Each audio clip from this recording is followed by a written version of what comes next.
Chapter 2276, Difference Between Tier 3. Upon hearing Shifeng's words, everyone present could not help but gape at him in astonishment. Even Blue Phoenix was surprised. Guild leader Black Flame? After Blue Phoenix confirmed that the person who had emerged from the forest was Shifeng, her eyes filled with even greater shock. After the Storm Serpent King raid, Shifeng had disappeared from the public eye. Despite launching a frantic manhunt, the various major powers of Dragonheart Island failed to find any traces of him even after searching relentlessly for 20 days. It was as if he had disappeared completely from God's domain. This situation had caused quite the commotion in the game. Due to this situation, many had rumored that Shifeng had hidden himself out of fear of retaliation by the various superpowers. Gossip was that he had stopped logging into the game completely. It was even brooded about that a superpower had secretly taken action against Shifeng in the real world. Already she never thought that Shifeng would actually appear in this place, so it is guild leader Black Flame. When Autumn Plant saw Shifeng approaching the battlefield, he revealed an excited expression. Guild leader Black Flame, the Sea of Death's various major powers have constantly been searching for you these days. I never thought you would be here in the Buried Bones ruin. I really am fortunate today. Before Autumn Plant had even finished speaking, for level 87 players standing behind him suddenly moved to surround Shifeng. Guild leader Black Flame, be careful. They're Warblood's 4 naval generals. They all possess a naval legacy and can form a natural battle array. Blue Phoenix warned hurriedly. Every one of the 4 naval generals was a team leader-level individual in Warblood. Unlike other adventurer teams, those capable of becoming team leaders in Warblood were either peak experts or players strong enough to rival peak experts. Among them, the 4 naval generals were veteran team leaders of Warblood, all bona fide peak experts. Moreover, all 4 of them possessed naval legacies. Out at sea, they could contend against even domain realm experts. Meanwhile, under circumstances where they were further strengthened by a battle array, even domain realm experts would fall to them quickly. Too late. Autumn Plant said, smirking.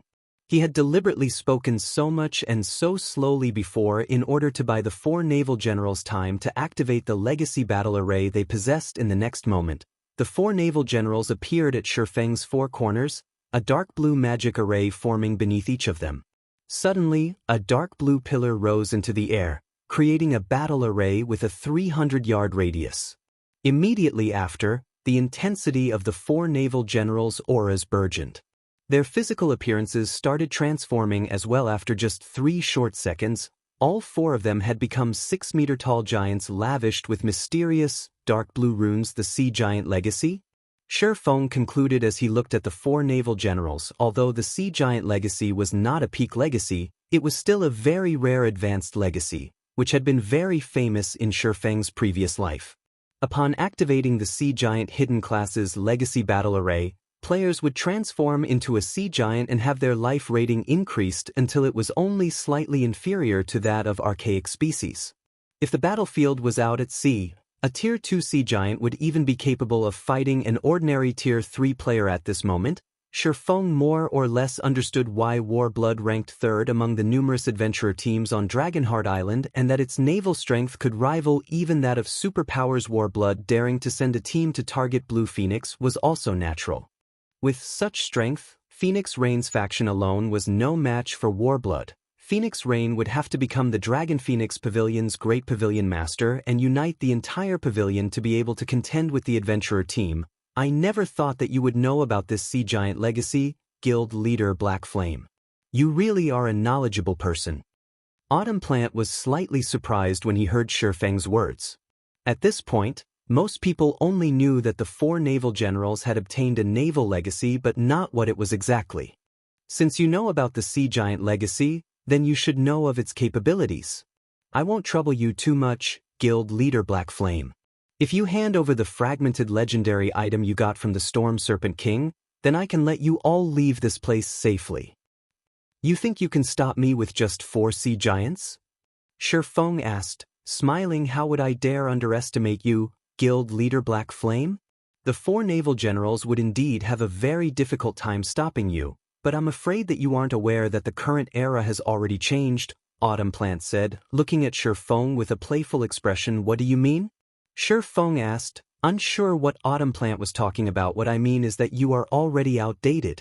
Autumn Plant said as he suddenly fished a dark blue crystal from his bag, the crystal looking somewhat similar to the one Blue Phoenix took out earlier.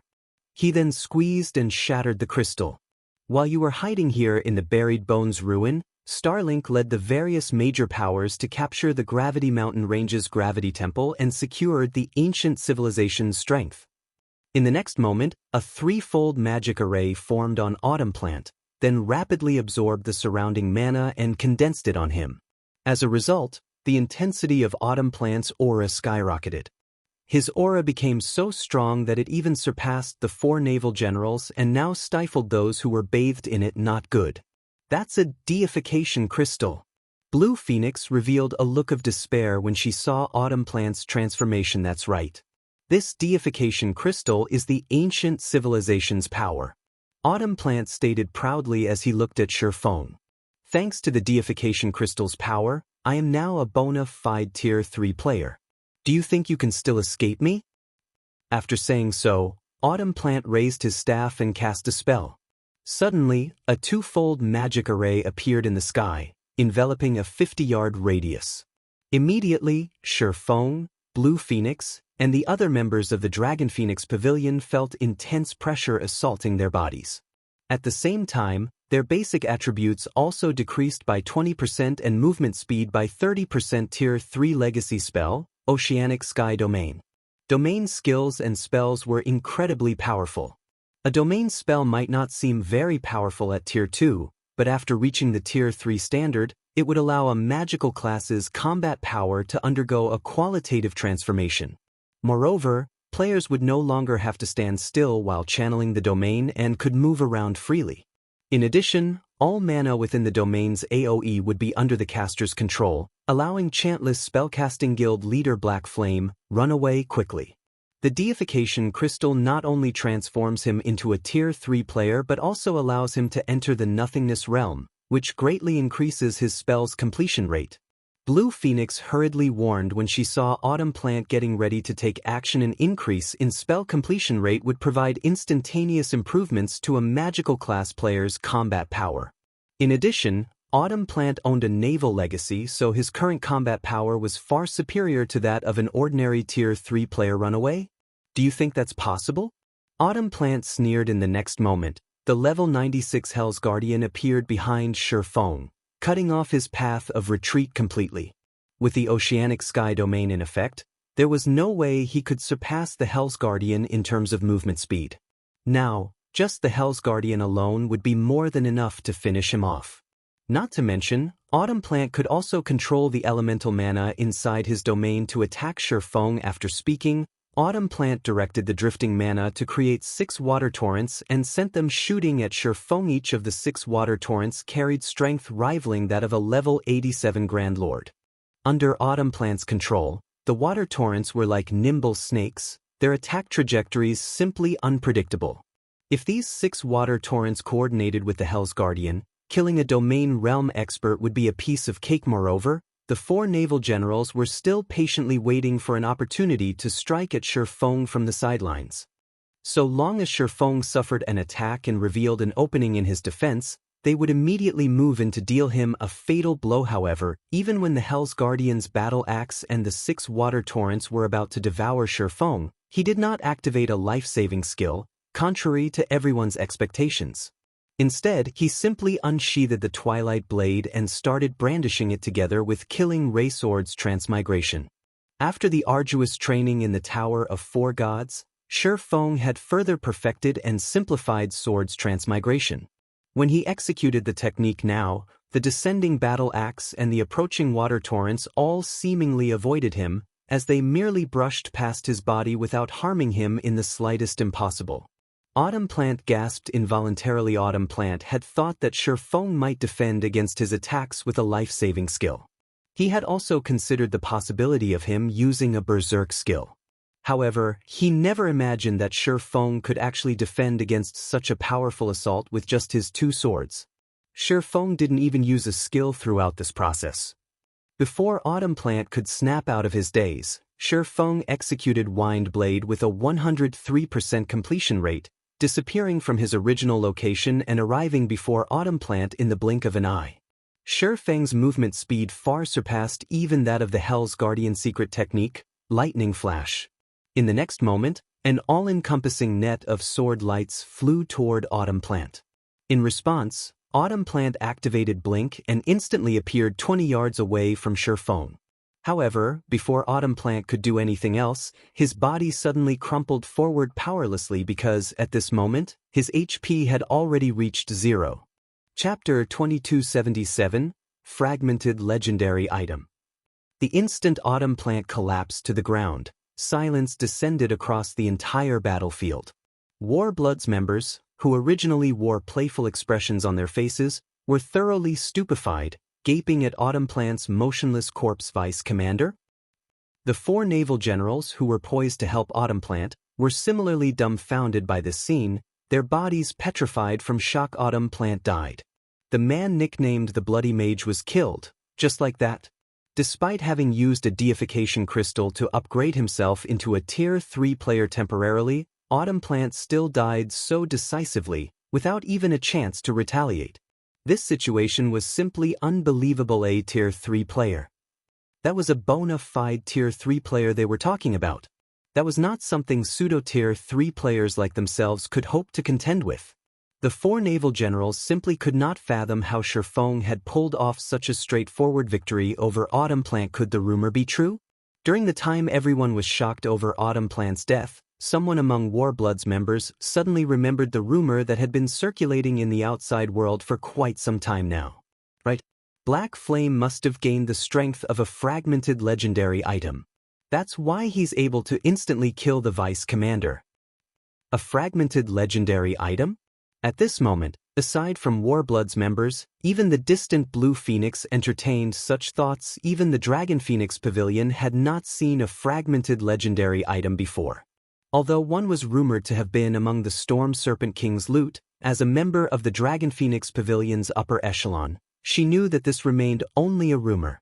After all, even now, she had not heard of any superpower obtaining a fragmented legendary item. However, seeing how Feng could kill Autumn Plant instantly, she could not help wondering whether the rumors were actually true. Otherwise, she had no way to explain this situation previously. The concept of Tier 3 classes was still very foreign to everyone. However, as players continuously leveled up and got increasingly closer to level 100, they became more aware of just how frightening Tier 3 classes were. A Tier 3 class was something mere Tier 2 classes could not hope to compete against, standing already on a whole different level. Meanwhile, even being fully geared in epic equipment was not sufficient for one to cross the divide while still Tier 2. The only possibility of doing so was by relying on the rumored fragmented legendary items. After all, according to God's Domain's information, fragmented legendary items granted its users the ability to transcend tiers. Aren't fragmented legendary items a little too powerful? Blue Phoenix was filled with an indescribable sense of shock and envy as she gazed at Autumn Plant's corpse on the ground. The deification crystal was a consumable with a short duration of 3 hours. Obtaining even one such crystal was incredibly difficult. A fragmented legendary item, on the other hand, could be used forever. Most importantly, fragmented legendary items could actually grant a Tier 2 player combat power superior to even ordinary Tier 3 players. Suddenly, aside from Blue Phoenix, everyone else present started eyeing Feng with a different type of gaze. Rather than fear and awe, they looked at him with admiration and envy. Instead, it seems I've shown off too much. Feng quickly picked up the sudden change in the atmosphere and could not help revealing a bitter smile at this situation. Originally, he had thought to shock Warblood's members by instantly killing their vice commander. He never thought that his actions would give rise to a misunderstanding. Part of the reason why Feng could kill Autumn Plant was indeed because he possessed fragmented legendary items. However, a larger part of the reason for this was his having reached level 100 already. With all of his restrictions removed, his reaction speed naturally surpassed Autumn Plant's, who was only a level 87 player and still had his body restricted. If Autumn Plant had been level 100 as well, then Feng would not have had such an easy time killing the elementalist. At the very least, Autumn Plant would have evaded his lightning flash. Disregarding the envious gazes he was receiving, Shifeng turned to the 4 naval generals, who were similarly looking at him with a trace of greed in their eyes. "You still want to continue?" Shifeng asked, smirking. Shifeng's words were spoken very calmly. However, an invisible killing intent suddenly spread across the entire battlefield. Upon sensing this killing intent, the 4 naval generals shuddered involuntarily, the greed in their eyes instantly disappearing without a trace as they realized that their lives and deaths now lay in Shifeng's hands. "No. We'll retreat. We'll retreat immediately," the 4 naval generals said hurriedly. Shortly after, all of Warblood's members disappeared from the Buried Bones ruin, leaving behind only Blue Phoenix and the other Dragon Phoenix Pavilion members. Guild leader Black Flame, "Even if you let them leave now, I'm afraid the Warblood adventurer team will not let this matter rest. Moreover, Warblood will definitely spread the news about your fragmented legendary item." At that time, Blue Phoenix said worriedly after Shifeng allowed Warblood's members to leave with their lives previously, everyone was still dubious about the rumor of Shifeng owning a fragmented legendary item. Even so, the various major powers and experts of Dark Forces had put in quite a lot of effort to search for Shifeng. Now that the rumor was verified, countless powers and experts would definitely go crazy. If news about it is going to spread, so be it. Even if I kill them, the news will still be spread. Why should I waste my time killing them? When the time comes, anyone who wishes to take action against me can try as much as they want, Shifeng said, chuckling. He paid no heed to this matter at all. "Right, why are you grinding here? This place is very dangerous for players of your level." Shifeng's words rendered Blue Phoenix speechless. Although he was indeed frighteningly strong, he was still susceptible to ambushes and assassinations. Even the guild leader of a super guild would lose his life at some point if so many powers and experts targeted him. She never thought that Shifeng would actually treat this matter so lightly. Although fragmented legendary items had a low probability of dropping and Shifeng surely wouldn't lose his after dying just once or twice, he was bound to lose his fragmented legendary item eventually, the more he got killed. Not to mention, there were many tools in God's domain that could be used to increase the death penalty of players. However, Blue Phoenix could only sigh in regard to this situation. After all, this was Shifeng's problem. It was not her place to tell him how he should handle it. "We are here for a quest." Originally, Big Sis Rain had already secured an advantage in the Dragon Phoenix Pavilion. However, due to 9 Dragons Emperor's close relationship with Starlink, he received a large number of resources from Starlink as support. Now, his side is prospering on Dragonheart Island while we can only run to this dangerous place. Recently, 9 Dragons Emperor even worked with Lu Xinglua to secure an ancient civilization's ruin in the Gravity Mountain range. A short while ago, 9 Dragons Emperor suddenly called for an emergency elders meeting on Dragonheart Island. By the looks of it, he plans on taking action against Big Sis Rain. After receiving news about this, I tried to hurry back to Dragonheart Island, but ran into Warblood's members as you saw just now, Blue Phoenix explained helplessly. It seems 9 Dragons Emperor plans on snatching the position of Great Pavilion Master. Shifeng Sadie thinks so as well. In a slightly anxious tone, Blue Phoenix continued, "Guild leader Black Flame, I need to return as quickly as possible. I won't be able to continue chatting with you." "No, I'll go with you," Shifeng said, shaking his head. Upon hearing Shifeng's words, Blue Phoenix simply nodded in agreement. After all, he represented Zero Wing. Having him present would undoubtedly give Phoenix Rain more authority at the meeting, following which, Shifeng led Blue Phoenix to the canyon's exit and summoned the Thunder Eagle, the appearance of the flying mount filling the Dragon Phoenix Pavilion's members with envy. "Let's go," Shifeng said as he hopped onto the Thunder Eagle's back. He planned on bringing Blue Phoenix back to Dragonheart Island first. As for the other Dragon Phoenix Pavilion members, they would have to slowly sail back to the island on their ships. While Shifeng was flying toward Dragonheart Island, news of his appearance in the Buried Bones ruin as well as his possession of a fragmented legendary item spread rapidly throughout the Sea of Death. For a time, the entire Sea of Death was in an uproar. Chapter 2278, Shocking Dragonheart City. Dragonheart Island, Dragonheart City. The streets of the city were currently full of traffic, especially at the city's port. Ship after ship could be seen docking at the port and offloading numerous carts of cargo into the city. Most of the merchandise being transported into Dragonheart City belonged to players, aside from a portion belonging to NPCs. Meanwhile, of the player merchandise transported, a large majority consisted of the various neutral races' specialty products, such as Thunderwood, Primordial Magic Stone, and Magic Steel, items that could not be stored in a player's bag space. Every one of these items was something the various major powers needed. Thunderwood was the main material needed to produce advanced speedboats and even bronze speedboats.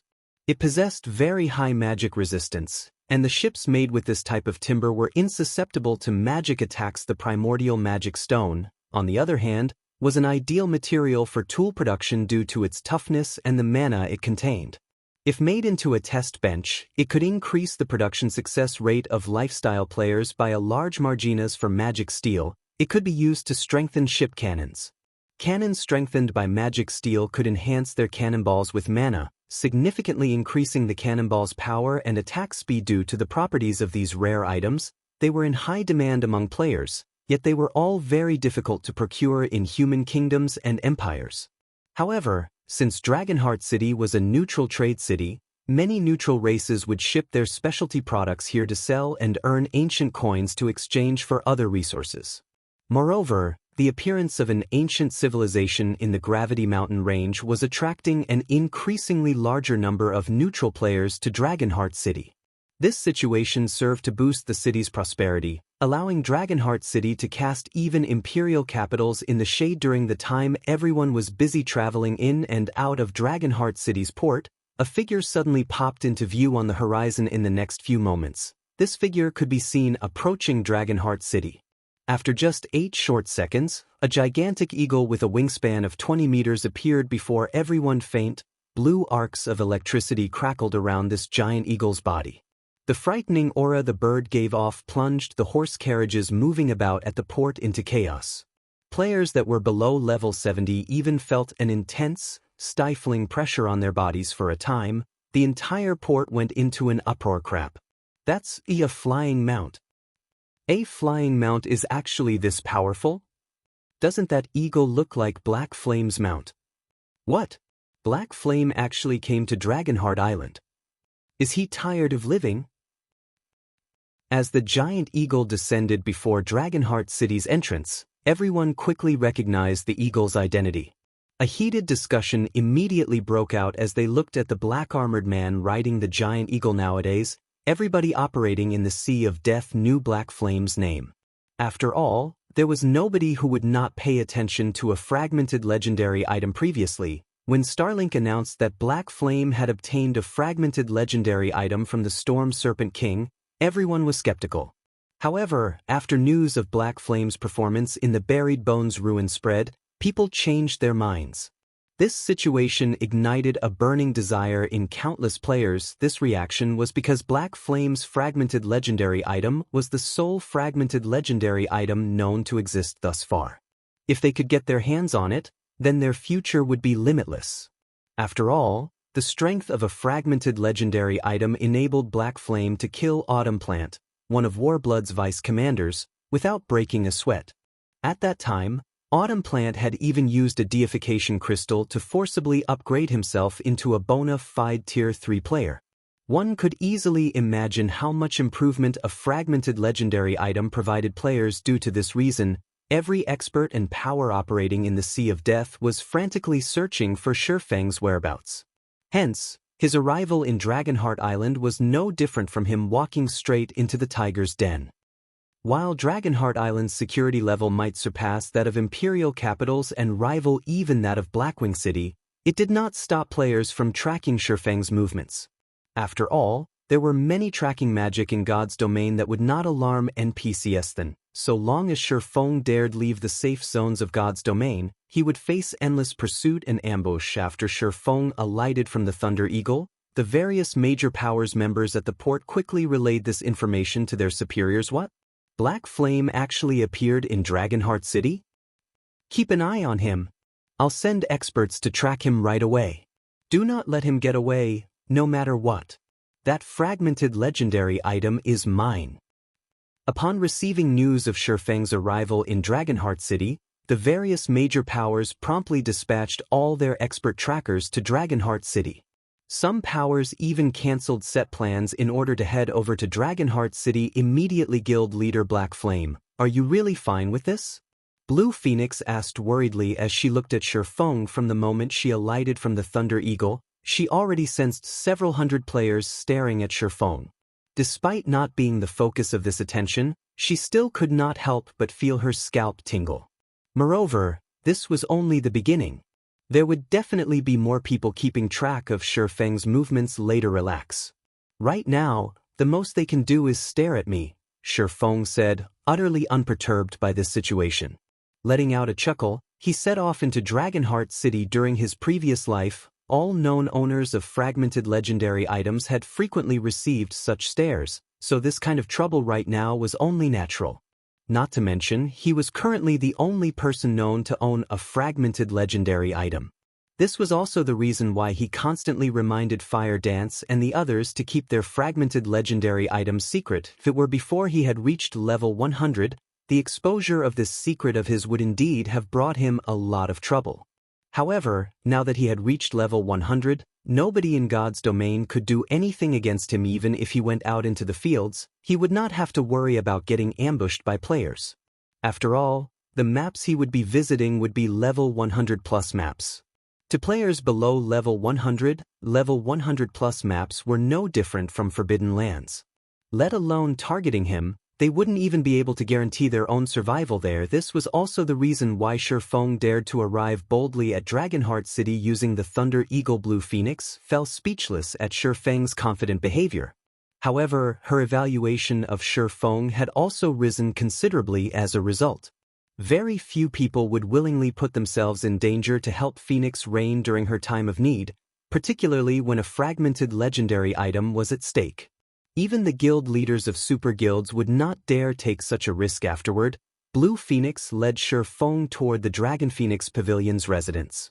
At this moment, the Dragon Phoenix Pavilion's residence in Dragonheart City bustled, as various guild upper echelon members, who were rarely seen, had all gathered here. Moreover, aside from the guild's upper echelon, the pavilion's elders were also present. These people were normally scattered across the various kingdoms and empires. Their assembly here greatly excited the members in the residence. Nowadays, with the increasing popularity of God's domain in the real world, it was almost impossible for people to avoid talking about the game during their free time. Meanwhile, members of the upper echelons of large guilds were akin to celebrities. For ordinary players, just getting to see them was already worthy of conversation. As for the Dragon Phoenix Pavilion's upper echelon and elders, these people were all unreachable existences to ordinary players. During the time the players in the residence were chatting, a majestic woman with shoulder-length hair strode into the residence. The woman was clad in light blue armor and possessed a beauty that was in no way inferior to Zhao Yueru's. Upon seeing this woman's appearance, the players inside the residence gasped. Quick, look! Even the Heavenly Knight is here. I heard that she's never been interested in the guild's internal affairs. Why is she here now? At this moment, aside from the Dragon Phoenix Pavilion's normal members, even the pavilion's upper echelon was surprised by this majestic woman's arrival. The reason for their reactions was this beauty's extraordinary status in the Dragon Phoenix Pavilion. Titled as the Heavenly Knight by the Secret Pavilion, Windy Moon was originally Phoenix Reign's greatest competitor for the position of Phoenix Pavilion Master. However, as Windy Moon was not interested in the position, she had withdrawn from the competition and shifted her development to a neutral kingdom.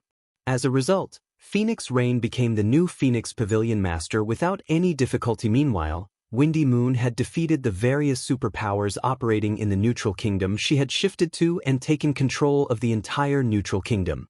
It was only thanks to her achievements that the Dragon Phoenix Pavilion was able to secure a large number of resources unique to neutral races. Just recently, she had even broken through to the domain realm, becoming one of the true pillars of the guild. Nobody had anticipated that she would actually appear in Dragonheart City's residence today. While everyone was discussing Windy Moon's purpose here, the Heavenly Knight headed straight for Nine Dragons Emperor. Seeing this situation further amplified everyone's shock. Nine Dragons? I hope you stick to your word. I'll let you know the consequences otherwise. Windy Moon said coldly as she approached Nine Dragons Emperor. Of course, Nine Dragons Emperor said, chuckling. He then gestured to the two men beside him. Let me introduce you. This person here is Starlink's guild leader, Lu Xinglu. This other person here is the War Blood Adventurer Team's commander, Blood Oath. I believe you should be able to rest assured with this. So that's the case. No wonder you are so confident. After Windy Moon sent a glance at Lu Xinglua and Blood Oath, she did not say anything more. With Windy Moon's arrival, the Dragon Phoenix Pavilion upper echelon present could not help but start to pity Phoenix Rain. Although the normal members of the guild were unaware of the purpose of today's meeting, those in the upper echelon like themselves were not. Today was the day when the Dragon Phoenix Pavilion's next great pavilion master would be chosen. Now, however, not only did Nine Dragons Emperor have the support of two superpowers, but even Windy Moon was standing on his side. Even if Ku Rong, the current great pavilion master, personally favored Phoenix Rain over Nine Dragons Emperor, he was most likely powerless to do anything about the situation. While the members of the Dragon Phoenix Pavilion's upper echelon were having a quiet discussion among themselves, a commotion suddenly occurred at the entrance of the Dragon Phoenix Pavilion's residence. In the next moment, a man and a woman came into sight, walking toward the residence. Meanwhile, following behind this man and woman were actually several thousand other players. All of these players eyed the pair like ravenous wolves. Moreover, these players were all relatively powerful experts. Some of them were even refinement realm experts. Upon seeing this crowd of experts, even the Dragon Phoenix Pavilion's top brass got goosebumps. Meanwhile, as these experts strode increasingly closer to the residence, many of the Dragon Phoenix Pavilion's members recognized the pair walking at the forefront. Black Flame. This man and woman were none other than Shifeng and Blue Phoenix. What? Zero Wings Black Flame is here? He actually dares to show his face here? Chapter 2279, shocking everyone with one sentence. Shifeng's arrival caused an uproar in the Dragon Phoenix Pavilion's residence as every player discussed his arrival. Black Flame's gone insane. He actually dares to show up here. If so many people stared at me like this, I wouldn't even have the courage to get near Dragonheart City. Isn't he worried that someone will try to take his fragmented legendary item? As far as the public was concerned, the rumor of Shifeng holding a fragmented legendary item had been verified. However, not even the Dragon Phoenix Pavilion members had thought such an item would earn such a passionate reaction. Several thousand players followed after Shifeng, and none of them bothered to hide their intentions. There were even refinement realm experts among the crowd, and even the pavilion's experts felt goosebumps on their skin as they stared at the massive crowd of experts. Black Flame is too arrogant. He just killed one of our adventurer team's members, yet he dares to stand before us now. He's not taking War Blood seriously. A female ranger beside Blood Oath said grimly. She wore silvery white chainmail and carried an ancient, crystalline longbow across her back. Although this female ranger looked ordinary, barely considered a beauty, a faint, bloody mist circulated her body, adding to her appearance. Many of the Dragon Phoenix Pavilion members couldn't seem to pull their eyes off of her. However, they only dared to stare for a short moment before averting their gazes. This female ranger was Inkfeather, one of Warblood's 4 great vice guild leaders. Although she hadn't reached the domain realm yet, her combat power was just as great as an ordinary domain realm expert's due to her half-elf bloodline and ancient legacy. When it came to hunting and sniping players, she ranked among the top 5 on Dragonheart Island.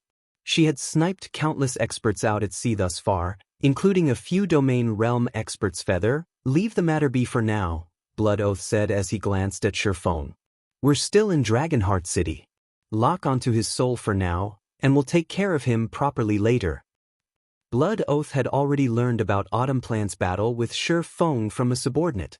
Shifeng was quite powerful, but since the man had dared to kill one of Warblood's vice commander, and news of the event had spread throughout Dragonheart City, Shifeng was a dead man in Blood Oath's eyes. I understand. Inkfeather nodded and fell silent when Lu Xinglua overheard Blood Oath's conversation. A joyful glimmer flashed in his eyes. Starlink was frantically exploring the ancient civilization's ruins in the Gravity Mountain range, so he had no spare manpower to send after Shifeng. Thus, he couldn't be any more pleased to hear that the War-Blood adventurer team wanted to go after the man. Very few powers on Dragonheart Island were a match for War-Blood's prowess at sea, which was why Lu Xinglua wanted to form an alliance with the adventurer team. When Shifeng had entered the residence, Nine Dragons Emperor had shifted his gaze toward the distant Phoenix Rain. Several influential guild upper echelons stood by her side, as well as two first-rate guild leaders, yet despite such powerful allies, Nine Dragons Emperor's eyes held nothing but pity and ridicule. Phoenix Rain, your investments might have earned great returns, but those same investments will drag you down. Nine Dragons Emperor thought. He hadn't expected Shifeng to make an appearance, but now that Dragonheart Island's major powers were targeting Zero Wing, the guild couldn't help Phoenix Rain. In fact, it had become a burden. So, he is the rumored Black Flame? After glancing at Shifeng, Cloudy Moon turned her gaze to Phoenix Rain. Shaking her head, she thought, "It seems this will be as far as you rise." Cloudy Moon felt an immense pressure from Shifeng, proving that he wielded great strength, but the title of Great Pavilion Master couldn't be won due to a single player. This would be a competition of foundation and influence. Cloudy Moon knew that Phoenix Rain had refused to cooperate with Starlink against Zero Wing, and as a result, Nine Dragons Emperor had taken advantage of the opportunity instead. In her opinion, abandoning a chance to cooperate with a superpower like Starlink over a lesser guild was simply foolish. The Dragon Phoenix Pavilion's upper echelons and elders pitted Phoenix Rain. As well, it seems there won't be any suspense in the competition for the Great Pavilion Master's position. What a pity! Phoenix Rain is clearly more capable than Nine Dragons Emperor. There's Zero Wing on one side, which had become Dragonheart City's public enemy, and on the other, we have the rapidly growing Starlink and War-Blood adventurer team. The Great Pavilion Master wouldn't choose Phoenix Rain as his successor even if he'd lost his mind. In truth, the pavilion's upper echelons and elders had a favorable opinion of Phoenix Rain's abilities, but the difference between the two pavilion masters' overall strength was too great. This meeting was practically a farce, and it was obvious who would become the next Great Pavilion Master. While everyone discussed the matter in hushed tones, Shifeng arrived before Phoenix Rain. Who really caused you some trouble this time? Guild leader Black Flame. Phoenix Rain was both ecstatic and grateful to see Shifeng here. Shifeng had taken a huge risk to show up here to support her. Not everyone would have the mental fortitude to do so, especially after obtaining a fragmented legendary item. A fragmented legendary item would be immensely helpful when exploring high-level maps and completing high-ranked quests. It could even help one complete their Tier 3 promotion quest. Losing a fragmented legendary item would be a huge setback for both Shifeng and Zero Wing's development. Nonsense. You've helped Zero Wing plenty of times, Phoenix Pavilion Master. Now that you are fighting for the Great Pavilion Master's position, I had to come, Shifeng said. If not for the capital and assistance Phoenix Rain had provided early on, Zero Wing wouldn't have become the guild it was today. Thank you for your support, Guild Leader Black Flame. The meeting will begin soon, so we should head inside. Phoenix Rain said as she gave Shifeng a grateful look. However, she had already abandoned any hope of winning this competition and the position. She was merely putting up her final struggle. Phoenix Rain then led Shifeng and her other supporters into the Dragon Phoenix Pavilion's guild hall, and the pavilion's elders and upper echelons followed shortly after. The Dragon Phoenix Pavilion's guild hall in Dragonheart City was a 4-story tall advanced guild hall. It might not be a match for the pavilion's other guild halls in the various NPC cities, but in Dragonheart City, it was quite extravagant. Very few first-rate guilds could afford a guild residence on Dragonheart Island, much less an advanced guild hall. By the time Phoenix Rain and her entourage entered the top-floor meeting room, several hundred players had already taken their places inside. The lowest-leveled player here was level 87 and fully geared in level 85 fine gold equipment. Every one of the players in the room was a refinement realm or above expert, as well, and quite a few of them were peak experts in 2 or 3 pieces of epic equipment. The sight was a testament to how powerful the Dragon Phoenix Pavilion's foundations were. Phoenix Rain and Nine Dragons Emperor's supporters had split the room, sitting on opposite sides. After a short moment, the doors that connected this meeting room to a lounge next door opened, and an elderly man entered the meeting room. This elderly man was a level 88 summoner, wearing robes that resembled a nebula. The epic staff in the man's hand was a replica of the legendary staff, Spirit Caller, and the elder's aura was no weaker than Blood Oath's, Warblood's commander. As this elderly man entered the room, silence fell. This elderly man was none other than the Dragon Phoenix Pavilion's current Great Pavilion Master, Ku Rong. Two men, both radiating extraordinary auras, followed behind Ku Rong. Although they were only level 87, both of the men were bona fide domain realm experts. As Ku Rong lowered himself in the seat of honor, the two men guarded his sides. The guild upper echelons and elders didn't dare to speak or display any of their usual arrogance, merely waiting for Ku Rong to speak. I believe that you all know why I called you here for this meeting. I am getting old and can no longer take charge of the Dragon Phoenix Pavilion. Hence, I am going to choose my successor for the Great Pavilion Master position today, Ku Rong slowly explained. My successor will have to contribute greatly to the guild, providing a better future than I have. You all know this. Hence, I recommend Nine Dragons Emperor to be my successor. If there are no objections, we will consider this matter settled. None of the guild upper echelons or elders seemed surprised by Ku Rong's decision, and Nine Dragons Emperor revealed an ecstatic expression. He had waited for this moment for a long time. Suddenly, however, a low voice filled the meeting room. I have an objection. Although the words hadn't been very loud, a deathly silence had followed them, enveloping the meeting room as everyone turned toward their origin. When everyone saw who had spoken, they were shocked. The person that had objected to the decision was Black Flame. Chapter 2280, Qualification. With Shifeng's statement, silence descended over the meeting room. Nobody had expected Shifeng to stand up and object to the Great Pavilion Master's decision. Blue Phoenix and the other guild upper echelons by Phoenix Rain's side were particularly surprised, and the blood drained from their faces. In contrast, Nine Dragon Emperor's supporters couldn't help but grin. It's over. Blue Phoenix stared at Shifeng, speechless. Although Ku Rong had chosen Nine Dragons Emperor as his successor in this meeting, Nine Dragons Emperor couldn't take the position for another 10 days, during which time, Phoenix Rain had the right to call another meeting with the elders. If more than half of the guild's elders decided that Nine Dragons Emperor was unfit for the position, someone stronger would be chosen. A meeting of the Dragon Phoenix Pavilion's elders was of the utmost importance in the pavilion. Not even the guild's ordinary upper echelons would qualify to participate, much less the core members. Normally, outsiders like Shifeng shouldn't have been allowed in today's meeting, but since they had been invited by the two pavilion masters to show their support, everyone had turned a blind eye. At most, Shifeng and the others were allowed to listen, nothing more. Since Ku Rong had chosen a successor, not even a guild upper echelon like Blue Phoenix could object, much less Shifeng. Only the pavilion masters and the guild elders were allowed to speak up. Since Shifeng had objected to the decision, not only would the guild elders look unfavorably on Phoenix Rain, but Ku Rong's opinion would likely fall as well. Shifeng was a member of Phoenix Rain's entourage, after all. If she couldn't control her supporters, ensuring that they'd respect the Dragon Phoenix Pavilion, the guild elders and Ku Rong would doubt her power. Trying to replace Nine Dragons Emperor as the Great Pavilion Master would become a pipe dream. Guild leader Black Flame. This is the Dragon Phoenix Pavilion. You are but an outsider. You do not qualify to object. Even as the Phoenix Pavilion Master's guest, we will remove you from this meeting if you wish to cause a scene.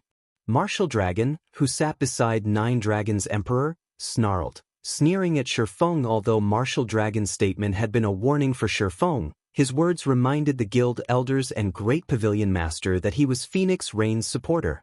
This implied that this disruption was due to Phoenix Rain's inability to control her people. Ku Rong frowned in response. Shifeng's interruption had soured his mood, and the guild elders chatted quietly amongst themselves. What does Black Flame think the Dragon Phoenix Pavilion is? Zero Wing can barely rival a superpower, yet he dares to show such arrogance before us. How does Phoenix Rain normally manage her pavilion? I can't believe she brought such a disruptive supporter to such an important meeting. I had thought she was quite capable, but it seems that Nine Dragons Emperor is more suited for the position. I know, right?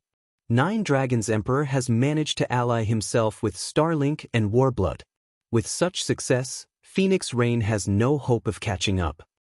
For a time, the various guild elders began to question Phoenix Rain's authority and re-evaluate their criticisms of Nine Dragons Emperor. Even Cloudy Moon, who had remained indifferent, turned to look at Phoenix Rain. Cloudy Moon had previously been impressed by Phoenix Rain's judgment of others, but it seemed that she had been severely mistaken. Shifeng was a courageous fool, all brawn and no brains. First, he had provoked Dragonheart Island's various major powers.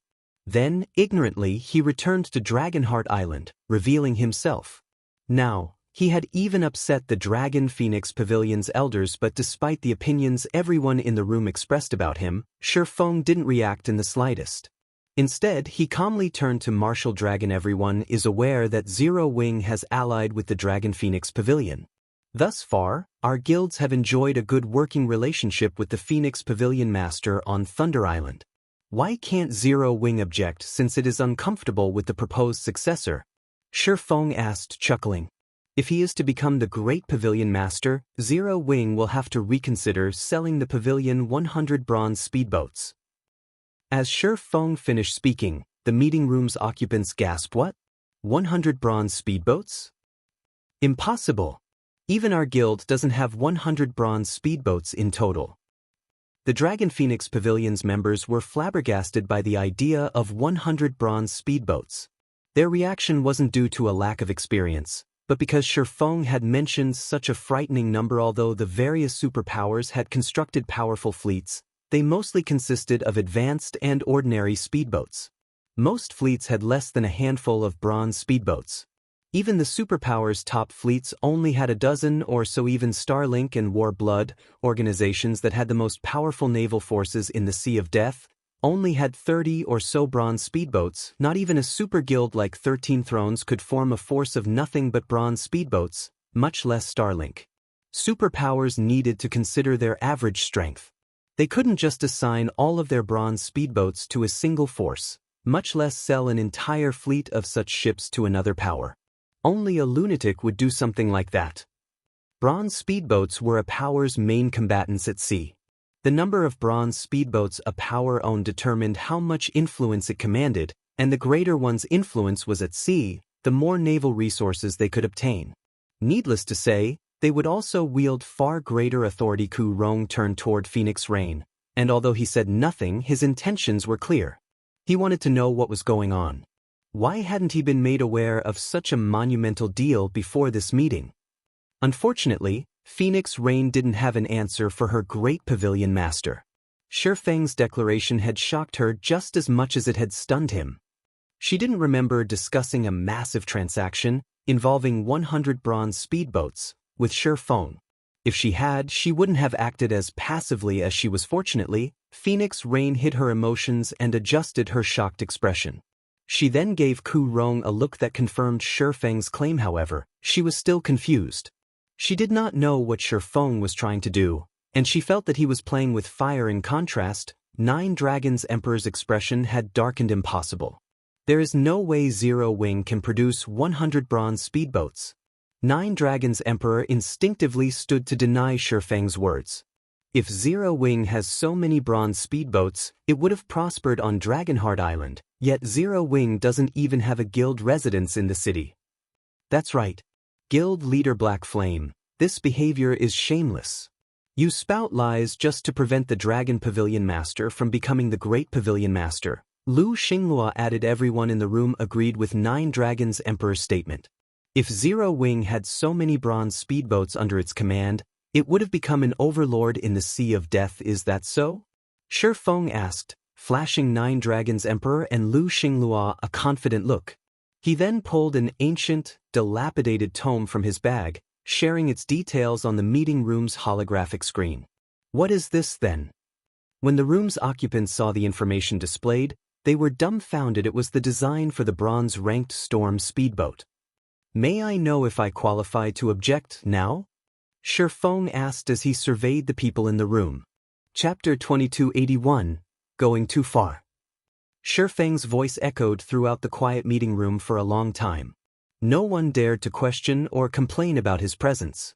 Even Nine Dragons Emperor, who had wanted to silence the man, couldn't find the strength to open his mouth. While Shifeng might not have 100 bronze speedboats right now, He could produce them without a problem with the bronze speedboat design in his hand. Even if securing the necessary materials were a challenge, crafting the bronze speedboats would be much easier than questing or grinding powerful field bosses for them with the necessary materials. One was guaranteed to obtain a bronze speedboat. In comparison, quests that awarded bronze speedboats were extremely rare, and their drop rate from field bosses was abysmally low. To the Dragon Phoenix Pavilion, 100 bronze speedboats were immeasurably valuable. With another 100 bronze speedboats, the pavilion could instantly become a top-ranked superpower in the Sea of Death. Would the Dragon Phoenix Pavilion dare to slight Shifeng when he had such a card? Nine Dragons Emperor was very familiar with the pavilion's upper echelons and elders, and God's domain only respected the strong. It was far more important to grow stronger as an individual rather than rely on others. Blue Phoenix and her companions, who sat opposite of Nine Dragons Emperor, only snapped out of their daze after losing themselves to the holographic projection.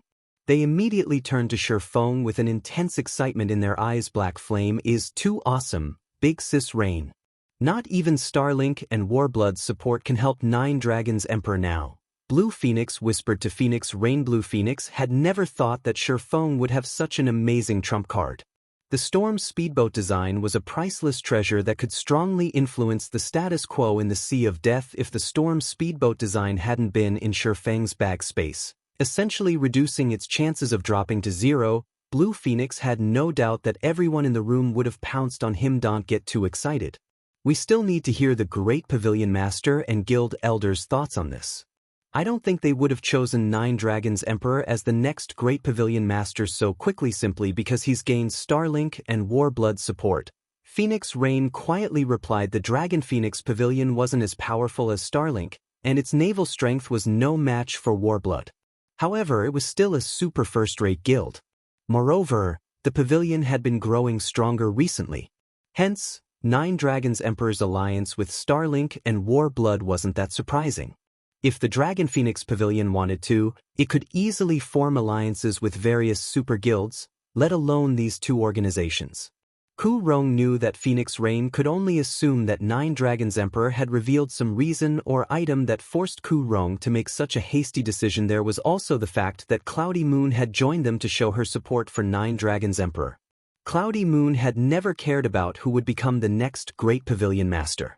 The decision simply wouldn't affect her standing in the pavilion, especially since she'd reached the domain realm.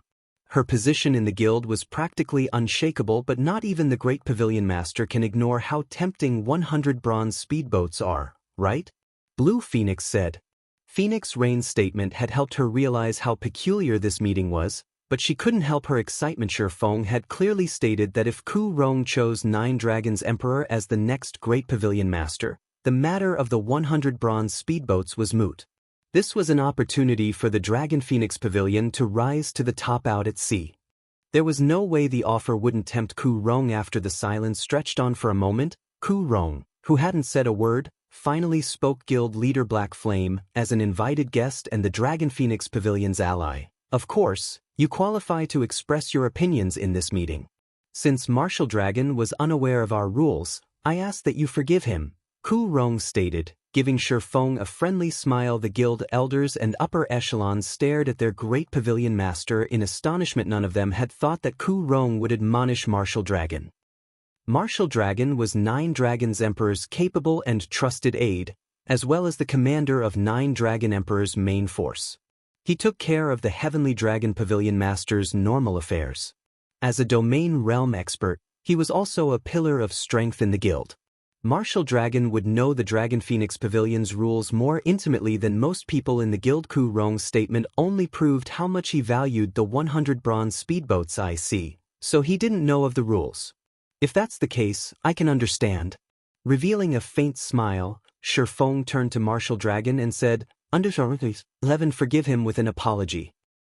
Shifeng hadn't minded Martial Dragon's rudeness, but he wanted the Dragon Phoenix Pavilion's elders and upper echelons to understand what Zero Wing was. Otherwise, these people continue to take his guild lightly, and they wouldn't recognize the significance of Zero Wing's alliance with Phoenix Rain. Martial Dragon had just made himself the best tool to get this point across. Don't go overboard, Black Flame. Martial Dragon bellowed as veins popped across his forehead. The room's temperature dropped several degrees as his cold, killing intent swept toward Shurfeng. Martial Dragon commanded the War Dragon Legion, the Heavenly Dragon Pavilion's main force. He was also a domain realm expert. Only the Great Pavilion Master, the guild founders, and the 2 Pavilion Masters held a higher position than he did in the guild. A public apology to Shurfeng would ruin his reputation in the Dragon Phoenix Pavilion. He would not be able to show his face in the guild ever again. Even the pavilion's guild elders and upper echelons thought that Shurfeng was going a little overboard. The Great Pavilion Master had taken a step back and acknowledged Shurfeng's qualifications to express his opinion in this meeting, yet Shurfeng refused to let the matter rest. Pushing the envelope, even Ku Rong's expression darkened slightly. Phoenix Rain wanted to advise Shurfeng against this tactic. Since Ku Rong had recognized Zero Wing's position, this meeting would likely conclude without a victor. There was no need to arouse everyone's disgust and aversion, but Shurfeng didn't give her the chance. Going too far? Shurfeng could not help but chuckle. Looking at Martial Dragon, his gaze turned cold as he said, "You know you've erred, yet you refuse to apologize. Do you think I, Black Flame, am a pushover? Or does the Dragon Phoenix Pavilion think that Zero Wing's guild leader is of no importance?" Shurfeng then released his horrific aura, which spread throughout the room as if some primordial beast had woken from its slumber. Everyone in the room felt an immense pressure bear down on them, resulting from the considerable difference in life rating and basic attributes. This pressure felt even more powerful than that of a Grand Lord of the same level. Some of the Refinement Realm experts even felt their legs tremble. Fortunately, everyone was currently seated. Otherwise, many of them would have caved in, collapsing. Furthermore, Shurfeng exposed his true level for all to see: level 100. When they saw the eye-catching number, the room's occupants felt as if a mountain had fallen on their heads. 2,282 insane. Level 100. How is this possible? Even the highest-leveled player on Dragonheart Island is only level 89. And he only reached that level yesterday. How could Black Flame have already reached level 100? Since Shurfeng had revealed his level, anyone who took a close look could see his statistics. Chaos tore through the meeting room as its occupants saw his level. All of these players were Refinement Realm experts or stronger, so they knew just how difficult it was to level up as one progressed in the game. At their levels, acquiring 2 or 3 levels more than ordinary experts was an amazing feat. They might have been able to earn 5 or 6 levels more than ordinary experts around level 50, but the gap would shrink as they leveled up. For example, current ordinary experts on Dragonheart Island had only reached level 85, while even these Refinement Realm experts were only 2 or 3 levels higher than that, and yet, they had just learned that Shurfeng was more than 10 levels higher than they were. How is his level so high? The revelation even surprised Phoenix Rain. She knew that Shurfeng was mysterious and powerful, but the fact that he had reached level 100 at this stage of the game was too much of a shock for her. The fact that Shurfeng had reached level 100 when no one had even climbed to level 90 not only proved that his leveling speed was superior, but he was also far stronger as an individual. It was common knowledge that not all experts were high-level players, but all high-level players were undoubtedly experts. Ignoring all else, Shurfeng's level meant that his basic attributes were far ahead of everyone else's. Moreover, as a level 100 player, he qualified to explore level 100 plus maps, which no one else could set foot in at this stage of the game. This meant that he could get his hands on resources that none of God's domain's current powers even knew existed, giving Zero Wing a huge advantage. Ordinary powers might not have realized it yet, but the various superpowers knew that the higher-leveled a map was, the more precious its resources would be. Some high-level maps even contained unimaginably powerful items. Take the ancient civilizations tools that players had recently discovered, for example. Players had only encountered these tools after they had started to explore level 90 maps. In other words, Zero Wing could obtain resources that the various superpowers had no access to. Yet once he saw Shurfeng's level and realized the implications of it, Martial Dragon, who had wanted to berate Shurfeng further, kept his mouth shut. He only dared to glare at the swordsman. Nothing more the bronze speedboat design Shurfeng had revealed earlier would, at most, for the guild upper echelons and elders to forgive his transgressions and treat Zero Wing as a valuable asset. However, now that they knew Shifeng had reached level 100, they had no choice but to treat Zero Wing like an equal at the very least. Zero Wing had the capital and strength to stand up to the various superpowers in the Sea of Death. The design was just that, after all. Mass-producing the Storm speedboat required an astronomical amount of precious resources, and obtaining these resources would be a challenge, even for the Dragon Phoenix Pavilion. However, Shifeng had the strength to do so. Including Zero Wing's already formidable naval strength, the guild would likely have an easier time collecting the necessary resources to mass-produce the Storm speedboats. Even without other powers' support, Zero Wing could produce 100 bronze speedboats, becoming one of the Sea of Death's apex overlords. Now that the various upper echelons and elders understood Zero Wing's status, they'd have to treat Shifeng and his guild seriously. How is this possible? How is his level so high? Nine Dragons Emperor was dazed when he saw Shifeng's level. He couldn't believe his eyes. Even Cloudy Moon, who sat beside the Heavenly Dragon Pavilion Master, stared at Shifeng in astonishment. Level 100. Phoenix Rain really knows how to take people by surprise. She actually recruited such a powerful ally. It's no wonder why she's remained calm throughout the meeting. Cloudy Moon glanced at Phoenix Rain, who, in reality, had gone stiff with shock, in admiration. After the commotion continued for a moment, Ku Rong, who had maintained his light smile, hesitated as he said, "Marshal, how about you just?" After giving the matter some thought, Ku Rong thought it was wisest to make Marshal Dragon apologize for his earlier slight. Shifeng was Zero Wing's guild leader, and Marshal Dragon had provoked him first. Suddenly, however, a rough voice echoed throughout the meeting room. "You really have a bad temper, guild leader Black Flame. Commander Marshal has merely misspoken, yet you're demanding an apology from one of the Dragon Phoenix Pavilion's pillars of strength. If I didn't know any better, I would have assumed you were the Dragon Phoenix Pavilion's great pavilion master." The rough, middle-aged man beside Nine Dragons Emperor spoke up, poking fun at Shifeng. The Dragon Phoenix Pavilion's upper echelons and elders nodded in agreement. The Dragon Phoenix Pavilion was a super first-rate guild, and Marshal Dragon commanded one of its two main forces. He was a domain realm expert, a true pillar in the guild. Demanding a public apology was too much. This person certainly knows how to counter. Not only has he suppressed Black Flame, but he's also minimized the severity of Marshal Dragon's insult. Phoenix Rain turned to the rough man as the guild upper echelons and elders began to discuss the situation amongst themselves. Phoenix Rain could tell that Shifeng was trying to improve the upper echelons and elders' opinion of Zero Wing. It would give her a better chance of undermining Nine Dragons Emperor and replacing him as the next great pavilion master. However, this middle-aged man had elevated the conflict between Shifeng and Marshal Dragon to one between Zero Wing and the Dragon Phoenix Pavilion. Now, even if the upper echelons and elders hadn't seen a problem with pushing Marshal Dragon to apologize, they'd have to support Marshal Dragon. If this insult concerned the guild's reputation, they couldn't afford to concede. "And you are?" Shifeng asked as he turned to the rough, middle-aged man. "Blood Oath, commander of the War Blood Adventurer team."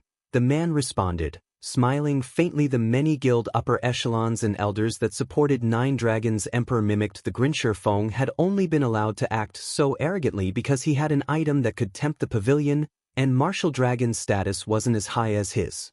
However, Blood Oath was a different story. Blood Oath commanded Warblood, the third-ranked adventurer team on Dragonheart Island.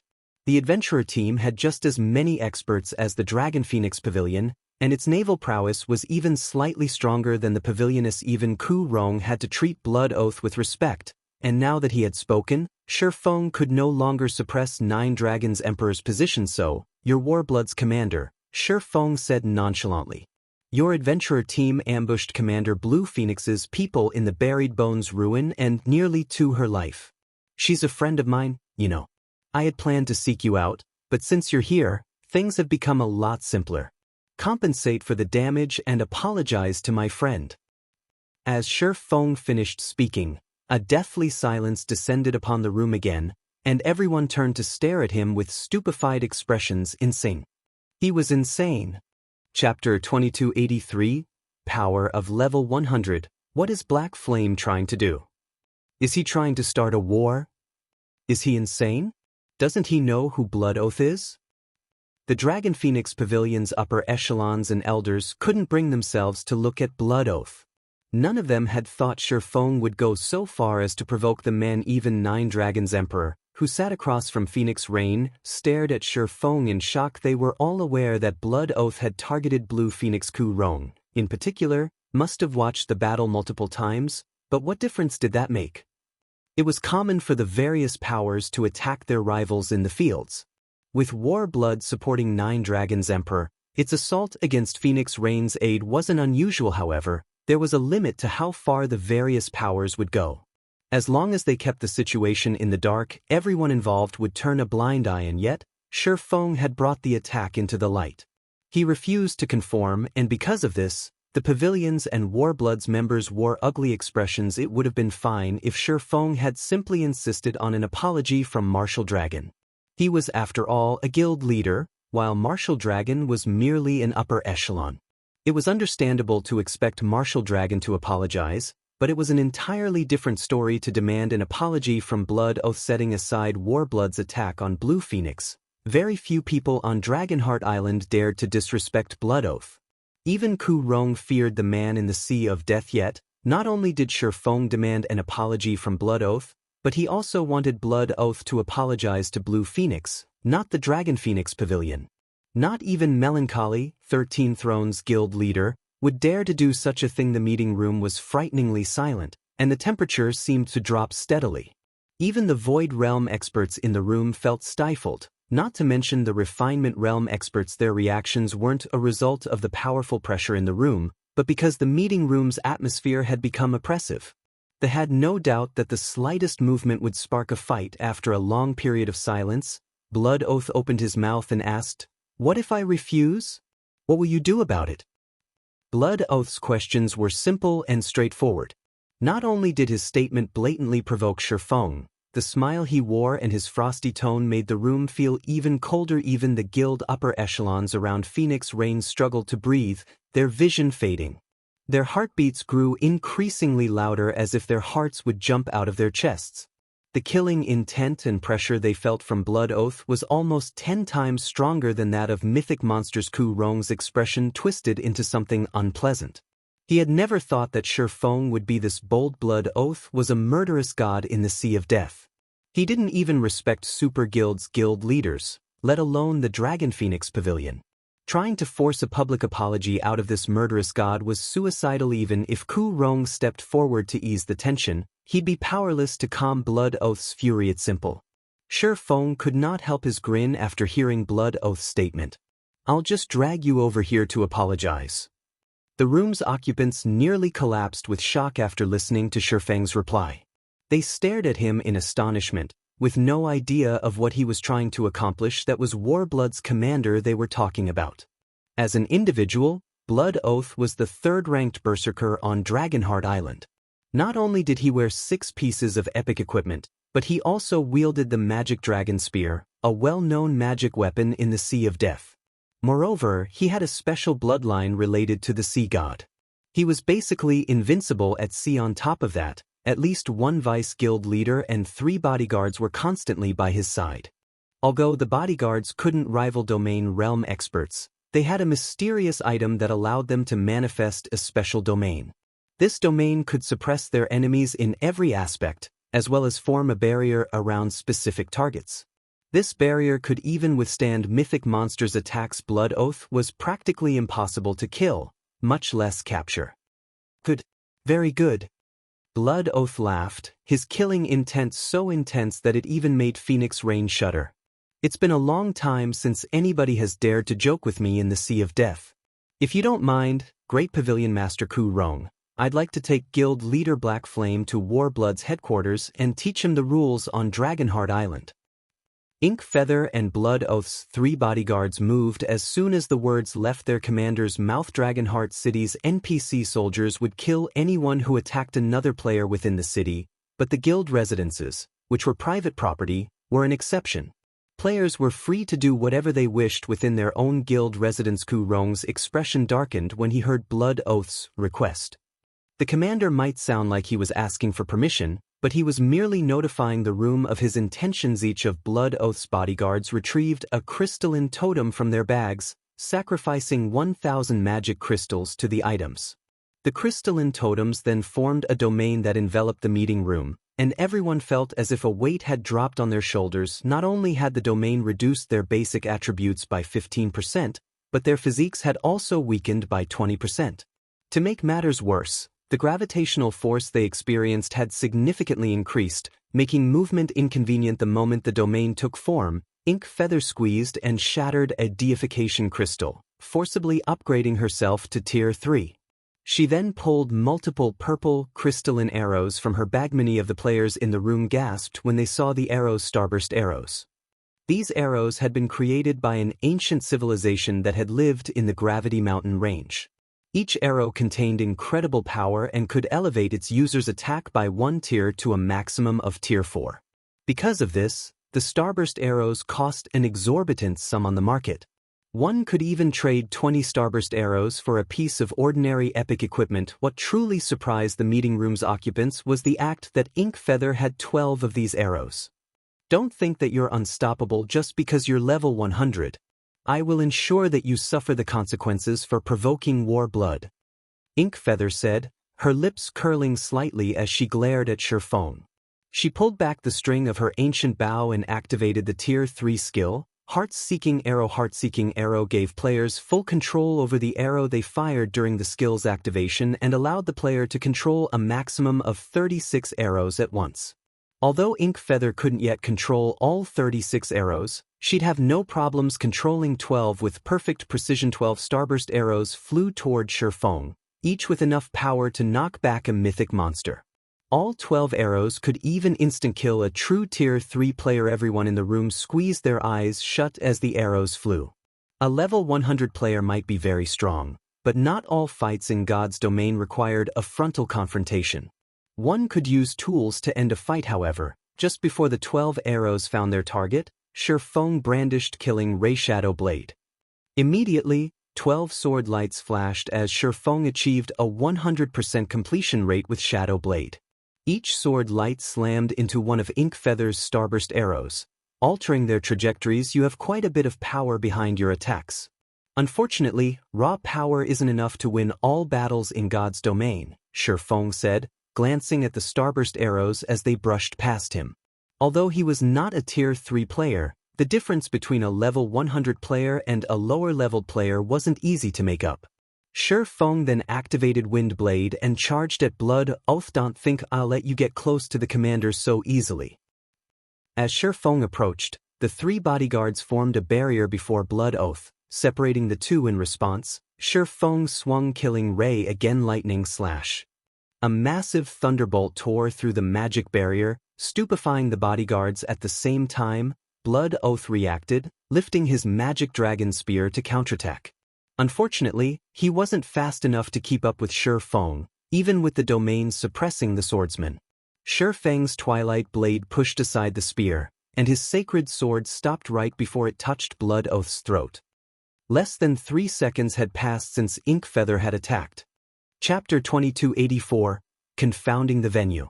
When Shurfeng's Killing Ray stopped at Blood Oath's throat, astonished silence filled the meeting room, and not a single player could pull their eyes away from the sight. None of them could have dreamed that this meeting would turn out like this. Despite Warblood's vice guild leader and 3 bodyguards by his side, Blood Oath had ended up at the end of Shurfeng's blade. Nobody would believe them even if they retold this tale to others. This is some trick, right? Blood Oath couldn't actually stop Black Flame? So strong. How high are Black Flame's basic attributes? Even with a domain suppressing him, he still pushed away Blood Oath's 2-handed weapon so easily. No. Black Flame's reaction speed is far more frightening than his basic attributes. If it weren't, Blood Oath would have been able to use a defensive skill and wouldn't have had to rely on his weapon. None of these players were ordinary experts. Some of them had even reached the Void Realm. Although Shurfeng was very fast and imperceptible to the naked eye, his movement couldn't escape a Void Realm expert's notice.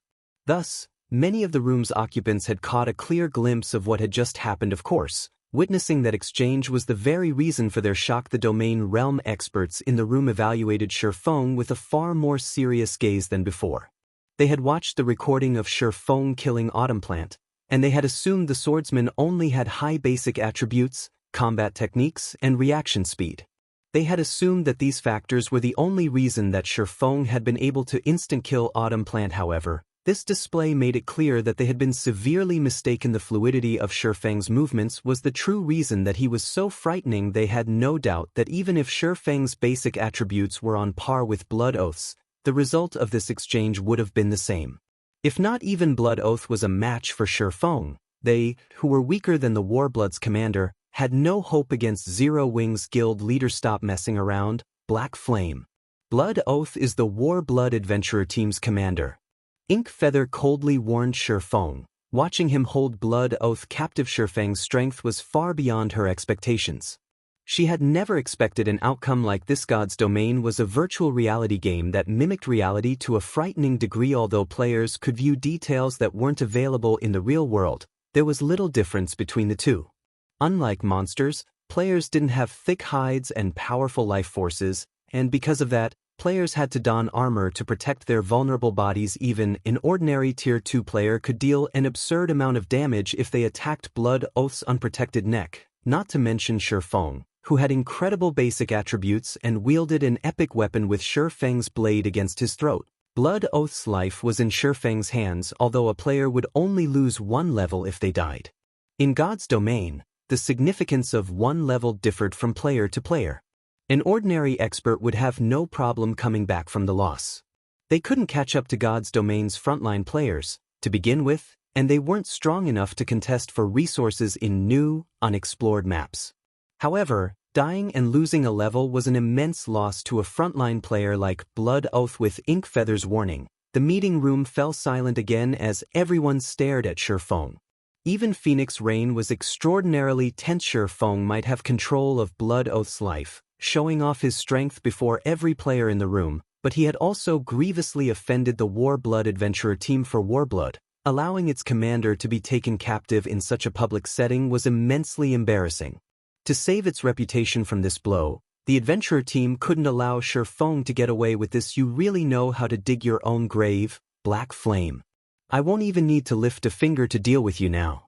As Lu Xinglua watched Shifeng, he silently celebrated the swordsman's folly. After all was said and done, Warblood's relationship with Starlink was only one of cooperation. Lu Xinglua didn't have the authority to command the Adventurer team, but now that Shifeng had humiliated Warblood, the Adventure team would find a variety of ways to kill the man. If Warblood were hellbent on killing someone, even a super guild's guild leader would have a headache trying to stop the Adventurer team messing around. Why would I be messing around? Shifeng laughed. I told Commander Blood Oath that if he's unwilling to apologize, I'll have to drag him to Commander Blue Phoenix and make him do it. Shifeng extended a hand to grip the back of Blood Oath's neck. Black Flame. Blood Oath understood what Shifeng intended the moment the swordsman moved.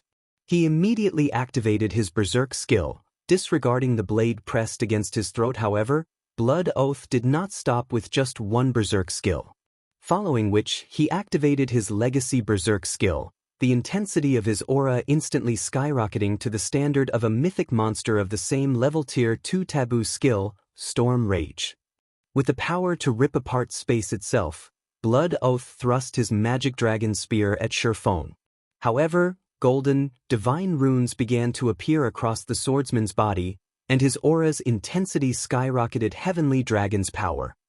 Shifeng then pulled back Killing Ray, swinging it at the incoming spear boom. The collision shockwave was so powerful that it threw the spectating players back against their chairs.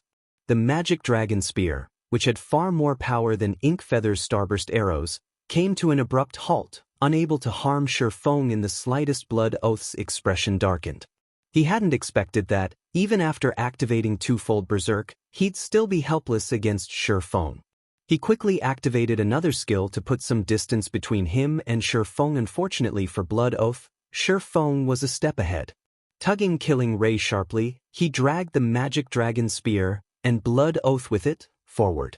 Taking advantage of the momentum, he snatched the back of Blood Oath's neck. Blood Oath had seen Shifeng's movements, yet he failed to react in time. The instant he felt Shifeng's hand on the back of his neck, Blood Oath felt as if a dragon had grabbed him. He couldn't move at all. Shifeng jumped into the air with his burden, dodging Inkfeather's attacks and landing before Blue Phoenix. He then tightened his grip on the back of Blood Oath's neck and pressed down. Boom. Boom. Boom. Shifeng smashed Blood Oath's head into the ground 3 times, the marble floor shattering and shaking the meeting room with his strength. Blood Oath rapidly lost HP before it eventually hit 0. The scene even dumbfounded 9 Dragons Emperor and Lu Xinglua, not to mention the Dragon Phoenix Pavilion's upper echelons and elders. Inkfeather, who had been preparing to launch another attack, was utterly dazed. As if time had stopped. Everyone in the room froze. For a moment, they even forgot to breathe. Chapter 2285. Dragonheart shaken, Blood Oath's dead. How dare he? As they stared at Shifeng, everyone felt a chill crawl down their spines. He stood nonchalantly before the meeting table with Blood Oath at his feet, the man's head buried in the broken marble floor. Blood Oath's death didn't shock the meeting room's occupants overmuch. What truly shocked them was the method Shifeng had used to kill him. Shifeng had dragged Blood Oath to Blue Phoenix and forced Warblood's commander to kowtow and apologize. Not even 9 Dragons Emperor and Lu Xinglua had thought the swordsman would be so vicious, let alone Blue Phoenix. Definitely crazy. Warblood definitely won't rest until Zero Wing is destroyed. 9 Dragons Emperor thought, flabbergasted as he watched Shifeng. Had Shifeng simply killed Blood Oath out of rage, Warblood would, at most, target Shifeng, but since the situation had devolved, the adventurer team would become a laughingstock if it didn't annihilate Zero Wing as a whole. Even the major corporations that supported Warblood would support their vengeance, and there would be no hope for reconciliation between the two organizations in an era where every second mattered. 2 powers would suffer tremendous losses if they went to war against each other, regardless of who won in the end. Only a lunatic would start a war with a superpower like Warblood. Yuri dead, Black Flame. Our adventurer team won't let this matter rest. So what if you're strong? From this moment, Warblood declares war against Zero Wing. We will hunt Zero Wing's members relentlessly if they set foot in the Sea of Death.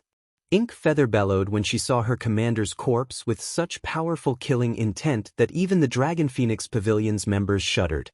It felt as if some hellish curse had echoed throughout the room. Inkfeather and Blood Oath's bodyguards stormed out of the room. Clearly, she intended to relay these events to Warblood's other upper echelons and prepare to move against Zero Wing. This is going to be troublesome. Phoenix Rain watched Inkfeather and her companions leave with a heavy expression. She felt that Shifeng had been too impulsive. Unlike on land, the status quo between adventurer teams and guilds had more balance in the Sea of Death. Naval travel was incredibly inconvenient, and because of this, guilds couldn't rely on their large armies. That wasn't the case for adventurer teams, however. Adventurer teams were small organizations that operated in multiple locations. Would be able to take out an adventurer team regardless of the provocation. Naval adventurer teams had many methods to deal with small groups of players, as well. This was especially true for an adventurer team like Warblood. As one of the top 10 adventurer teams on Dragonheart Island, many adventurer teams had subjected themselves to Warblood's rule. One word from Warblood was all it would take to ensure that Zero Wing's members had no place in the Sea of Death. Moreover, Warblood had Starlink's support. Starlink's progress in the ancient civilization's ruins in the Gravity Mountain range was impressive, and as a result, both the guild and Warblood's naval prowess grew with each passing day. This was the reason Ku Rong had chosen 9 Dragons Emperor as his successor. In comparison, Zero Wing's naval strength was infantile. Even with the bronze speedboat design, Zero Wing would need a lot of time and materials to construct a full fleet.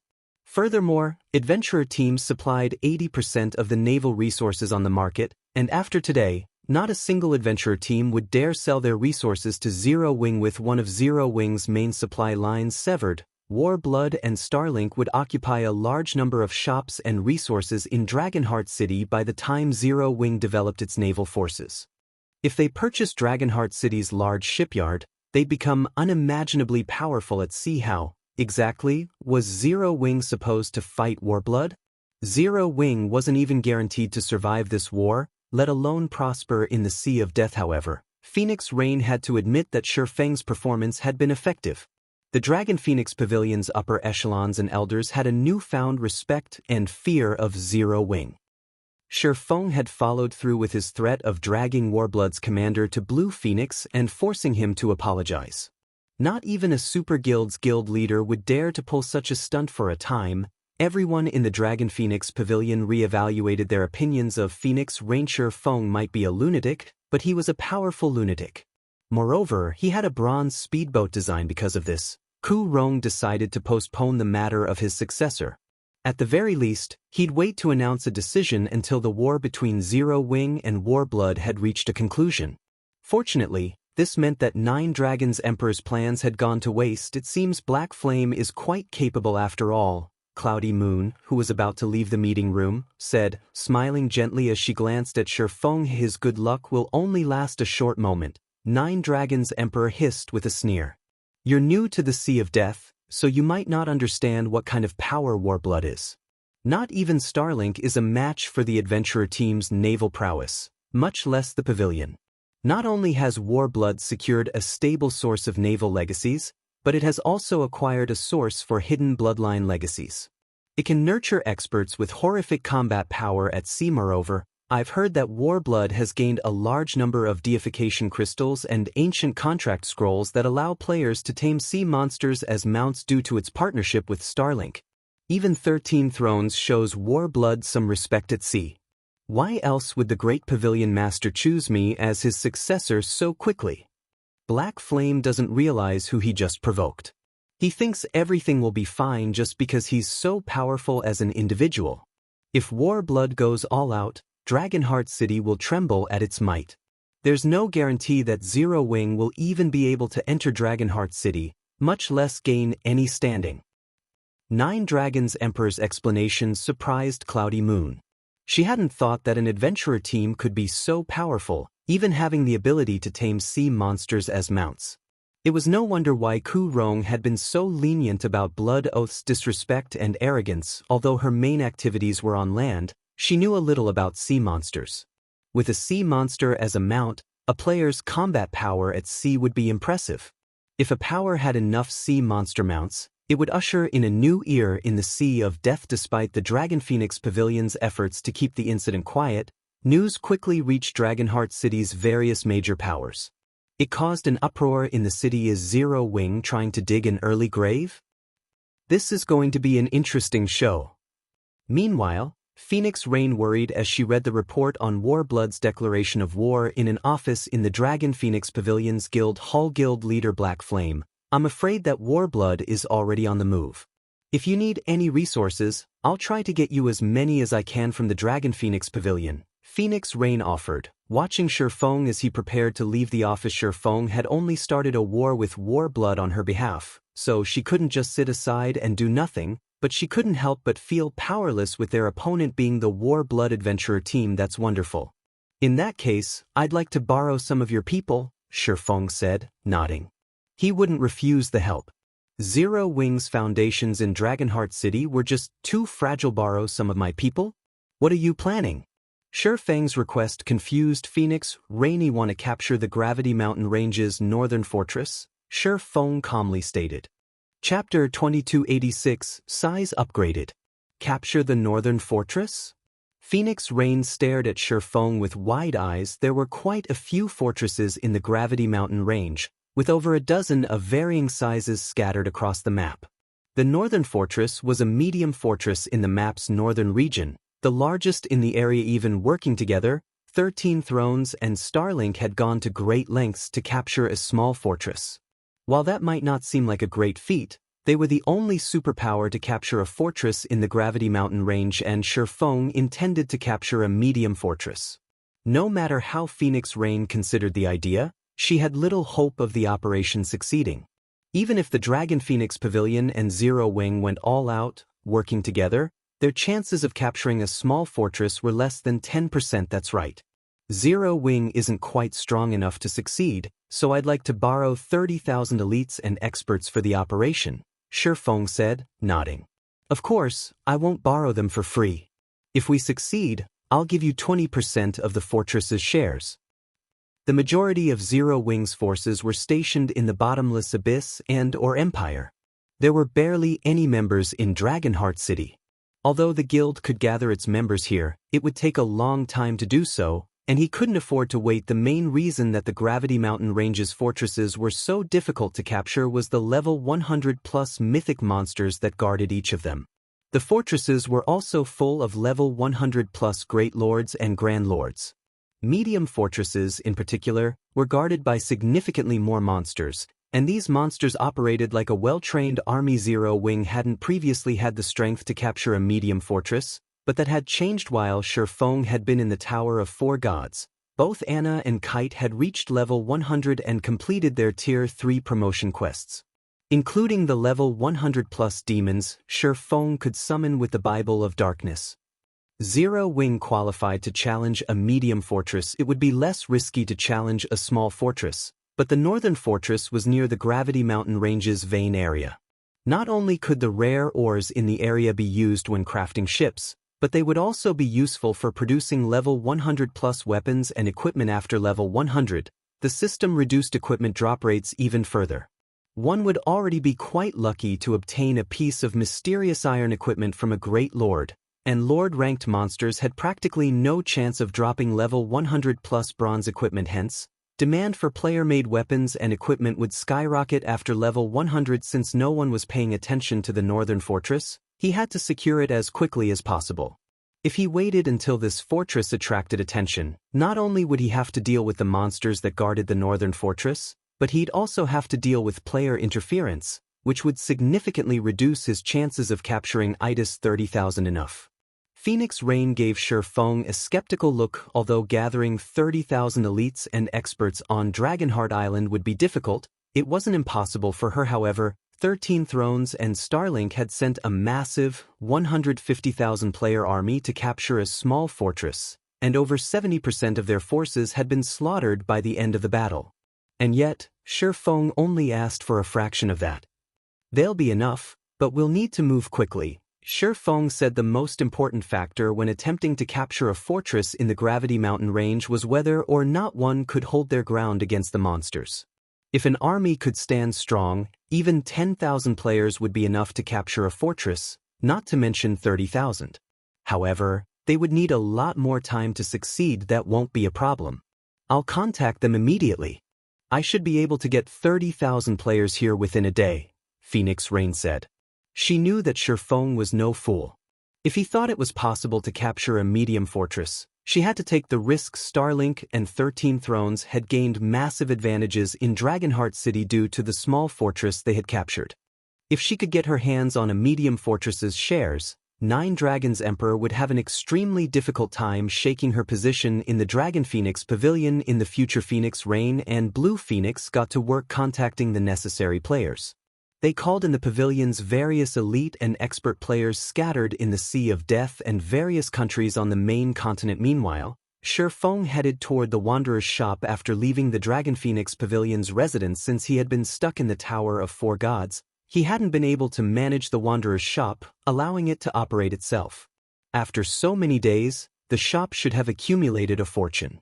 According to Shifeng's estimates, his share should amount to at least 10,000 ancient gold. More customers had been visiting the shop, and as a result, its sales continued to improve, especially those of the black market's entry slots. With 10,000 ancient gold, Shifeng could purchase a plot of land and construct an ordinary guild residence in Dragonheart City's outermost area. This would allow Zero Wing's members to rest and recover in the residence for free, rather than waste their money on hotels. But as soon as Shifeng stepped out of the Dragon Phoenix Pavilion's residence, an uproar rose through the crowd outside. Diaz out. And here I thought he would hide in the Dragon Phoenix Pavilion for the rest of his life. I didn't expect him to show himself so soon. Keep an eye on him, everyone. The higher-ups have announced that we'll earn 3 pieces of epic equipment if we can kill Black Flame. Notify the boss. Black Flame has left the residence. By now, everyone had heard of Blood Oath's death, and Warblood's declaration of war had caused a sensation in Dragonheart City. Moreover, Warblood had offered the highest bounty ever seen in God's domain for Black Flame's head 3 pieces of epic equipment. An ordinary player's strength would undergo a qualitative transformation if they acquired 3 pieces of epic equipment, let alone an expert strength. Thus, every player in Dragonheart City was going mad over the news even if they had killed Shurfeng before this. He wasn't guaranteed to drop his fragmented legendary item, but now, they were promised epic equipment if they killed the swordsman. Not a single player in the Sea of Death could ignore such temptation. Shurfeng finally reached the Wanderer's shop after half an hour, utterly ignoring the crowd of experts and War Blood members that followed him. None of them would dare attack him in Dragonheart City. However, when he saw the Wanderer's shop, Shurfeng had wondered if he had gone to the wrong place. The originally tattered Wanderer's shop looked completely different. Now, it was a 4-story tall building with an extravagantly decorated exterior. An endless stream of players entered and exited the building, and they were all level 85+ experts. The Wanderer's shop looked more like a guild hall than a shop. The shop's size upgraded automatically? Shurfeng could not help his shock. Just how popular is the Wanderer's shop right now?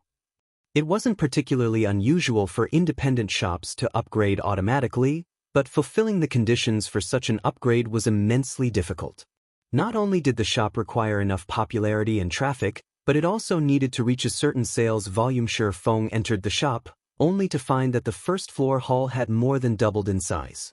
There were also more than 100 types of items available for sale, and they were all treasures that were rarely seen on the market. However, Shurfeng didn't pay these details much mind.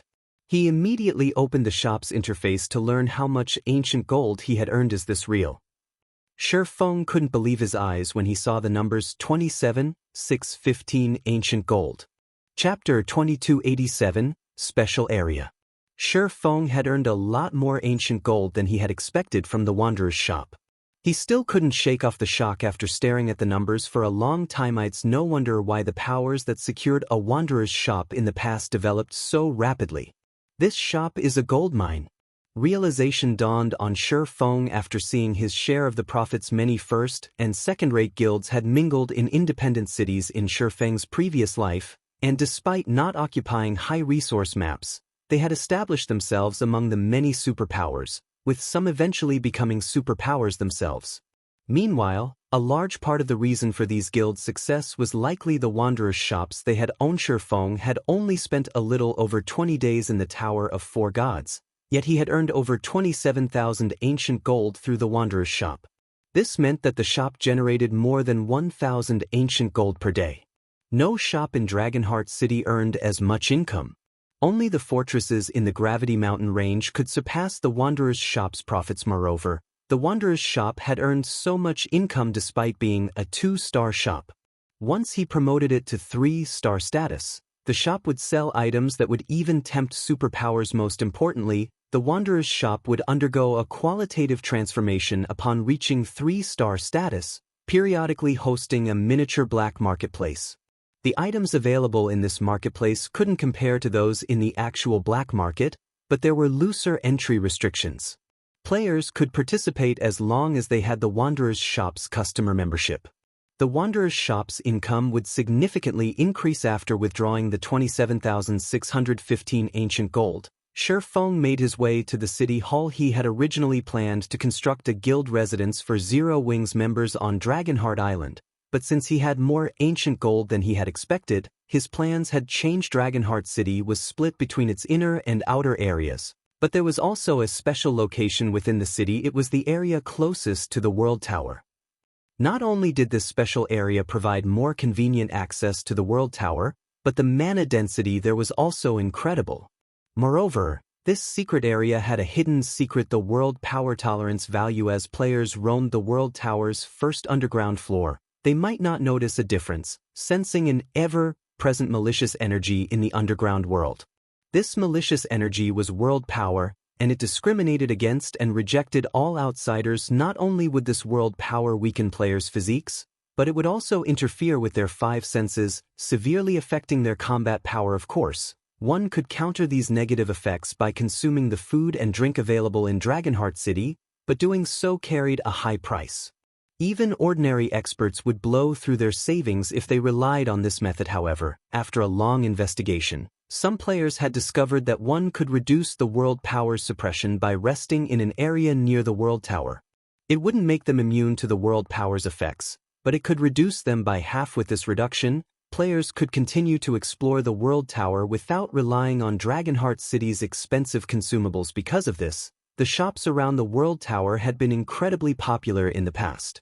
The various superpowers had spared no expense to purchase these shops, modifying them into hotels.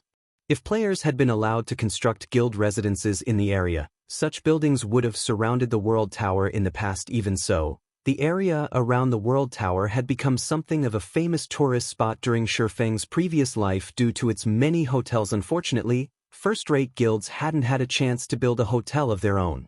In fact, many superpowers had gone without as well. There were only 34 plots of land around the world tower, and these plot sizes were fixed. Guilds didn't have the option of expanding their hotels, regardless of their desire to do just that. Since none of Dragonheart City's various powers had figured this out yet, Shurfeng couldn't miss this opportunity.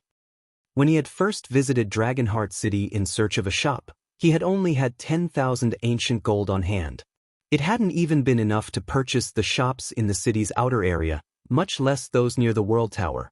Now that he had over 27,000 ancient gold, however, he should be able to afford a shop around the world tower. After waiting for some time in one of the city hall's second-floor reception rooms, Shurfeng watched an elven beauty with a crescent moon insignia enter the room. Unlike the city hall's ordinary administrators, this female elf was the city hall's senior administrator and responsible for selling the shops around the world tower. She was a level 180, Tier 4 Great Wizard. Ordinary players wouldn't even have the chance to meet and speak with this senior administrator, much less purchase the shops near the world tower. Fortunately, Shurfeng was a bronze legatee, so his rank was high enough to earn her attention. Lord Bronze Legatee, here is the information on the 34 shops around the world tower. May I know which one you wish to purchase? Senior Administrator Irene Lauren asked. Shurfeng fell speechless as he read down the list he had been given. Although he had known that these shops and lands would be very expensive, he hadn't expected them to cost this much. Even a barren plot of land cost 24,000 ancient gold, and it was a considerably small plot. A medium-sized plot of land cost 45,000 ancient gold, and of the lands that already had shops, the cheapest was a small-size, one-star restaurant, costing a total of 40,000 ancient gold. To purchase a medium-size, two-star hotel, Shurfeng would have to pay a whopping 128,000 ancient gold.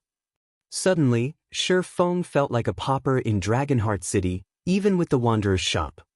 I want this small-sized land, Shurfeng said, gritting his teeth as he chose the small-sized plot closest to the world tower. These shops and lands were no less rare than the Wanderer's shop. Not only could one earn a fortune though one of these plots of land, but it would also help accelerate a guild's growth very well. That will be 26,500 ancient gold coins, Irene Lauren said, nodding. Shurfeng struggled with the decision as he handed the money over, leaving him with little over 1,000 ancient gold. Irene Lauren, however, didn't care about Shurfeng's struggles, and as soon as she received the payment, she handed Shurfeng an ancient contract. Shurfeng felt his chest tighten for a moment when he saw the information on the contract. Although the plot of land had nothing on it, he was required to pay 10,000 ancient gold in monthly maintenance fees. The monthly fees were even more exorbitant than the Wanderer's shop's. Forget it. You can't make money without losing money. Besides, the various superpowers in the past were willing to pay over 1,000,000 ancient gold to purchase a plot near the world tower. After giving the matter some thought, Shurfeng felt that he had still gained a huge advantage. Next, I'll have to collect 4,000 ancient gold to construct an advanced hotel. Then, I can open for business. After signing the contract and preparing to leave the city hall, Shurfeng received a call request. He answered the call as soon as he saw it was from Gentle Snow Guild leader. We've arrived in Dragonheart City, Gentle Snow reported. Chapter 2288, Zero Wings Team. You guys sure are fast. Shurfeng was a little surprised to see Gentle Snow's smile so soon. He had only notified Gentle Snow and the others to travel to Dragonheart City a few hours ago.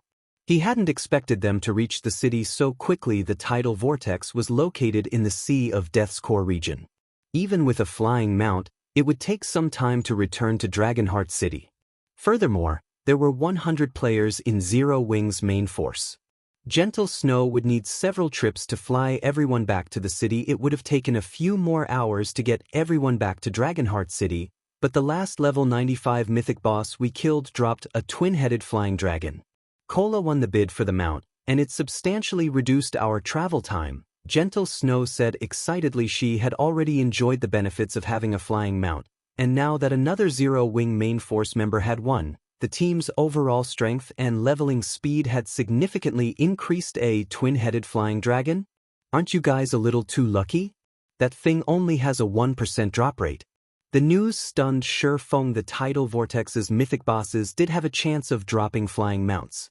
Grinding these bosses was one of the few ways players could obtain an extraordinary flying mount, but the 1% drop rate made it incredibly difficult. Shi Feng had never thought that Gentle Snow and her team would acquire one on their first trip. We have to thank Blackie's luck to thank for it, Gentle Snow said, smiling. Guild leader, I've heard that the Warblood Adventurer team has declared war on Zero Wing. Should we prepare for an offensive? Dealing with the Warblood Adventurer team would have likely given her a huge headache before they had explored the tidal vortex, but now, Cola had the twin-headed flying dragon, bringing Zero Wing's total to 3 flying mounts. Flying mounts already had a massive advantage at sea, and if 3 flying mounts worked together, their team could take on any fleet. 3 flying mounts could carry up to 60 players, and with such a force, annihilating players on 3 bronze speedboats wouldn't be a problem. Most fleets currently in the Sea of Death only had a few bronze speedboats.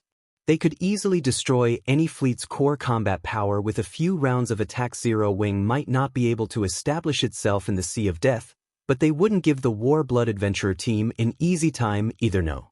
Our current priority is to capture the Gravity Mountain Range's northern fortress, Shi Feng said, shaking his head. Make your way to the World Tower's entrance for now. I'll meet you there.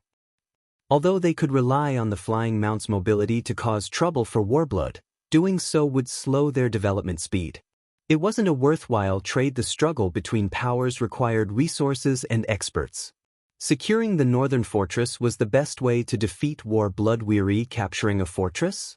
Shi Feng's statement stunned Gentle Snow, but after a moment, a grin spread across her face. Everyone on the team, including her and Cola, were eager to show Shi Feng how strong they had grown. All right, we'll head over immediately. Shi Feng then disconnected the call and made his way to the World Tower. World Tower's underground first floor.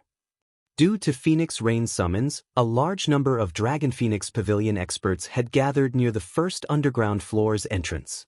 Visiting players were shocked to see so many experts. Why are so many of the Dragon Phoenix Pavilion's experts here? Amazing! Even the lowest level player among them is level 86. Our adventurer team has several thousand members, but fewer than 10 have reached such a high level, yet the Dragon Phoenix Pavilion has more than 7,000 of them. That's nothing. Look at their equipment. They're all wearing level 85 equipment. Moreover, even the lowest quality piece is secret silver rank. Some of them even have level 85 dark gold equipment.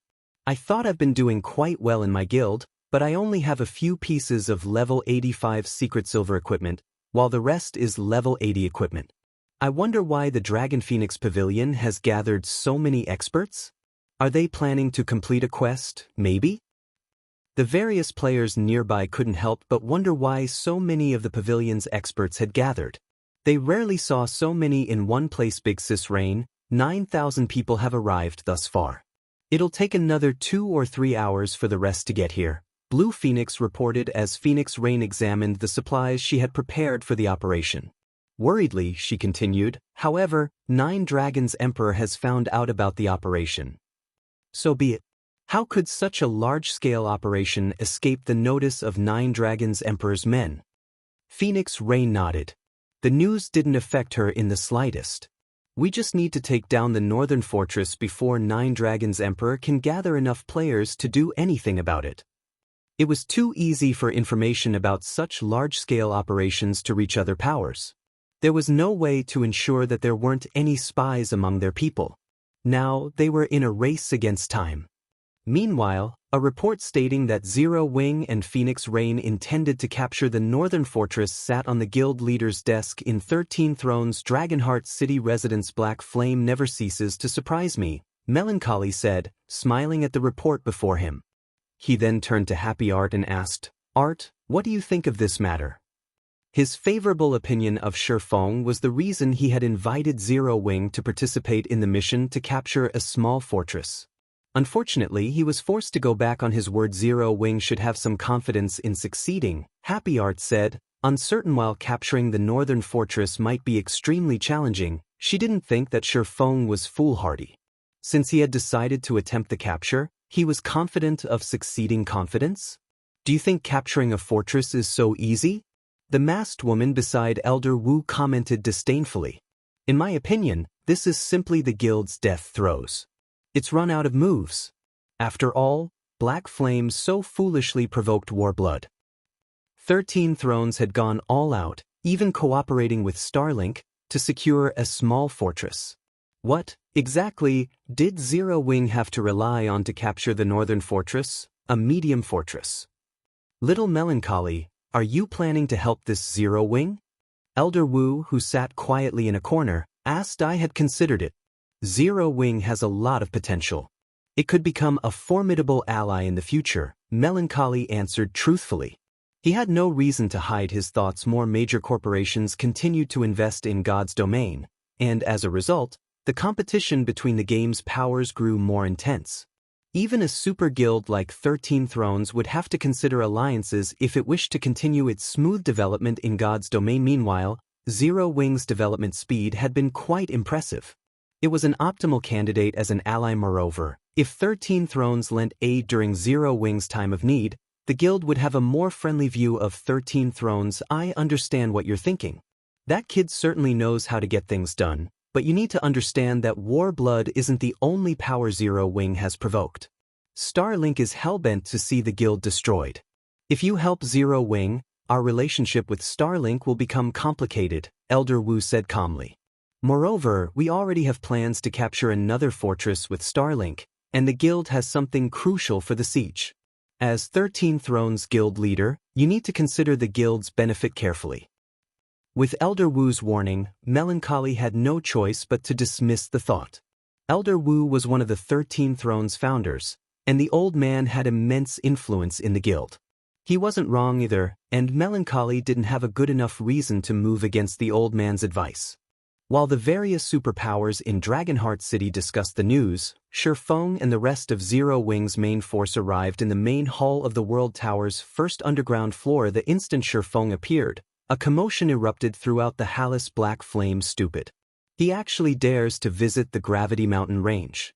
Doesn't he know how many experts want his head? He's probably betting on the fact that no one will mess with him with so many of the Dragon Phoenix Pavilion's members here. I guess you're right, but the moment he wanders off from the Pavilion's group, he's dead. The players in the main hall watched Shifeng with admiration and ridicule. They all wondered what the swordsman would do next. Once he left the main hall, he wouldn't have a safe zone to protect him. Many people would likely try to take his life to claim Warblood's bounty, and not even the Dragon Phoenix Pavilion could guarantee his safety. Guild leader Black Flame, over 23,000 of the 30,000 players you've requested have arrived. The rest should be here in another hour or so. How are the preparations on your side coming along? Phoenix Rain asked as Shifeng entered the main hall. Based on the information I've received, several thousand players are camped outside the main hall, all aiming for your life. Although they won't dare attack with so many of the Dragon Phoenix Pavilion's members around you, more people will gather as time passes. Once there are enough players, I can't be sure that they won't make a move. Completing this mission as quickly as possible was crucial. The various major powers experts were targeting Shifeng, and if the battle dragged on for too long, there was a high likelihood that other powers would try to interfere, and the operation would fail. All of my players have arrived already, Shifeng said, smiling as he gestured to Gentle Snow and the others behind Hema 100-man team. Phoenix Rain was stunned when she saw the cloaked figures of Gentle Snow and the rest of Zero Wing's main force. Although she had known that Zero Wing couldn't dispatch a lot of players for this operation, She hadn't expected Shifeng to only bring a 100-man team to capture the northern fortress.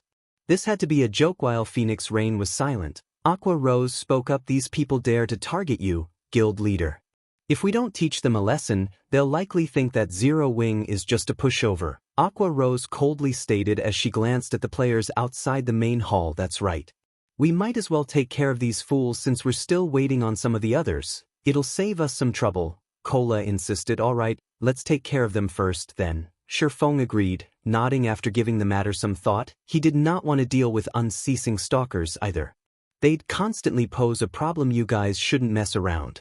Those aren't ordinary players.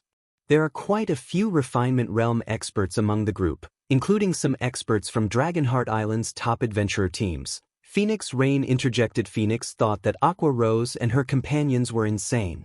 Naturally, Shifeng was even more mad to agree to the suggestion. Although Phoenix Rain was aware that Aqua Rose and the others were incredibly powerful, even her forces would have a hard time taking down these experts. Even if her forces won the battle, they'd suffer grievously for it. Furthermore, there were only 100 of these experts. As Phoenix Rain was about to continue, Aqua Rose and the other removed their black cloaks, revealing every one of them had reached level 95 and 96.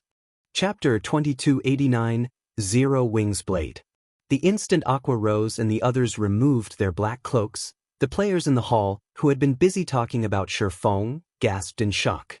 They stared at Zero Wings players as if there were horrifying monsters level 95. How is that possible? How are they so high-leveled? Haven't the superpowers peak experts just reached level 87? Are they monsters in disguise? Everyone was confused over Aqua Rose and her companions' levels. The fact that Shifeng had already reached level 100 was shocking enough. They all knew how difficult it was to level up from such a high level. The fact that Shifeng had reached level 100 wasn't entirely unbelievable. God's domain had many special opportunities to offer, and it wasn't strange for these opportunities to grant players tremendous amounts of EXP now. However, Zero Wing revealed that it had 100 players at level 95 and 96. How were they so powerful? After a brief moment of shock, a terrifying pressure washed over them. Even Phoenix Rain, who stood near Aqua Rose, shuddered, not to mention the ordinary experts in the room. After this display, Phoenix Rain gave up trying to dissuade Aqua Rose and her companions from attacking the group of hostile players. She could only smile bitterly about the situation. Just how many secrets does Zero Wing possess? This thought echoed in Phoenix Rain's mind for a long time.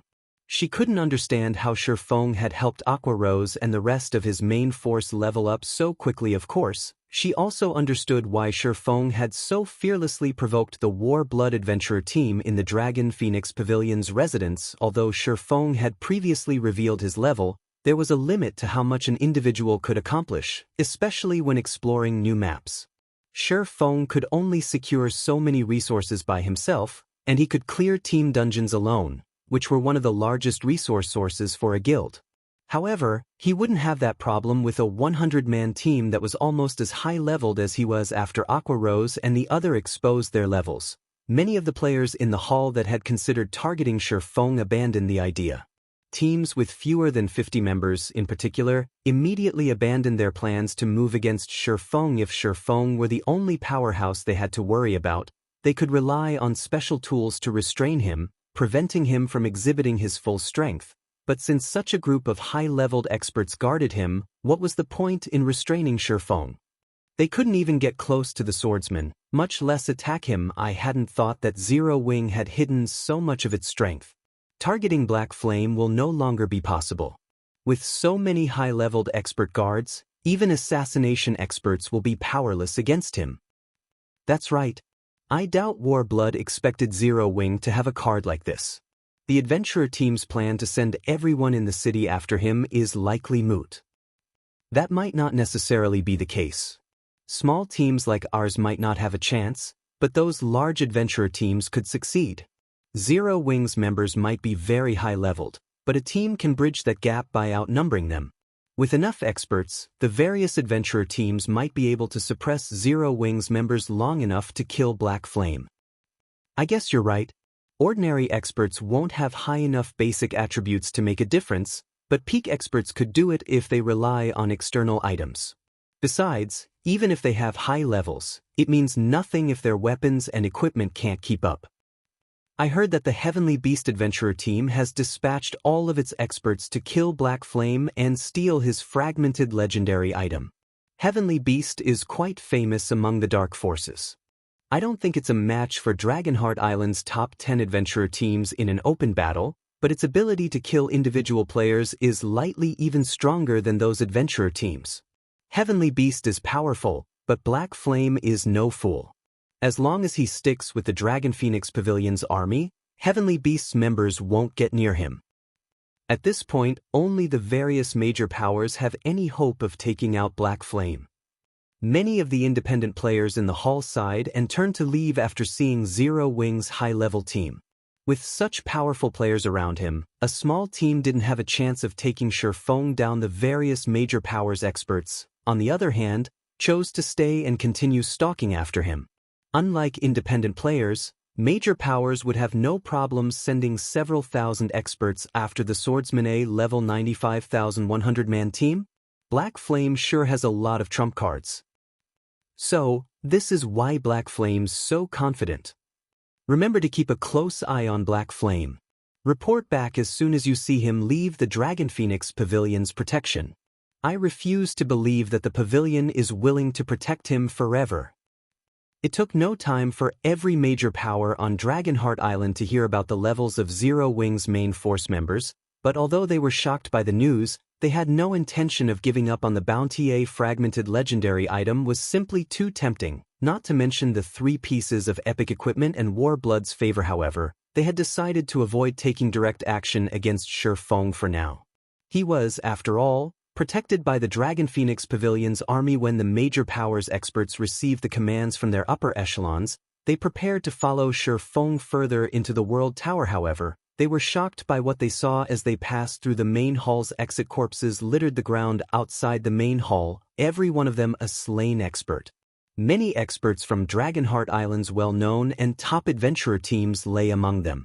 These players had all planned to ambush Shurfeng as soon as he left the main hall. What shocked the newcomers more, though, was Aqua Rose's team, which was busy fighting several thousand players. A 10-level difference wasn't insurmountable, yet Zero Wing's 100-man team slaughtered the several thousand players before them as if they were slicing vegetables. Despite facing dozens of experts' frenzied attacks, Cola, who led Zero Wing's team in the battle, didn't even try to dodge.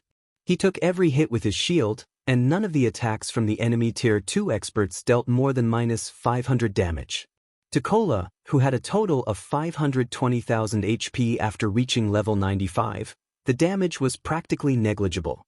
A single healing spell was more than enough to restore his lost HP. Meanwhile, Aqua Rose, Zhao Yueru, Alluring Summer, and Violet Cloud acted as mobile turrets. Every spell they cast claimed at least a dozen experts' lives. Sometimes, their spells even blew apart several dozen experts at once. One of Zhao Yueru's spells even took out a level 87 shield warrior with an epic shield and 2 pieces of epic equipment in an instant. The 2 forces' basic attributes were on entirely different levels. Gentle Snow's team hadn't just gained EXP while they were grinding in the tidal vortex. They had also acquired plenty of high-level items. The tidal vortex's bosses all dropped level 90 and 95 equipment, and as a result, they were all armed with level 95 secret silver and fine gold equipment. Gentle Snow and the others had frequently hunted the tidal vortex, mythic bosses, as well. In addition, the team had been the first players to slay these mythic bosses, which increased the bosses' drop rates. Overall, Zero Wing's main force members had also acquired quite a few pieces of epic equipment. Even the weakest piece Gentle Snow and her companions wore was level 95 fine gold equipment. Their combat power was on an entirely different level compared to the level 85+ experts they fought. Moreover, Gentle Snow and the others had improved their combat standards. Most of the players attacking them hadn't even reached the refinement realm yet. To Zero Wing's main force, these players were easier to defeat than the level 95 sea monsters in the tidal vortex. Over 95% of the 4,000+ experts that had planned to ambush Shurfeng outside the main hall were dead in less than 15 minutes. while the rest tried to escape with special tools. The valley's ground was dyed red with blood, and weapons and equipment littered the ground. In contrast, Zero Wing's team hadn't lost a single player. They had only lost a little stamina and concentration. Chapter 2290, Fame Spreads Across Dragonheart. The various major powers experts, who had intended to follow Shifeng, came to a halt when they saw the remains of the army that had tried to ambush the swordsman. As if the main hall's exit were the entrance to hell, none of them dared to cross the threshold. They killed so many players so easily. Are they even human? This won't do. I need to report this to the boss immediately. They had assumed that Zero Wing wouldn't dare retaliate since they had such a massive numerical advantage. Hence, they had boldly followed after Shifeng, but seeing the thousands of corpses on the ground, none of the various major powers experts dared to leave the main hall. If Zero Wing's members could kill several thousand experts so effortlessly, then they, with only several hundred players, would only meet their doom by leaving. They needed to re-evaluate their plans. As long as Shifeng had Zero Wing's main force by his side, several thousand players wouldn't be enough to take him down. They would need, at least, an army of 10,000 players, perhaps even several tens of thousands, to take him down. Otherwise, they'd merely be giving their equipment to Zero Wing. However, Phoenix Rain was even more shocked by the results than the major powers experts. They've already obtained level 95 equipment. Phoenix Rain was no ordinary expert. Not only was she the Dragon Phoenix Pavilion's Phoenix Pavilion Master, but she was also very nearly a domain realm expert. She could discern a lot of information that ordinary experts could not. Although Aqua Rose and the others had considerably high combat standards, their incredibly high basic attributes were a larger part of the reason for their overwhelming victory. The experts that had tried to ambush Shifeng weren't weaklings. Many of them were even experts from Dragonheart Island's various well-known and top adventurer teams. Their equipment standards were quite high, with even the weakest piece they wore at level 85 fine gold rank. If Aqua Rose and the others had worn level 90 dark gold equipment, they wouldn't have achieved such a one-sided victory. The only explanation was that Aqua Rose and her team wore level 95 fine gold equipment, or better, upgrading one's weapons and equipment was far harder than leveling up. A team could only raid team dungeons, obtaining weapons and equipment that corresponded to their levels, after reaching a high enough level, and although it was possible to grind for higher level weapons and equipment, the cost was so immense that it wasn't worth the effort. Most of the time, players' weapons and equipment couldn't keep up with their levels. In some cases, players would wear items that were of a far lower level. However, not only had Aqua Rose and her companions reached level 95 or higher, but their weapons and equipment were also level 95 fine gold rank or better. Their equipment standard was at least 2 realms higher than the various major powers experts. Meanwhile, news of the slaughter soon spread throughout Dragonheart Island. Zero Wing is amazing. Not even the various major powers will dare target Black Flame now. I know, right? I've heard that many adventurer teams have already given up the hunt. Warblood will likely have to act on its own to deal with Black Flame and Zero Wing.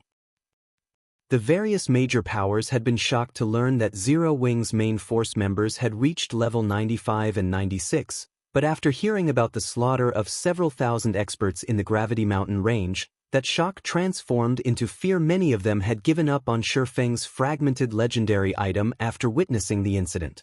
After this display, Zero Wing had proven that it could no longer be taken out by a few major powers working together. Even some of Dragonheart Island's ordinary superpowers grew wary of Zero Wing. Meanwhile, in one of the lounges of 13 Thrones Guild residents, Elder Wu, according to our estimates, Zero Wing's main force members should be wearing level 95 fine gold equipment. The masked, middle-aged man beside Elder Wu reported after examining the data a subordinate had sent him. Not even 13 Thrones could fully gear a 100-man team in such high-quality equipment. So, is this why that kid is so confident? Elder Wu muttered as he shut his eyes. Zero Wing is indeed impressive if it has such solid foundations. Unfortunately, Starlink's foundations are much sturdier. Notify our teams that will be raiding another fortress with Starlink soon. Have them prepare. Understood. I'll get it done immediately, the masked, middle-aged man said, nodding. He then left the lounge as Melancholy had said. Zero Wing was an excellent choice for an ally, but in God's domain, nothing was more important than resources. Securing a fortress in the Gravity Mountain range offered far more benefits than having a level 95,100-man team.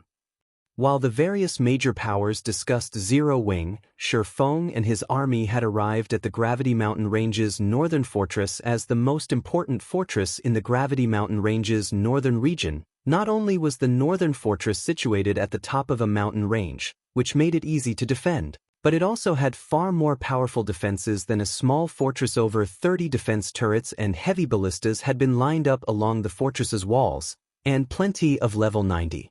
Plus Lord-ranked undead soldiers stood guard beside the war weapons. Not only were these undead soldiers Lord-ranked monsters, but they also had weapons and armor that had been enchanted with magic runes. These undead soldiers' defense and destructive power could even rival that of great lords of the same level. Guild leader Black Flame, for defensive magic towers, have formed a magic barrier around the northern fortress. Do you have any ideas on how to take it down? Phoenix Rain asked with a grim expression as she read the scout's report. She had known that the northern fortress would be difficult to capture, but after seeing the details on the fortress's defenses, she finally understood how difficult it would be. Ignoring the number of undead monsters inside the fortress, her forces were incapable of overcoming the magic barrier around it. 4 defensive magic towers created that barrier, and not only did these towers have a massive reserve of mana, but they could also reform the magic barrier in a short time after it had been destroyed. Unless they could destroy the 4 defensive magic towers quickly after destroying the magic barrier, the fortress would gain another barrier. If they relied on Tier 4 magic scrolls and war weapons, they could destroy the northern fortress's magic barrier, but it would cost an astronomical number of resources to destroy the barrier once. It would also require a lot of time. By doing so, they'd risk losing their war weapons under the bombardment from the fortress's defense turrets and heavy ballistas. To make matters worse, all 4 defensive magic towers were located within the well-fortified fortress and protected by guardian bosses. Those guardian bosses were level 100+ mythic monsters. Simple. We just need to destroy the magic barrier as quickly as possible and charge into the fortress to destroy the defensive magic towers. Shi Feng casually responded. Phoenix Rain stared at Shi Feng, speechless. She knew that they could take down the barrier by destroying the towers, but how were they supposed to do that? This problem wasn't one that could be solved with enough players and war weapons. However, while Phoenix Rain racked her brain to come up with a plan, Shi Feng took out the hero's tome and sacrificed 50,000 magic crystals to it. He then began to chant the summoning incantation. Chapter 2291, Tier 4 Hero. As Shi Feng chanted the summoning incantation some distance below the northern fortress's mountain peak, a pillar of golden light rose from the ground beneath him, shooting toward the sky. The light pillar had a 400-yard radius and was even visible from several thousand yards away. Mana from across the mountainside surged toward the light pillar, condensing until it became liquid before Shi Feng. After 20 seconds of this, the mana finally took on a humanoid form. A moment later, a knight in white clothing and carrying a sacred, golden sword stood before the player army. Although this white-clad knight only stood 2 meters tall, nowhere near the size of a mythic monster, his appearance made everyone shudder. Arslet, Hero, Tier 4 Sword Saint, Level 120. HP 55, 000, 000/55, 000, 000. A Tier 4 hero? Phoenix Rain could not believe her eyes as she stared at Arslet. NPCs were originally already far more powerful than players. Only peak experts had any hope of defeating ordinary NPCs. Heroes, on the other hand, were peak combatants among NPCs, treated as kingdoms and empires' absolute pillars and protectors. They were treated as the absolute pillars and protectors of kingdoms and empires. She had suspected that Shi Feng's trump card would be a Tier 4 combatant. A fighter of that power would be crucial when capturing a fortress, especially the well-fortified northern fortress. Current players simply didn't have the strength to succeed, considering that Zero Wing had relied on the Tier 4 divine magic dragons in defensive and offensive sieges in the past. Phoenix Rain had assumed Shi Feng would rely on one this time. 2. She had never expected Shi Feng to summon a hero, and a Tier 4 hero, at that. The NPC could single-handedly crush an entire NPC city. Shurfeng had considered using a divine magic dragon, but the materials needed to summon one were incredibly rare and valuable. Collecting them would not be easy. Moreover, the divine magic dragons were only really useful against players. They wouldn't be particularly effective against monsters since monsters had such high basic attributes. They did not fear a frontal confrontation. Furthermore, the divine magic dragons had an obvious weakness: the players that managed the summoning array. If a single one of these players died, the array would quickly crumble. The mythic monsters that defended these fortresses generally had relatively high intellect. The moment they noticed the divine magic dragon's summoning array, they'd do anything to destroy it. While Shurfeng was confident of standing against an all-out assault from players, trying to stop powerful monsters hell-bent on getting near the array would be impossible. When sieging a monster-protected fortress, very few players would rely on summoning arrays. He wouldn't have waited until now to capture a fortress in the Gravity Mountain range until now, otherwise Phoenix Pavilion Master, have your men get ready. Shurfeng said. Now that he had summoned Arslet, he couldn't afford to waste time. He continued, once the magic barrier is down, I want everyone to push into the fortress. Leave the mini-bosses to zero wing. Your team just needs to clear out the mobs inside and don't let them get close to the mini-bosses. Alright, leave it to us, Phoenix Rain said, a trace of excitement flashing in her eyes. The bosses were the most troublesome aspect of sieging a fortress. If Arslet were merely an ordinary Tier 4 combatant, this upcoming battle would be a tough one. The Tier 4 bosses in the Northern Fortress were much stronger than ordinary Tier 4 monsters since their power was reinforced by the fortress's magic array. An ordinary Tier 4 combatant would be little more than a punching bag for the bosses. Bosses also had far higher intellect than ordinary monsters. They might not be as intelligent as players, but they weren't stupid. They would try to kill as many invaders as possible rather than focus on one target. Unless one had enough strength to overwhelm the bosses, capturing the Northern Fortress was a pipe dream. This was why, even now, 13 Thrones and Starlink were the only powers to capture a fortress successfully. Fortunately, Shurfeng's army had a Tier 4 hero, so suppressing the Northern Fortress's bosses shouldn't be a problem. As Phoenix Rain began to bark out orders, Shurfeng sent Arslet after the magic barrier. The Northern Fortress's magic barrier was extraordinarily powerful. Even an ordinary Tier 4 combatant would have to attack for a long time to deplete its mana reserve. However, the magic barrier was incredibly fragile to Arslet. Once the hero struck it with his Tier 4 taboo skill, Spatial Rend, it shattered. When Phoenix Rain saw this, she was dumbfounded. She had never thought that a Tier 4 hero would be this formidable charge. Shurfeng shouted. The outcome didn't faze him in the least. NPC heroes were considered invincible among those of the same tier, and they were the humans' final trump card against dragons. How could a measly medium fortress's defensive magic array sustain an attack from such a being? Hearing Shurfeng's command, the Dragon Phoenix Pavilion's 30,000-strong army and Zero Wing's main force charged into the fortress. At the same time, the Northern Fortress's undead army spilled out of the fortress's entrance, while the undead soldiers on the walls began to attack the invading players. The Dragon Phoenix Pavilion's members, who had defeated plenty of powerful monsters before, couldn't help but shudder as they watched the undead army charge to meet them. Undead Soldier, Undead Lord. Level 94. HP 22,000, 000/22, 000, Undead Captain, Undead, Great Lord, Level 96. HP 63, 000/63, 000, Undead Warrior, Undead, Grand Lord, Level 101. HP 260, 000/260, 000, Undead General, Undead, Mythic, Level 102. HP 580, 000/580, 000. Although most of the monsters leaving the fortress were undead soldiers and undead captains, the undead warriors and the general were quite eye-catching. These bosses' frightening auras were even more powerful than the Grand Lords and mythic monsters they typically faced. Why are there so many mini-bosses? Phoenix Rain's expression darkened when she saw the dozen or so massive undead warriors, and the undead general dealing with the undead soldiers and captains was within the Dragon Phoenix Pavilion's capabilities, but the undead warriors and the general were beyond them. There were more than a dozen undead warriors among the army and a single undead general. These were only the monsters stationed at the fortress's entrance. The weakest of the monsters within the northern fortress. Just getting into the fortress was likely impossible, much less capturing it. Not even a Tier 4 hero could stop the undead general and his dozen or so undead warriors at once. Guild leader Black Flame, the situation is direr than we expected.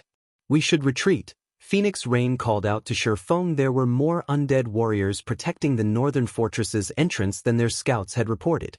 To make matters worse, there was a mythic-ranked undead general among these monsters.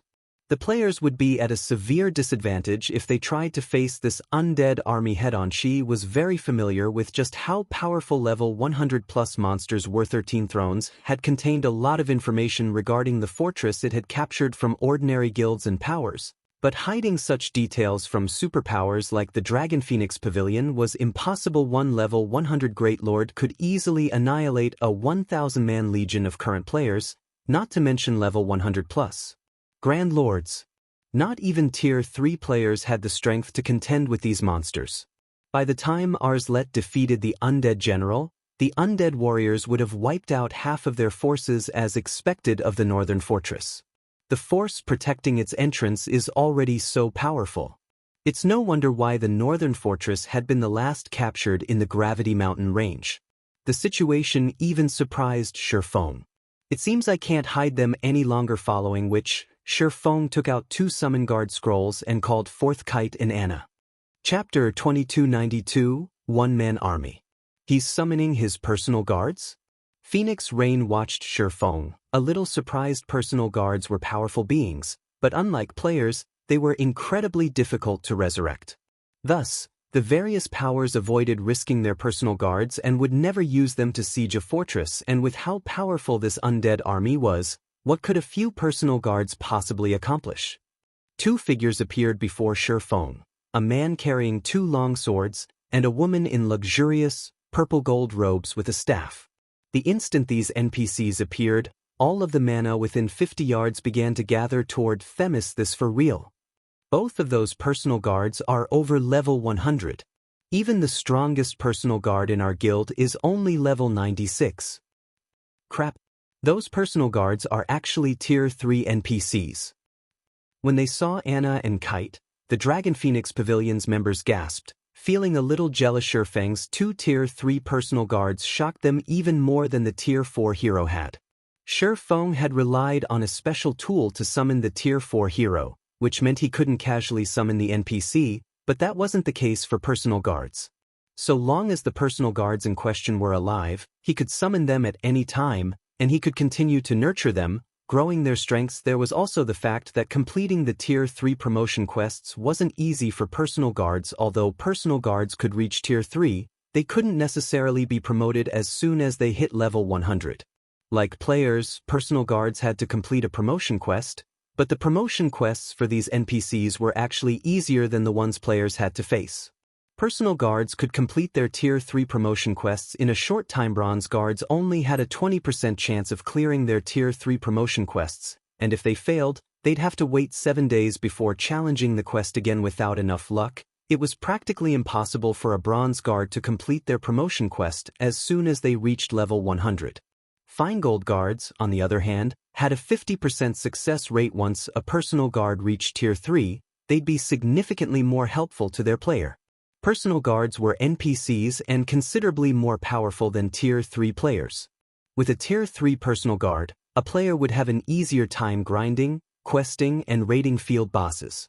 This was why the various powers desperately nurtured their personal guards while protecting them from harm as much as possible. Now that they had seen Shurfeng's 2 Tier 3 personal guards, these players couldn't even imagine how fast Shurfeng would develop in the future. Phoenix Rain couldn't help but feel a little envious. With 2 Tier 3 personal guards, Shurfeng could explore level 100 neutral maps immediately and start preparing for his Tier 3 promotion quest. However, the 2 Tier 3 personal guards did nothing to alter their current predicament.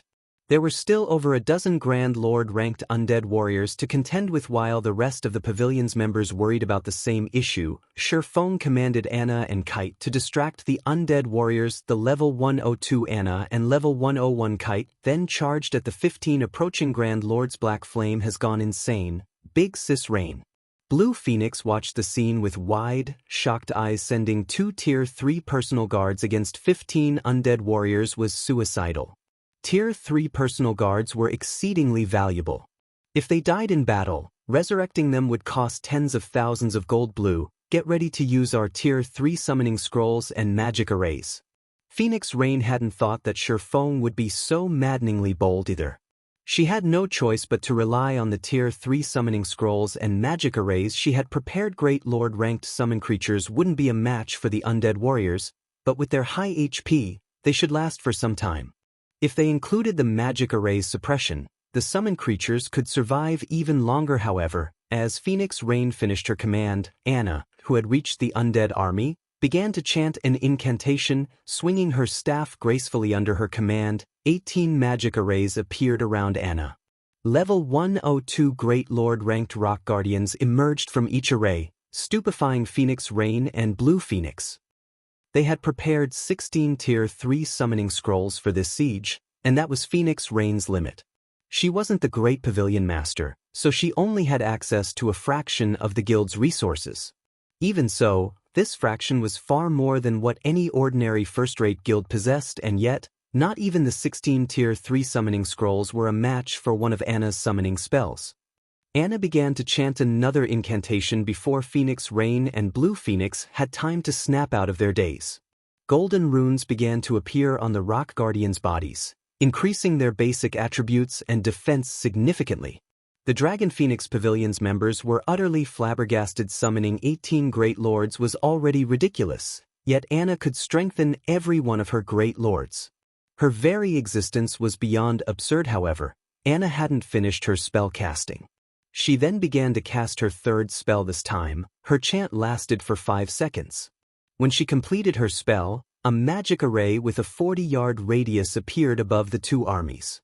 After a short moment, a golden-armored warrior with a shield and long sword fell from the array. Holy Knight, Elemental Creature, Grand Lord, Level 102. HP 320, 000, 000/320,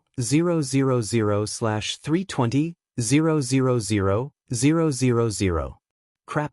Is she really just a Tier 3 personal guard? Many players nearly cursed when they saw the Holy Knight. Anna was practically a one-man army. Only Shurfeng maintained his composure. After all, he knew just how powerful Anna was. Anna was an epic guard with a 113 growth potential. He hadn't even heard of a personal guard with such high growth potential in his previous life. Moreover, magical classes were more suited to large-scale combat. Anna would perform even better than a Tier 4 melee class hero in a group battle. In truth, Anna's performance had exceeded Shurfeng's expectations. Anna had only used her summoner class spells thus far. She hadn't even begun to use her Yin-Yang Saint class spells. With Anna at their side, the players regained their advantage on the battlefield. Of the 18 rock guardians Anna had summoned, 15 rushed forth to distract the undead warriors.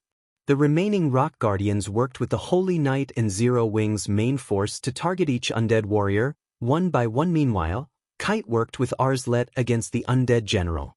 Although he wasn't as proficient in large-scale combat as Anna, his one-on-one combat power was superior to Anna's.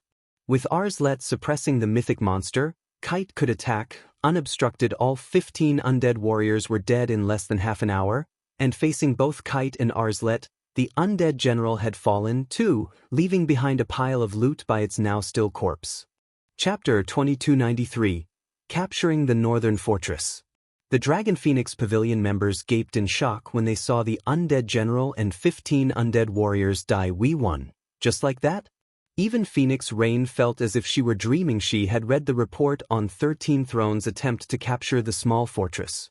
Both 13 Thrones and Starlink had suffered over 10,000 casualties just to get through the fortress's entrance. Moreover, they had only faced level 100+ Grand Lords, not a level 100+ mythic monster, during that battle, and yet, the Dragon Phoenix Pavilion had only lost a few hundred players, and Zero Wings forces had already slain the undead warriors and undead general that served as the Northern Fortress's gatekeepers. All it had taken was one Tier 4 hero and 2 personal guards. Moreover, the hero wasn't as responsible for their success as the personal guard, Anna. No one would believe her if she told this tale. The undead general and undead warriors had also dropped better loot than any of them had expected. Not only had they dropped a lot of level 100 secret silver equipment, but several pieces of level 100 fine gold equipment had also dropped. The sight of their harvest even excited Phoenix Rain. The equipment's attributes were awe-inspiring. It was no exaggeration to say that a player in full level 100 secret silver equipment could easily defeat a player in level 90 dark gold set equipment.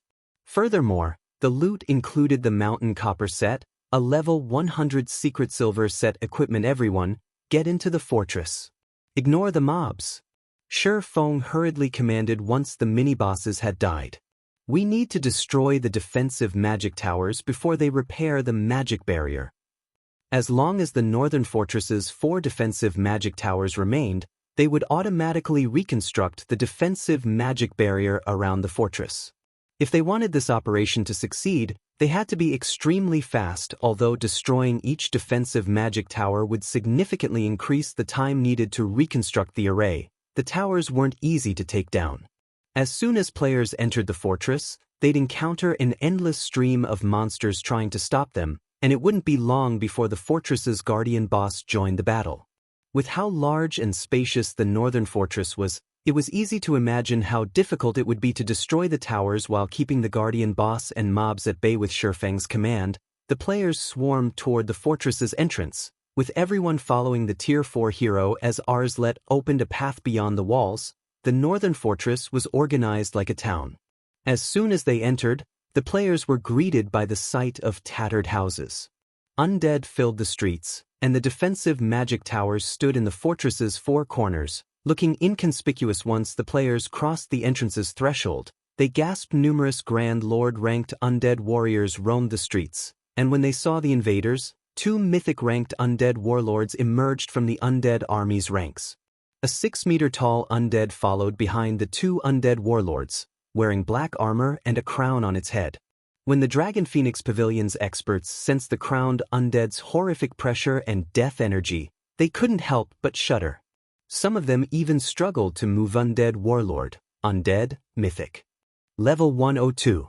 HP 630, 000, 000/630, 000, 000. Undead King, Undead Creature, Ancient Fiend, Mythic.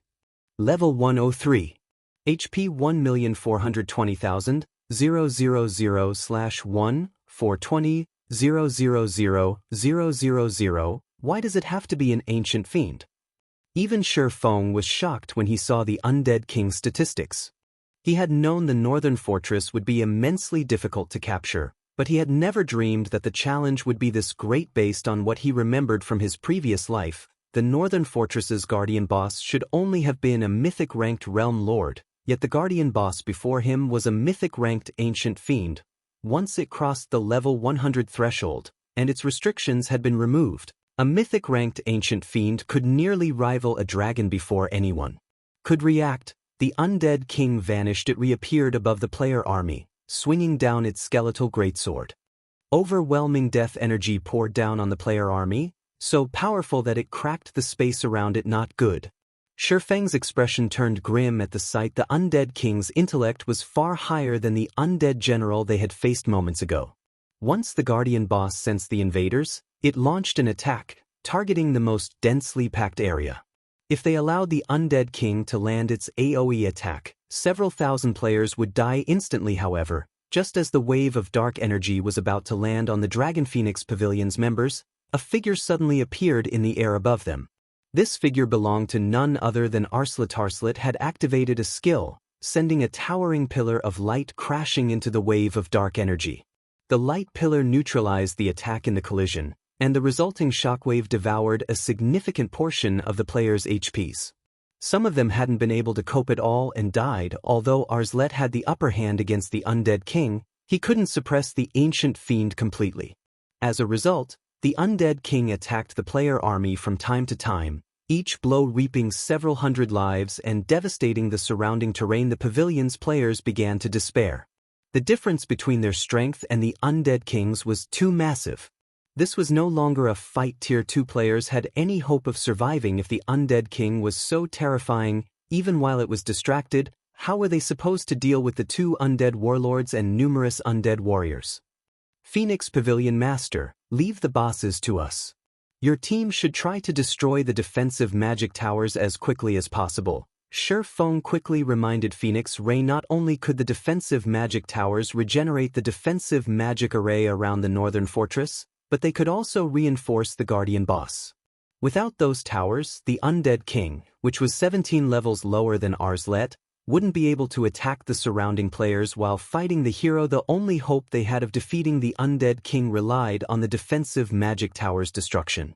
If that failed, the fortress's undead would slay every player, regardless of whether or not Arslet could survive against the ancient fiend. But those 2 undead warlords, Phoenix Rain insisted, worried as she glanced at the mythic monsters that guarded the path to the defensive magic towers. The 2 undead warlords were no trivial opponents. They might not be as strong as the undead king, but if they ambushed her army's healers, the rest of her players would fall. Don't worry about them. We'll keep those 2 undead warlords busy. Feng shouted back. Feng then retrieved the Ring of Gospel, sacrificing 7,000 magic crystals to activate Miniature World and Ring of Brilliance. Within a 5,000-yard radius, space froze, and all enemies' physiques and basic attributes dropped. At the same time, all allies within 2,000 yards of Feng received a boost to their physiques and basic attributes. Everyone immediately sensed the gap between themselves and the undead army shortening significantly. Once that was done, Feng sent Anna and Kite after the 2 undead warlords. Although the undead warlords were powerful, the 2 mythic bosses would need quite some time to deal with the players when faced with the strengthened Holy Knight, Kite, and the suppressing barrier. The 18 Rock Guardians had formed. When she saw this, Phoenix Rain stopped holding back, activating all of the Tier 3 summoning scrolls she had prepared to open a path to the defensive magic towers. She also used quite a few defensive magic arrays and Tier 4 large-scale destruction magic scrolls. Once the force had reached one of the towers, the Dragon Phoenix Pavilion's members bombarded it with their attacks. Time passed quickly as each defensive magic tower fell. The undead king's attacks became more powerful. As a result, the player armor suffered more casualties. When only one defensive magic tower remained, the undead king began to attack the Rock Guardian's magic barrier to free the undead warriors. Hurry. That barrier won't last much longer. Feng urged Phoenix Rain and the others as he watched the barrier's mana reserves rapidly deplete. Just before the magic barrier shattered, the sound of a collapsing building echoed throughout the fortress. After fighting for more than an hour, suffering over 10,000 casualties, and expending all of their Tier 3 and Tier 4 magic scrolls, the Dragon Phoenix Pavilion's members had finally destroyed all 4 defensive magic towers. As the 4th and final defensive magic tower fell, the death energy and mana within the northern fortress substantially decreased. The undead king's basic attributes also fell by as much as 20%, instantly giving Arslet an overwhelming advantage. With Arslet suppressing the ancient fiend, the players were able to attack the undead warlords without interruption. Finally, after nearly 2 hours, the undead king and the 2 undead warlords died. We did it. We won. The surviving players cheered as the undead king collapsed to the ground. Even Phoenix Rain was immensely excited.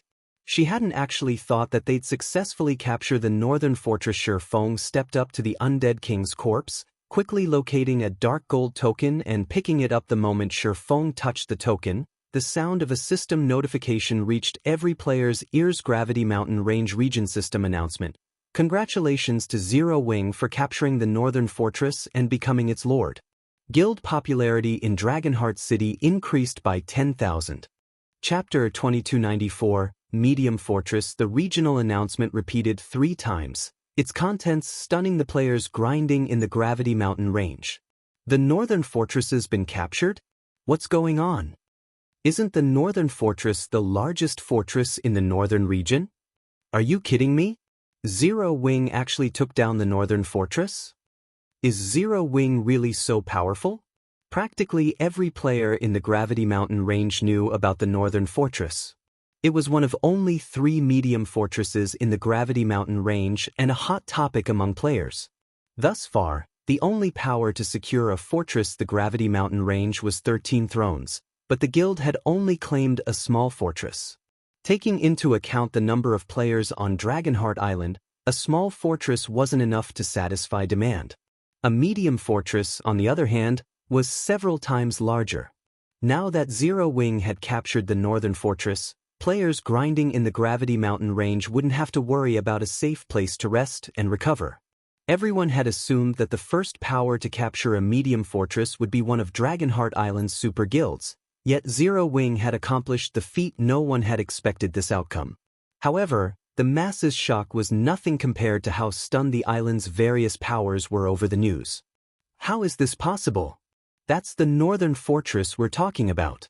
How could a guild like Zero Wing possibly capture it?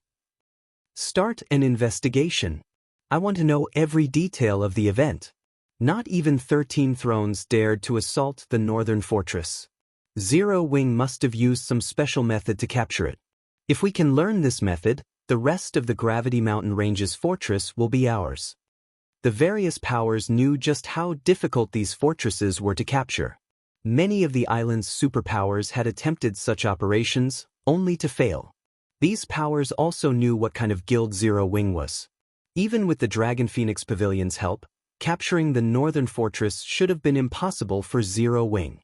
If it were that easy, the various super guilds would have already occupied every fortress in the map. Zero Wing must have used some tool or special method to succeed. Meanwhile, a report regarding Zero Wing's success in capturing the Northern Fortress quickly made it to Melancholy's desk in the 13 Thrones Dragonheart City residence. Interesting. I hadn't really thought that they'd succeed, Melancholy commented, surprised as he read the initial report. As 13 Thrones Guild leader, Melancholy knew better than anyone on Dragonheart Island how challenging the Gravity Mountain Range's fortress were to capture. When he had first heard of the operation, he had assumed Zero Wing was going for broke, hoping it would work out somehow. The Warblood adventurer team was still going mad over trying to destroy the guild, after all. Guild leader, now that Zero Wing has captured the Northern Fortress, it will gain more influence on Dragonheart Island. Many powers will likely try to ally with the guild. Should we? Happy Art carefully asked Melancholy while eyeing Elder Wu. Elder Wu had been a strong advocate for their guild's relationship with Starlink since the superpower could be so helpful in capturing the Gravity Mountain Range's fortresses. And yet, Zero Wing had successfully claimed the Northern Fortress, a feat that not even 13 Thrones had the strength to accomplish. Naturally, a medium fortress would offer far more and better benefits than a small fortress, and the various major powers already saw Zero Wing as a tempting ally. If 13 Thrones waited until other powers had allied with Zero Wing first, it would lose a significant amount of potential profit. Happy Art, you reach conclusions too quickly, the masked woman behind Elder Wu spoke up. Although Zero Wing has the Northern Fortress, capturing it is a lot easier than defending it, especially now that the guild has angered both Starlink and Warblood.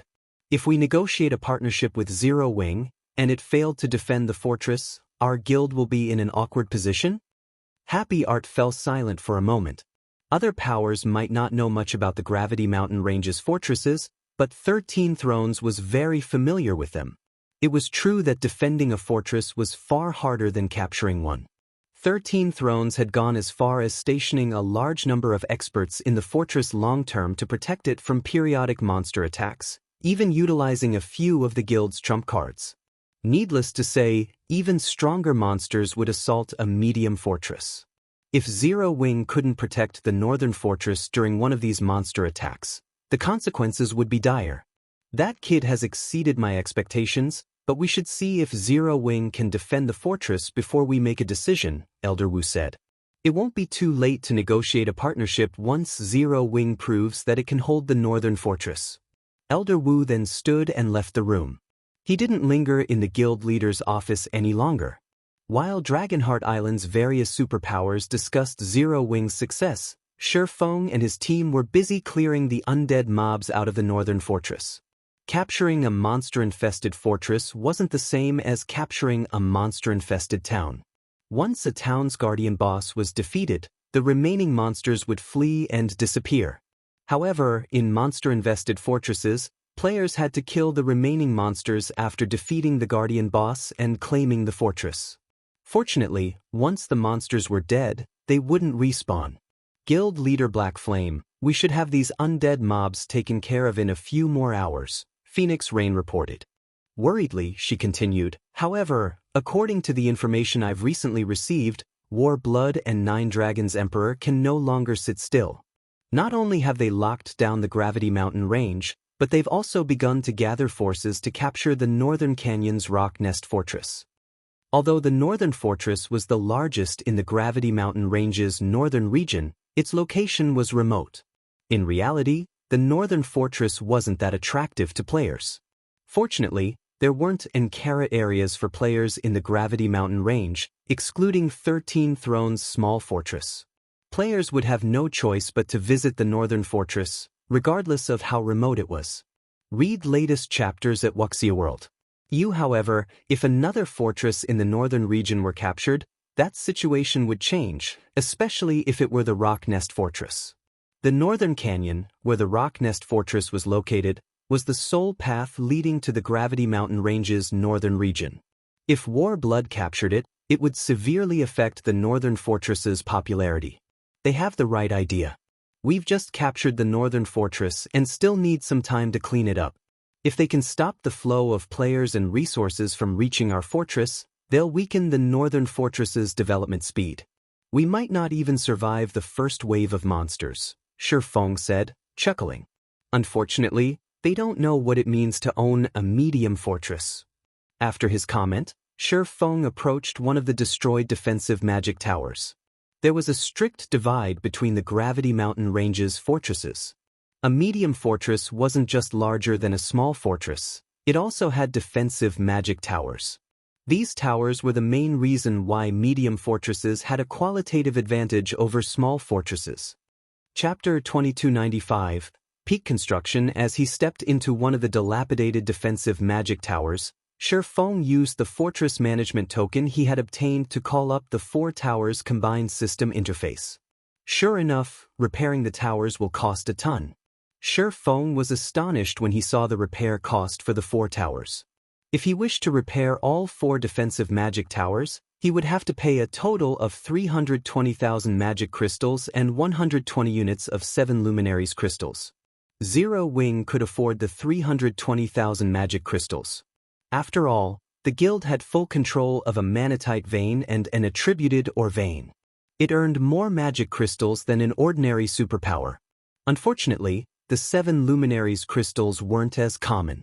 Although 7 luminaries crystals dropped in certain team dungeons and maps, the drop rate was painfully low. Even now, Zero Wing had barely saved up 200 units. He would have to part with more than half of Zero Wing's stock if he wanted to repair all 4 defensive magic towers. In the end, however, Shifeng gritted his teeth and accepted the cost. Only medium fortresses and larger had the privilege of using defensive magic towers, and these towers were not limited to creating a defensive magic array to protect the fortress from invaders. They could also gather and concentrate the fortress's mana, as well as act as a teleportation point. Players couldn't rely on return scrolls or guild transfer scrolls to return to a rest area while in the World Tower. They'd have to rely on their own feet to travel back and forth. Of course, players could rely on land or flying mounts, but this was a lot more difficult than using a return scroll. Players would have to conserve some of their stamina for the return trip, which limited how long they could grind. Meanwhile, the defensive magic towers could nullify some of the World Tower's suppression, and players could connect return scrolls to the tower's teleportation point.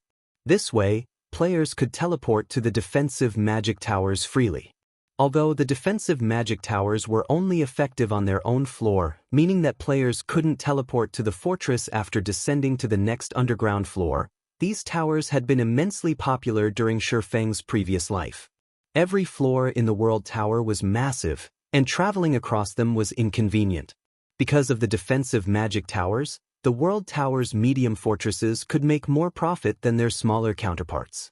Aside from profiting from visiting players, medium towers could also earn money from NPCs through the defensive magic towers.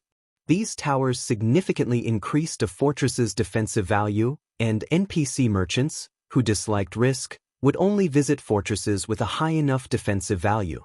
Naturally, there was a massive difference between player-generated profit and profit earned from NPC merchants. Although ancient coins were Dragonheart City's only currency, players generally spent ancient copper and ancient silver. They rarely spent ancient gold. This was why 13 Thrones had earned much ancient gold since capturing a small fortress. However, NPC merchants were a different story. If an NPC merchant rented one of a fortress's shops, they'd pay with ancient gold. The more NPCs that visited a fortress, the more ancient gold a fortress's ruling power would earn. Shifeng desperately needed ancient gold. His desire for it had become even greater after defeating the ancient fiend-ranked undead king. Normally, a fortress's bosses only dropped average loot. That was clear based on the loot the mythic-ranked undead general had dropped. Compared to the boss's loot, the fortress itself was the true prize. Aside from the fortress management toke, the undead king had dropped an extremely rare item: the Freedom Hotel design. Shifeng had thought he was hallucinated when he had seen the design. The Freedom Hotel was a peak construction in God's domain. Meanwhile, and it was even more valuable than a fragmented legendary item. For a guild city to become a main city, it needed a peak construction. Thus, owning the design for one was akin to obtaining a main city. Furthermore, a peak construction's abilities were out of this world. If he could construct a Freedom Hotel, he could elevate Stone Forest City into an intermediate city. The difference between an intermediate city and a basic city in a level 100+ map was like the difference between heaven and earth when it came to helping players complete their Tier 3 promotion quests. Of course, building a peak construction was extremely difficult. Every required material was exceedingly rare in God's domain, and many of them couldn't be stored in a player's bag space. The precious boundary stone was one such example. One could only find a boundary stone by luck. The only place that sold them was the black market, and each stone cost 8,000 ancient gold. Meanwhile, constructing the Freedom Hotel required 3 boundary stones, and including the cost of the other materials, the Freedom Hotel's construction would cost at least 40,000 ancient gold. Moreover, organizing a large-scale mining operation for the Gravity Mountain Range's rare ore veins would be a massive ancient gold expense. The ore veins in the World Tower were crawling with monsters, especially at night. Every ore vein in the World Tower was practically a monster nest. Even expert teams would be annihilated if they weren't careful. A small-scale operation wouldn't be a problem, but to set up a large-scale operation, one would need to construct a mine and defensive structures, both of which cost ancient gold. If Shifeng wanted to develop Zero Wing in the World Tower quickly, he needed ancient gold. Time passed quickly. While Shifeng and the others slew the remaining monsters and repaired the fortress's various buildings, a system announcement reached every player in the map. Gravity Mountain Range Region System Announcement. Congratulations to the War Blood Adventurer team for capturing the Rock Nest Fortress and becoming its lord. Guild popularity in Dragonheart City increased by 5,000. The system announcement caused another uproar throughout the Gravity Mountain Range. What? Zero Wing has just captured the Northern Fortress, yet Warblood has already captured the Rock Nest Fortress? Warblood really is vicious. With 2 fortresses in a single region, Zero Wing won't be able to generate as much income from the Northern Fortress. To make matters worse, the Rock Nest Fortress occupied the path to the Northern region. That's nothing. Warblood has also allied itself with quite a few of Dragonheart Island's top 10 adventurer teams. They're going to work together to seal off the northern region. They've declared that anybody who visits the Northern Fortress will be considered one of the adventurer team's enemies. How vicious! Even with a fortress, Zero Wing has no hope of surviving in Dragonheart City. Zero Wing can only blame itself for provoking so many of the island's powers. The players grinding in the Gravity Mountain Range were astonished by how fast and decisively Warblood had captured the Rock Nest Fortress. They hadn't expected the adventurer team to strike down Zero Wing as soon as it had some success on Dragonheart Island. Read latest chapters at Wuxia World. What should we do, Big Sis Rain? Blue Phoenix paled when she read the latest report. Because of Warblood's declaration, players that had been preparing to visit our fortress are backing out due to fear. Maintaining a fortress wasn't easy. They'd have to station players here long-term to deal with the occasional monster raids. Meanwhile, players were a fortress's main source of income. If players weren't willing to visit the northern fortress, they'd be lucky not to hemorrhage money on the fortress's upkeep. How did they secure the Rock Nest Fortress so quickly? Phoenix Rain's expression darkened when she heard the news. Although she had known that Warblood planned to capture the fortress, she hadn't thought that it would succeed so soon. Why don't we go teach them a lesson? Guild leader Aqua Rose suggested in a chilly tone after reading about Warblood's threat. Forget it. Their fortress is under a 3-day protection period. Attacking them would be meaningless right now, Shifeng said, shaking his head. Chuckling, he continued, however, since they want to play, we'll play. Spread the word that whoever visits the Rock Nest Fortress will be declaring Zero Wing an enemy. None of them will be allowed through the northern fortress's gates. Chapter 2296, Fortress opens Gravity Mountain Range, Rock Nest Fortress. The Rock Nest Fortress stood atop the northern canyon. From afar, it looked like a nest, which was how it had earned its name. The fortress was easy to defend and difficult to attack. However, the fortress was filled with tens of thousands of level 85+ players that were busy slaying the fortress's prior residents, the Blackstone Ores. Several tens of thousands of Blackstone Ores had garrisoned the fortress, but less than 10,000 remained. Lying quietly in the fortress's heart was the 4-meter-tall Ore King, and all sorts of weapons, equipment, and materials were scattered around its corpse. I hadn't thought that capturing a fortress would be this profitable. It's no wonder why 13 Thrones is so eager to capture a second one, 9 Dragons Emperor said, sighing ruefully as he gazed at the items on the ground. Even in the Gravity Mountain range, Great Lord rank and higher monsters were relatively rare, yet the Rock Nest Fortress had been home to tons of them. Since this was the first time these monsters had been slain, their drop rate was much higher than the monsters that wandered the map. Clearing out the Blackstone Ores had yielded over 10,000 weapons and equipment pieces. Moreover, every item as level 90 or above. There were even some level 100 weapons and equipment among the loot. Although most of the weapons and equipment were only secret silver rank, with a few fine gold rank items, it was more than enough to serve as interim equipment. At the very least, his subordinates could use these items to start raiding level 90 super large-scale team dungeons as soon as they were the appropriate level. It's only natural. Every fortress in the Gravity Mountain range is a treasure trove. We had planned to work with Starlink to capture a medium fortress, but I hadn't expected Zero Wing to claim the northern fortress successfully. We had no choice but to move forward with our plans, Blood Oath said. His voice cold, he continued, even with the northern fortress, I'll ensure that Zero Wing has no place on Dragonheart Island. That's right. That Zero Wing is too arrogant. They look down on you, Commander Blood, 9 Dragons Emperor said, nodding. I suspect the guild's members have already begun to panic. Without any visiting players, even the best fortress in the world is useless. Warblood, Crimson Shadow, and Knight's Sword, 3 of Dragonheart Island's top 10 adventurer teams, had agreed to work together against Zero Wing. Not a single adventurer team on the island would dare cross these 3. Furthermore, Warblood and Starlink were collaborating to seal off the northern region. Anyone that dared to explore the area would be making a one-way trip. Aside from Zero Wing's members and Phoenix Rain's subordinates, no one would visit the northern fortress. They had ensured that the northern fortress would be nothing more than a bottomless pit, steadily devouring Zero Wing's funds. The Gravity Mountain Range's fortresses weren't like the fortresses in the outside world. Monster attacks were more frequent here. Maintaining a small fortress cost enough of a fortune to give superpowers a headache, not to mention a medium fortress's maintenance, and that was excluding the subsidies a power would need to pay the players that guarded the fortresses. While 9 Dragons Emperor and Blood Oath conversed, a woman with an ancient bow approached. Commander, Zero Wing has made a move.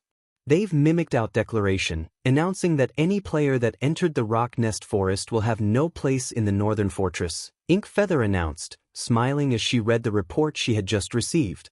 They're trying to compete with our influence on Dragonheart Island? Black Flame is a fool. Does he really think Dragonheart Island is the same as Starmoon Kingdom? Blood Oath laughed. Commander Blood, I doubt that Black Flame knows that we've found a mana well in the Rock Nest Fortress. Otherwise, he'd have never made this decision, Nine Dragons Emperor said, smirking. The mana well was the Rock Nest Fortress's exclusive construction. Although repairing it would deplete their liquid funds, the mana well's effects were well worth the cost. With this mana well, players could fully recover their stamina and concentration within half an hour. The mana well's effects would tempt every player grinding in the Gravity Mountain range.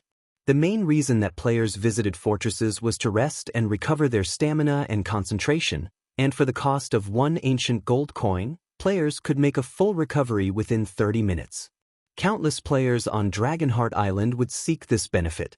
As news of the mana well spread, even the players that visited the 13 Thrones small fortress would likely shift their attention to the Rock Nest Fortress, not to mention the powers that were considering setting up a base in the Northern Fortress. Since Black Flame is so eager to die, I don't mind sending him to his grave. Turning to Inkfeather, Blood Oath commanded, Ink, quietly inform the various major powers on Dragonheart Island of the mana well. I'm sure they'll know what to do once they receive the news. Understood. Inkfeather grew even more eager to see Shurfeng despair. Unless they were stupid, the various powers would recognize the most beneficial fortress once word of the mana well spread. Meanwhile, in 13 Thrones residence in Dragonheart City, Zero Wing thinks that it can suppress Warblood just because it has captured a medium fortress? The guild still isn't aware of how foolish it's being, Elder Wu, who rested in his office, said as he read the report his subordinate had sent. 1,000, have Lu Xinglua pay me a visit. Tell him that it's about capturing a medium fortress. Understood. The masked woman named 1,000 Lives smiled and nodded. In her opinion, Zero Wing was extremely foolish. The guild simply didn't realize how powerful superpowers foundations were. Elsewhere, in the Gravity Mountain Range's northern fortress. While Phoenix Rain organized the fortress's repairs, Shurfeng concentrated on restoring the defensive magic tower's magic arrays. The magic crystals and 7 luminaries crystals he had spent to repair the towers only repaired the core crystals. It was barely enough to activate the towers. To restore the defensive magic towers to full power, players needed to repair the magic arrays and magic circuits within the towers. However, this wasn't an easy task. It required an advanced magician at the very least, and the work was intensively time-consuming. Fortunately, Shurfeng was almost a master magician, so he could repair the arrays and circuits smoothly and swiftly.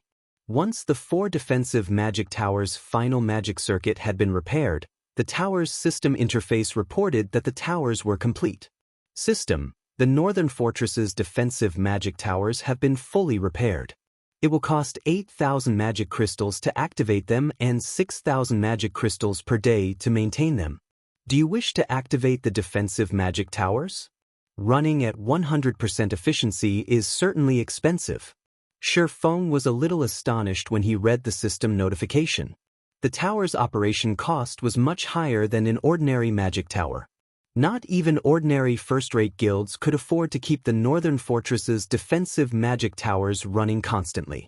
However, Shurfeng did not hesitate, activating the towers immediately. After Shurfeng had sacrificed the required magic crystals, a 2-fold magic array appeared above the Northern Fortress, enveloping it.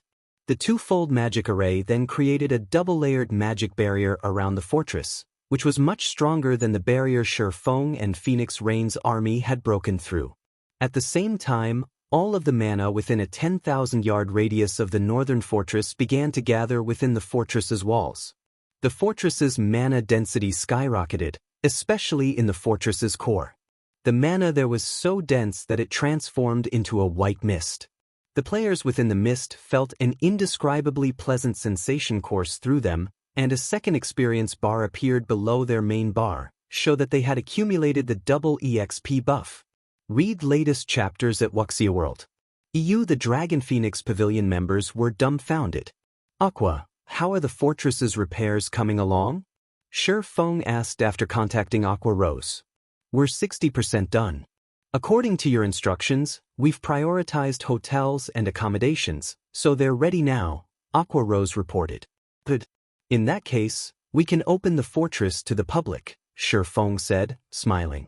He then called up the Northern Fortress's system interface and did just that. Chapter 2297. Heading to the Northern Fortress. After Shi Feng opened the Northern Fortress to the public, the Dragon Phoenix Pavilions and Zero Wings members quickly disseminated news of this throughout the Gravity Mountain Range and Dragonheart City. Zero Wing opened the Northern Fortress so quickly. Zero Wing is probably trying to snag some advantages. However, now that Warblood has made that kind of threat, who would dare visit the Northern Fortress?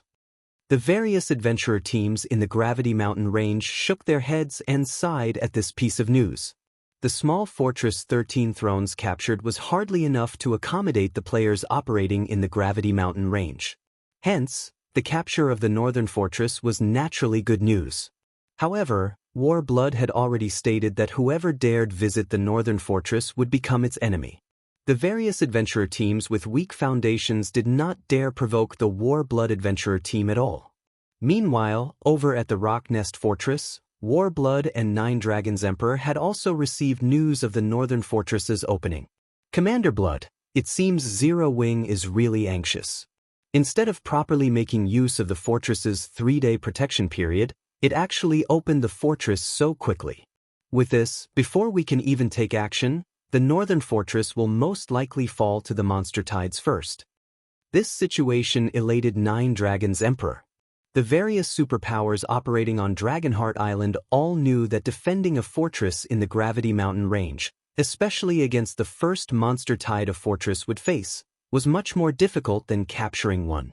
Hence, the wisest decision was to utilize every second of the 3-day protection period after a fortress's conquest to enhance the fortress's defenses as much as possible. Now, however, just 1 day after seizing the Northern Fortress, Zero Wing had taken the initiative to lift the protection mechanism and open the Northern Fortress to the public. Since the Rock Nest Fortress had yet to open, such an action would indeed attract some players to the Northern Fortress.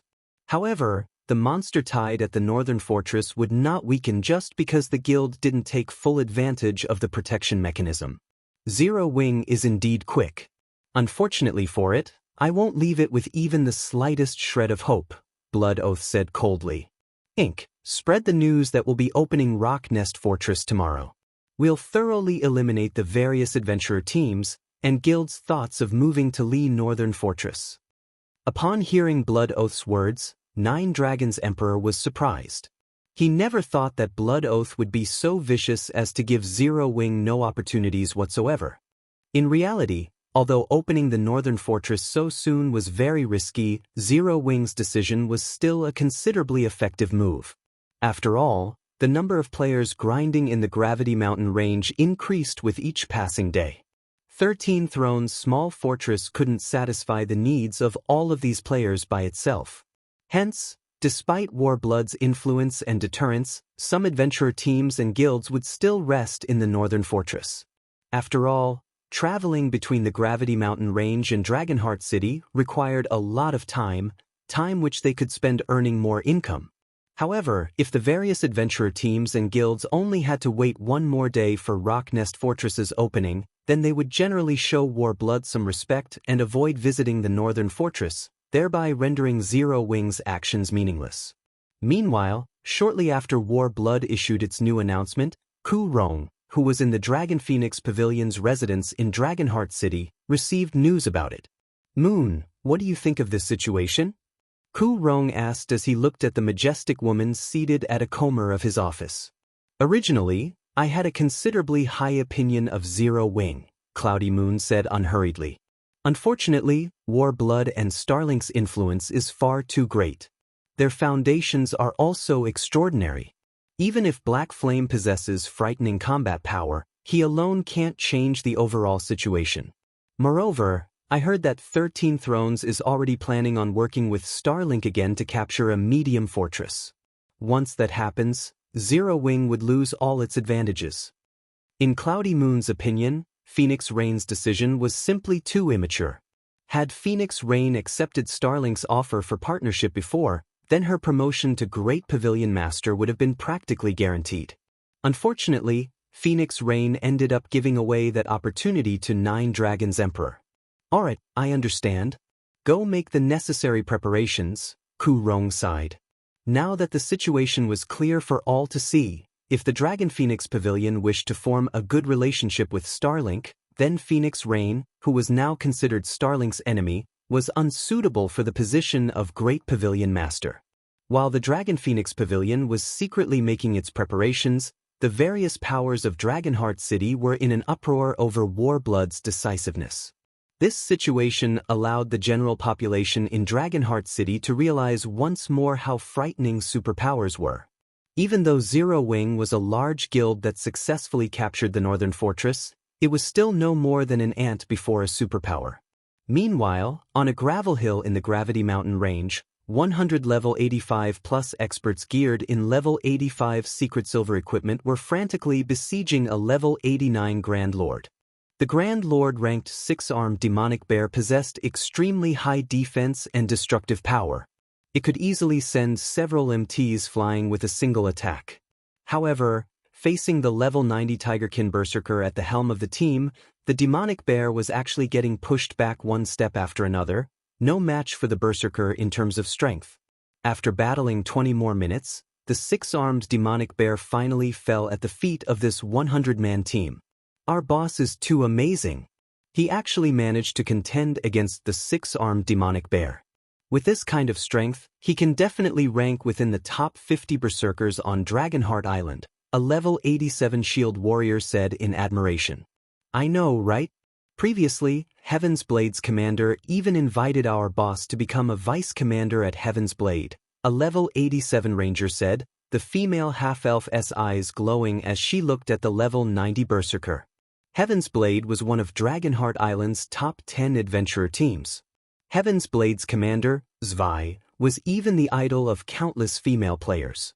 An invitation from Zwei to become one of Heaven's Blade's vice commanders was considered a great honor on Dragonheart Island. Stop spouting nonsense about me, Swimming Dragon said, rolling his eyes at his teammates. We don't have much stamina left. Once everyone's recovered, we'll make our way to the Northern Fortress to rest. Boss, Warblood has already set the Northern Fortress off-limits. Heaven's Blade also warned us that we'll definitely get targeted by Warblood if we patronize the Northern Fortress.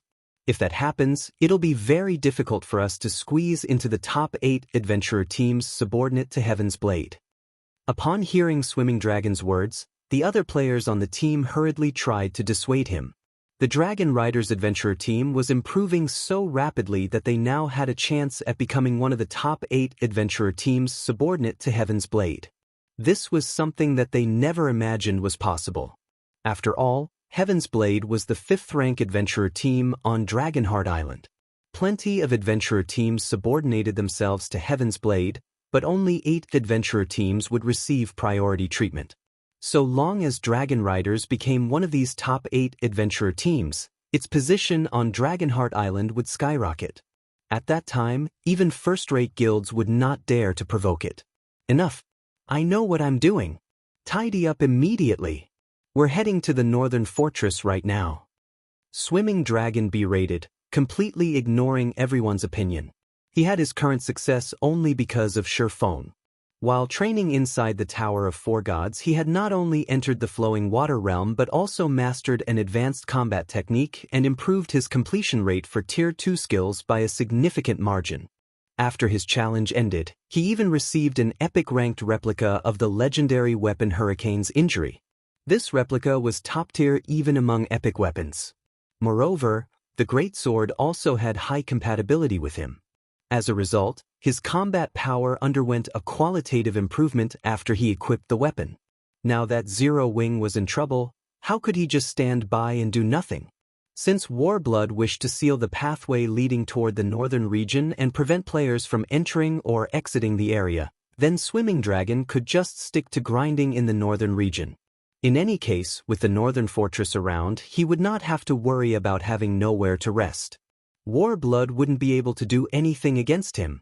The other members of Dragon Riders had no choice but to listen to their commander's words and head off toward the northern fortress. Read latest chapters at Wuxia World. EU. After traveling by mount for several hours and carefully avoiding Warblood's members, Swimming Dragon and the others finally arrived at the northern fortress.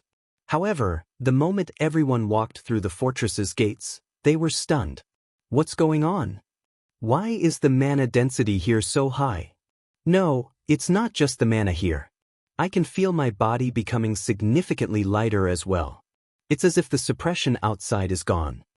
Chapter 2298, Heavenly Fortress. After momentarily falling into a daze, Dragon Riders members promptly revealed ecstatic expressions on their faces. It's true. That pressure really has disappeared. Boss, if we can rest here long-term, we can keep grinding in the Gravity Mountain range without returning to Dragonheart City. If that's the case, we won't need more than half a month to surpass those top 8 adventurer teams subordinate to Heaven's Blade. Previously, they had not expected much of the Northern Fortress. After all, they had visited 13 Thrones Fortress before, so they knew what purpose the Gravity Mountain Range's fortresses served. These fortresses were merely temporary rest areas. Aside from allowing players to recover stamina and concentration, they only provided materials replenishment and weapons and equipment repair. However, the Northern Fortress completely overthrew their understanding of the Gravity Mountain Range's fortresses. Setting aside accumulating the double EXP buff inside the Northern Fortress, just the fact that the fortress could remove the ever-present pressure they felt while grinding in the Gravity Mountain range was already plenty amazing.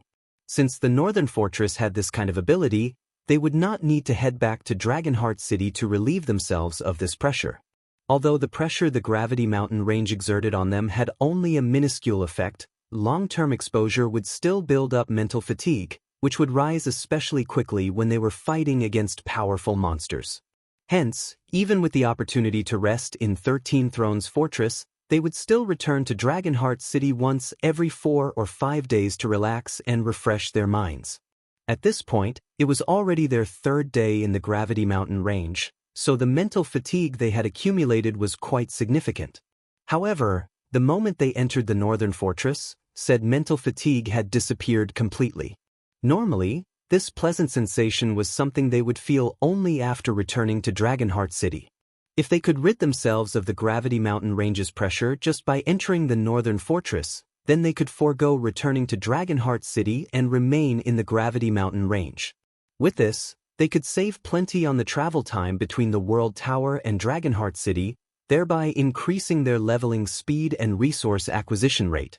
In this situation, Swimming Dragon could not help being overjoyed. The Northern Fortress's benefits might not seem like much, but with persistence, a drop of water could wear out even a stone. With the help of the Northern Fortress's ability, the Dragon Riders adventurer team could slowly pull ahead of Dragonheart City's adventurer teams. Surpassing the top 8 adventurer teams subordinate to Heaven's Blade would also be a piece of cake. During the time Dragon Riders members were strolling about, enjoying the Northern Fortress's pressure-free environment, a gasp suddenly appeared in the team chat. "Boss, come over here quickly. I discovered something good." A level 87 Tigerkin Shield warrior yelled excitedly. "What is it?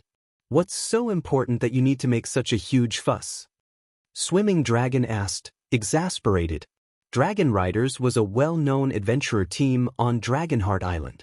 Having one of its members act like a country bumpkin in front of the Dragon Phoenix pavilions and Zero Wings members after entering the Northern Fortress was a huge embarrassment to the adventurer team. "Boss, it's the teleportation scroll for this fortress. Return scrolls for the Northern Fortress are available at the defensive magic towers." The Tigerkin Shield warrior replied. "What? Return scrolls?" Swimming Dragon's breathing momentarily grew heavier. Return scrolls for locations in the outside world were unusable inside the World Tower. Meanwhile, the Gravity Mountain range was an extremely dangerous place, and players could enter a death zone unawares at any time.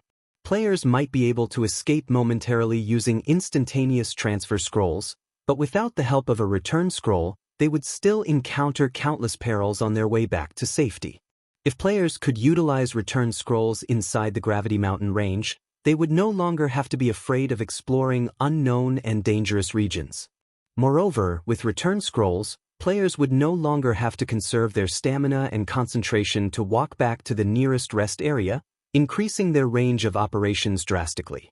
Buy them. Buy them all quickly. It doesn't matter even if they cost 1 ancient gold each. Swimming Dragon ordered, his eyes glowing with excitement. Ancient gold might be difficult to earn, but compared to their lives, let alone 1 ancient gold, even 10 ancient gold would not be comparable. After all, even a single death at their levels would deprive them of plenty of opportunities. Boss, relax. These return scrolls are sold by NPCs. You can have as many as you want. Moreover, each return scroll costs only 10 ancient silver. However, these return scrolls are bound to the buyer and cannot be transferred to other players, the Tigerkin Shield Warrior said, grinning. What? Only 10 ancient silver? For a moment, Swimming Dragon thought he had misheard. Ordinary players might not be able to bear the price of 10 ancient silver, but this was easily affordable for experts like themselves. After all, just entering the Gravity Mountain range cost 5 ancient silver, while entering a fortress was 1 ancient silver and staying in a hotel, 2 to 3 ancient silver. Following which, Swimming Dragon had everyone in his team immediately go and purchase some return scrolls at the defensive magic towers. In fact, aside from some money for accommodation and repair fees, he told his teammates to spend all their ancient silver to purchase the Northern Fortress's return scrolls, afraid that the return scrolls would become unavailable or increase in price in the future. However, what Swimming Dragon did not know was that the system handled the price for the Northern Fortress's return scrolls, which could be considered one of the special abilities of the defensive magic towers. This ability was something similar to the additional skills found on weapons and equipment. Shi Feng had no say in the settings and could only collect a portion of the profits. Meanwhile, even after having his teammates spend all their spare ancient silver on return scrolls, Swimming Dragon was still not satisfied. After all, he knew that so long as they exploited this opportunity to the fullest, the Dragon Riders Adventurer team could see a qualitative leap in development. Notify everyone in the Adventurer team and have them come to the Northern Fortress. From now onwards, the Northern Fortress will be Dragon Riders' main headquarters. Swimming Dragon said. After saying so, he immediately visited 4 of the Northern Fortress's basic hotels and rented all 4 long-term for 60 ancient gold per day. He intended to have these 4 hotels serve as Dragon Riders' temporary headquarters and lodging for the Adventurer team's members. That way, members would not have to worry about accommodations and end up sleeping on the streets. Shortly after Swimming Dragon gave his command, Dragon Riders members promptly sprang into action. All 2,000 plus members of the Adventurer team suddenly headed to the World Tower. The large-scale movement piqued the curiosity of many of the Adventurer teams that had close relations with Dragon Riders. Some players that were friends with Dragon Riders members also asked their friends about this situation. What are you guys trying to do? Is Dragon Riders conducting some kind of large-scale operation? It's not a large-scale operation. Our Adventurer team is just moving our main headquarters to the Northern Fortress. Are you guys insane? Didn't you hear the threat Warblood made? Warblood might be powerful, but we can simply stick to the northern region. At worst, we'll just avoid grinding in the Gravity Mountain Range's other areas. Here, let me tell you a secret. Zero Wing's Northern Fortress is freaking amazing.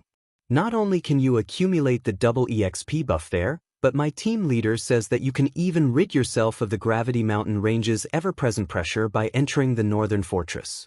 What's even more amazing is that there are return scrolls on sale at the Northern Fortress.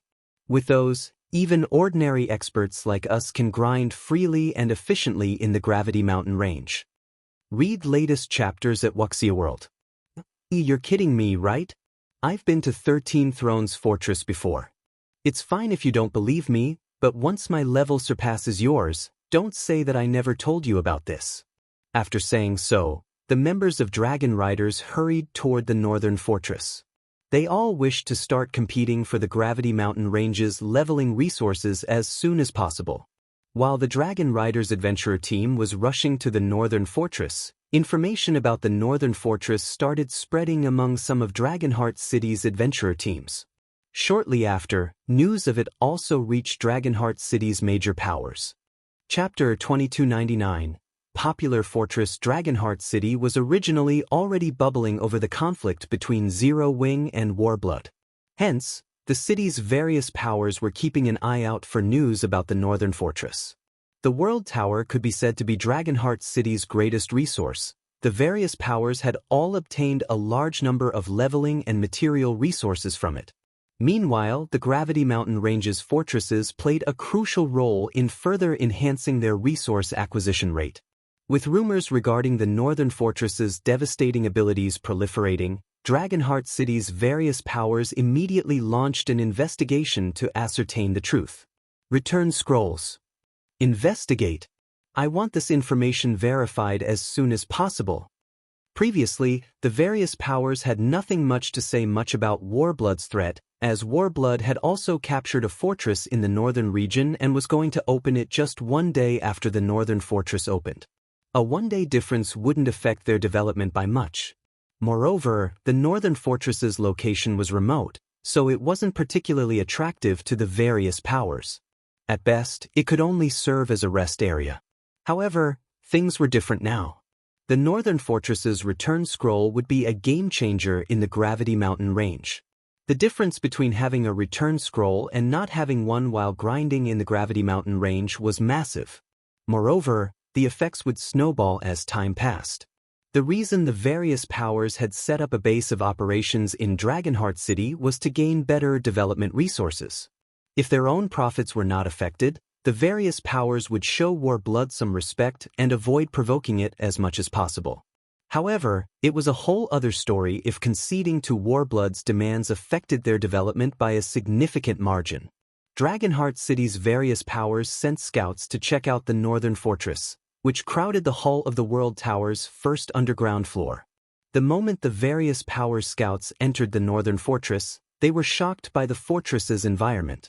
The high mana density and lack of mental pressure here made the Northern Fortress no different from Dragonheart City. It was entirely possible for players to use the Northern Fortress as a temporary base. With the Northern Fortress, they would no longer have to shuttle between the World Tower and Dragonheart City. Most importantly, the Northern Fortress possessed return scrolls. The price of 10 ancient silver nearly had the visiting players wondering whether they were hallucinating.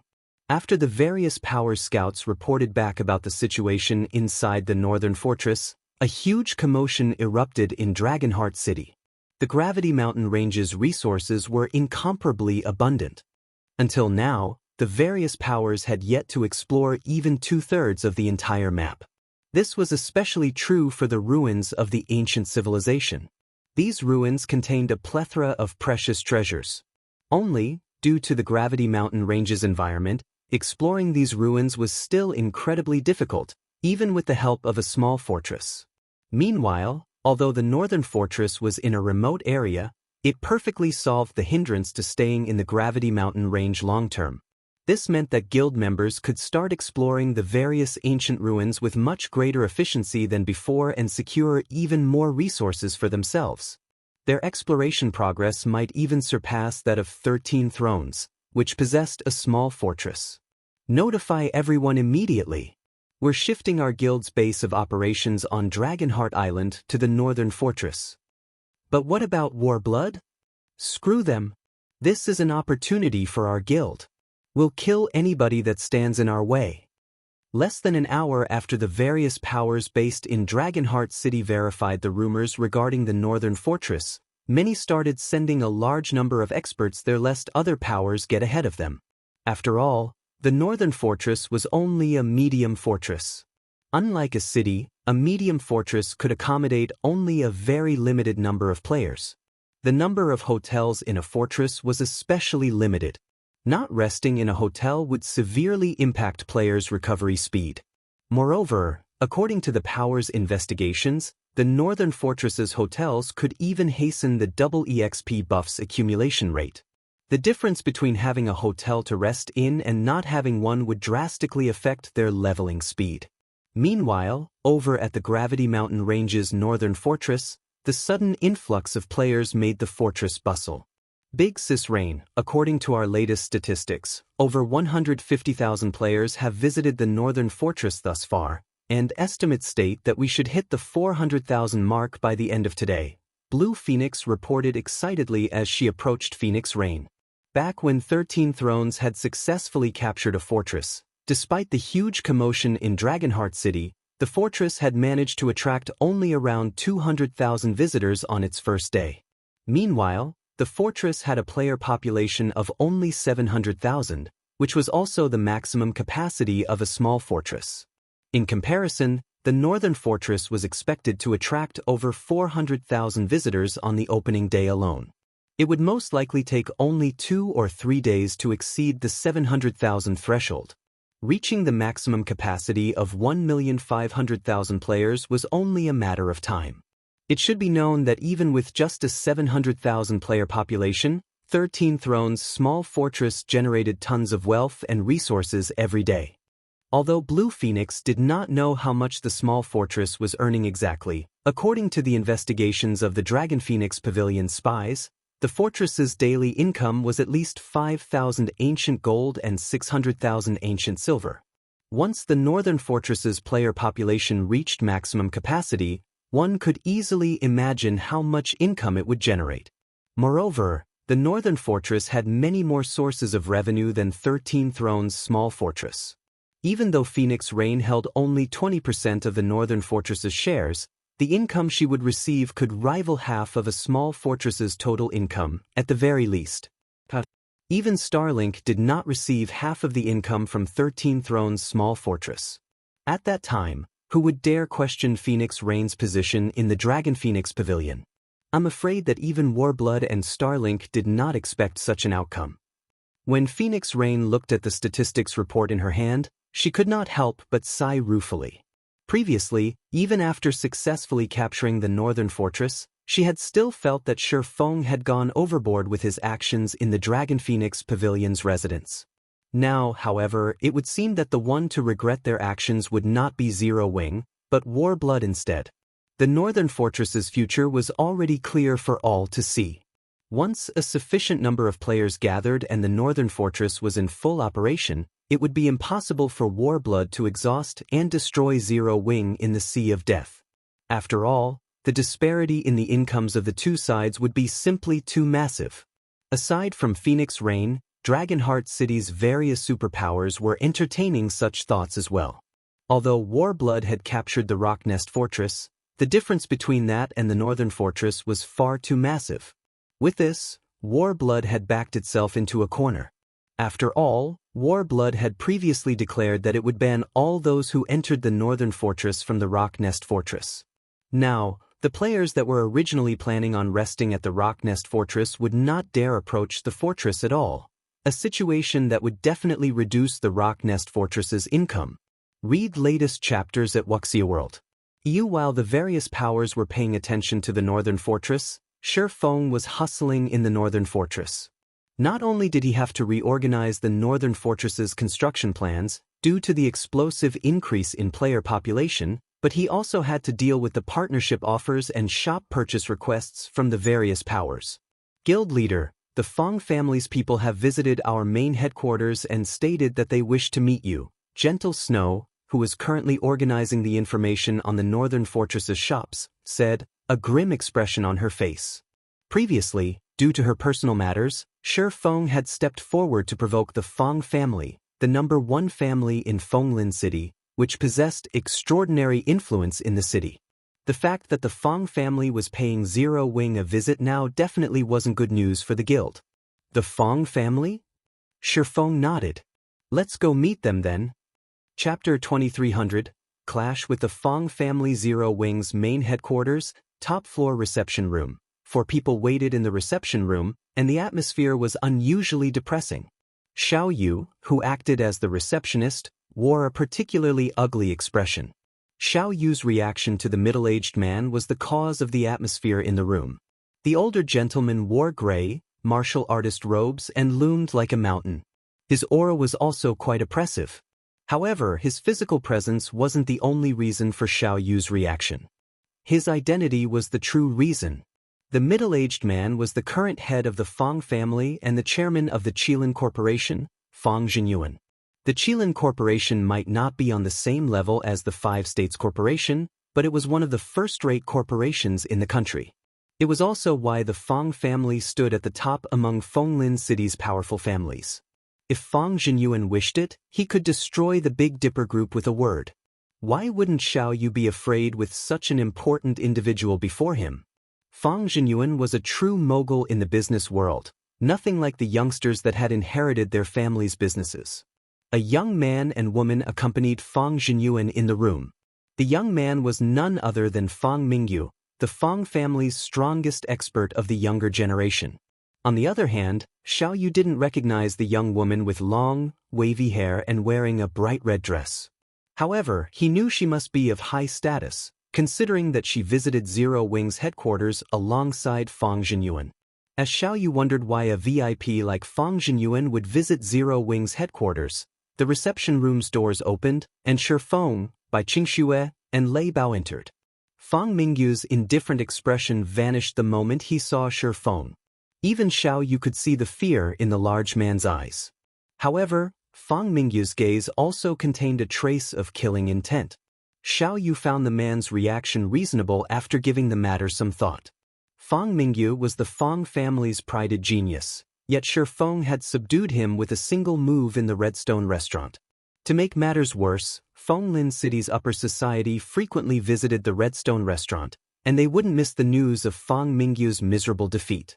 I had my doubts about Mingyu's claim, but looking at you now, it seems he had been correct. You are both courageous and strong. I'm afraid none among the younger generation is a match for you, Fong Jinyuan said, a trace of shock flashing in his eyes as he examined Shi Feng. Gentle Snow, who had already been worried about this visit, began to panic when she saw Fong Jinyuan. She had never expected him to visit Zero Wing personally. Mr. Fong's praise is too generous. May I know what business the Fong family has with me today? Shi Feng asked, getting straight to the point. The Fong family's visit didn't particularly surprise Shi Feng. Since they had made a personal appearance, they must have important business to discuss, but Shi Feng had no desire to play their word games. He still had a lot he needed to do. Since you've asked, I'll just put it bluntly. You'd caused quite a commotion in the Redstone restaurant. After all is said and done, the Fong family is one of the most reputable families in Fonglin City. If we don't take act, how do you think the other families will view ours? Fong Jinyuan peacefully explained. However, I've heard that Zero Wing's development in God's domain is quite impressive, and the virtual combat platform you've recently set up has been performing considerably well. The Fong family has interests in these aspects, so we plan to invest in Zero Wing. In return, the Fong family only wants 51% of Zero Wing's shares. Not only will Zero Wing receive a massive capital deposit from the Qilin Corporation to boost its development, but you'll also have access to the various dojos and training centers in Fonglin City for recruiting and nurturing talented players. What are your thoughts? After Fong Jinyuan's statement, the room fell silent. Xiao Yu stared at the man in astonishment. He had never thought that this colossal existence would be interested in Zero Wing enough to offer full investment. Although many guilds in God's domain were supported by major corporations, that support was limited. No corporation would invest so much in a single guild. If Zero Wing had the Qilin Corporation's full support, both Zero Wing and the Heaven's Rumble Training Center's development speed would undergo a qualitative transformation. However, Fong Jinyuan's demand for 51% of the organization's shares would set him up as Zero Wing's owner. Gentle Snow paled instantly. She hadn't expected the Fong family's appetite to be this large. This is the friendliest threat I've ever heard, Shi Feng said, chuckling. To put it simply, Fong Jinyuan wanted to become Zero Wing's majority shareholder in exchange for letting the previous insult slide. Do you intend to make an enemy of the Fong family? Fong Jinyuan asked, frowning. Coldly, he continued, or do you think that you can lead Zero Wing and Heaven's Rumble against the Fong family with your martial prowess alone? As Fong Jinyuan's tone chilled, the intensity of his aura spiked. The room grew heated as if a volcano had begun to erupt. A neutralizing grandmaster! Lei Bao exclaimed from behind Shi Feng, stunned by the revelation. Although Lei Bao had felt substantial pressure from Fang Jinyuan and knew this man was no ordinary person, he hadn't expected the head of the Fang family to be a neutralizing grandmaster. It was impressive enough for one family to nurture a single neutralizing grandmaster. A family could prosper for an entire century with just one such individual. The Fang family only enjoyed its current status today due to old man Fang, Fang Jinyuan's father. And yet, Fang Jinyuan exposed the fact that he was also a neutralizing grandmaster, which meant the Fang family had two such individuals. When Xiao Yu heard Lei Bao's statement, he was just as stunned. With two neutralizing grandmasters, it had enough influence to force the various families, dojos, and training centers in Fenglin City to obey its every command, regardless of the rest of the Fang family's martial prowess. Fang Mingyu, who reclined on a sofa, sneered at Shi Feng. Everyone had assumed the Fang family's rise was due to his grandfather. They also believed that once his grandfather reached his 101st birthday, the family would crumble. Read latest chapters at Wuxia World. However, the public didn't realize that the Fang family's foundations had grown since his grandfather had led the family. If they hadn't, his grandfather would never have passed control of the family to his father, Fang Jinyuan. Fang Mingyu acknowledged that he was no match for Shi Feng, but the tricks Shi Feng had played against him wouldn't work with his father. When he faced his father, Fang Mingyu didn't even have the heart to resist. He had no hope of contending with his father's inhuman fitness in a direct confrontation. "How can I know if I don't try?" Shi Feng nonchalantly replied. "Good. Let me see if you're as strong as you claim." Fang Jinyuan's fist then shot toward Shi Feng with exceptional speed and grace. Chapter 2301. Rivaling a grandmaster so fast. Lei Bao's expression turned sour as he watched Fang Jinyuan move. He hadn't expected the man to attack without hesitation. Fang Jinyuan had none of the magnanimity of a martial arts grandmaster. Fang Jinyuan's punch was so fast that the human body had practically no time to react. "Come!" However, Shi Feng had reacted as Fang Jinyuan's fist had begun to move. Neutralizing grandmasters' mental processing speed was far faster than an ordinary human's. Their sensitivity to danger was easily 10 times sharper than an ordinary person's as well. They could sense an incoming attack before the enemy even moved, which was why neutralizing grandmasters were so frightening. Since this was his first time fighting a neutralizing grandmaster in the real world, Shi Feng decided to greet the hit with a punch of his own, rather than dodge. Like Fang Jinyuan's punch, Shi Feng lacked any flowery movements. It was standard, textbook punch. Suicidal bastard. Fang Mingyu could not help but grin as he watched. Fang Mingyu had recognized that Shi Feng was weaker than he was during their clash in the Redstone restaurant, not to mention his father. His father might be old, but thanks to modem technology like the life potion, he maintained his peak condition even at his age. In fact, Fang Jinyuan's body wouldn't even begin to deteriorate for another 2 decades. The fact that Shi Feng chose to face the hit head-on was suicidal. Boom! As the two fists collided, the air between them compressed and shattered, the shockwave cracking the marble ground beneath them. The room shook slightly, and even Bai Qingxue stumbled backward. After the clash, Shi Feng and Fang Jinyuan took a step back, the ground under their feet slightly sunken. How is this possible? Fang Mingyu stared at Shi Feng with wide, shocked eyes when he saw the younger man completely unharmed from the exchange. 10 days ago, Shi Feng had been weaker than he was, yet now, Shi Feng had taken his father's punch without suffering any damage. He stopped it?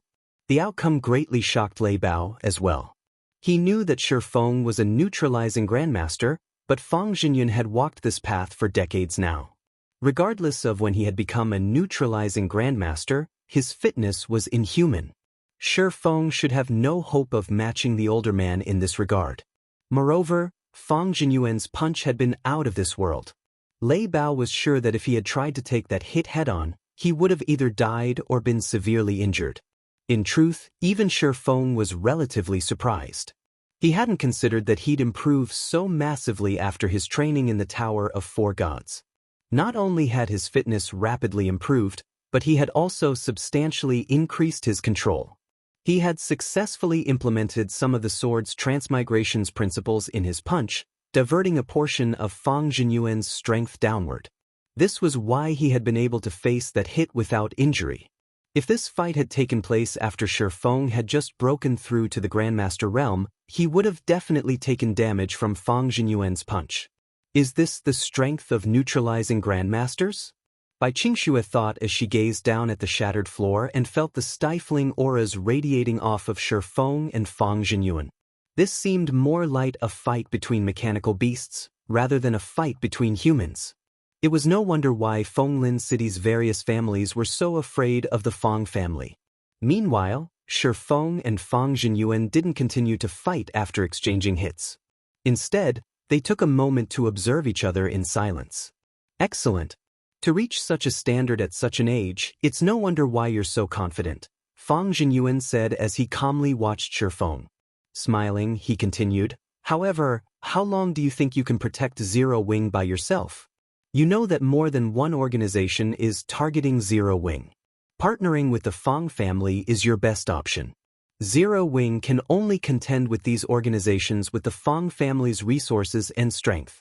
If you refuse, only death will await you. You don't need to concern yourself with such matters, Mr. Fang, Shi Feng said. Zero Wing will take care of its own. Zero Wing had already grown powerful enough that not even first-rate guilds were a match for it, yet as luck would have it, Zero Wing didn't have a powerful background. It was only natural that other organizations would have set their sights on the guild. It was why Shi Feng was trying to accelerate the Heaven's Rumble Training Center's development. However, he hadn't thought that a power like the Fang family would try to annex Zero Wing so soon. Is that so? Fang Jinyuan laughed.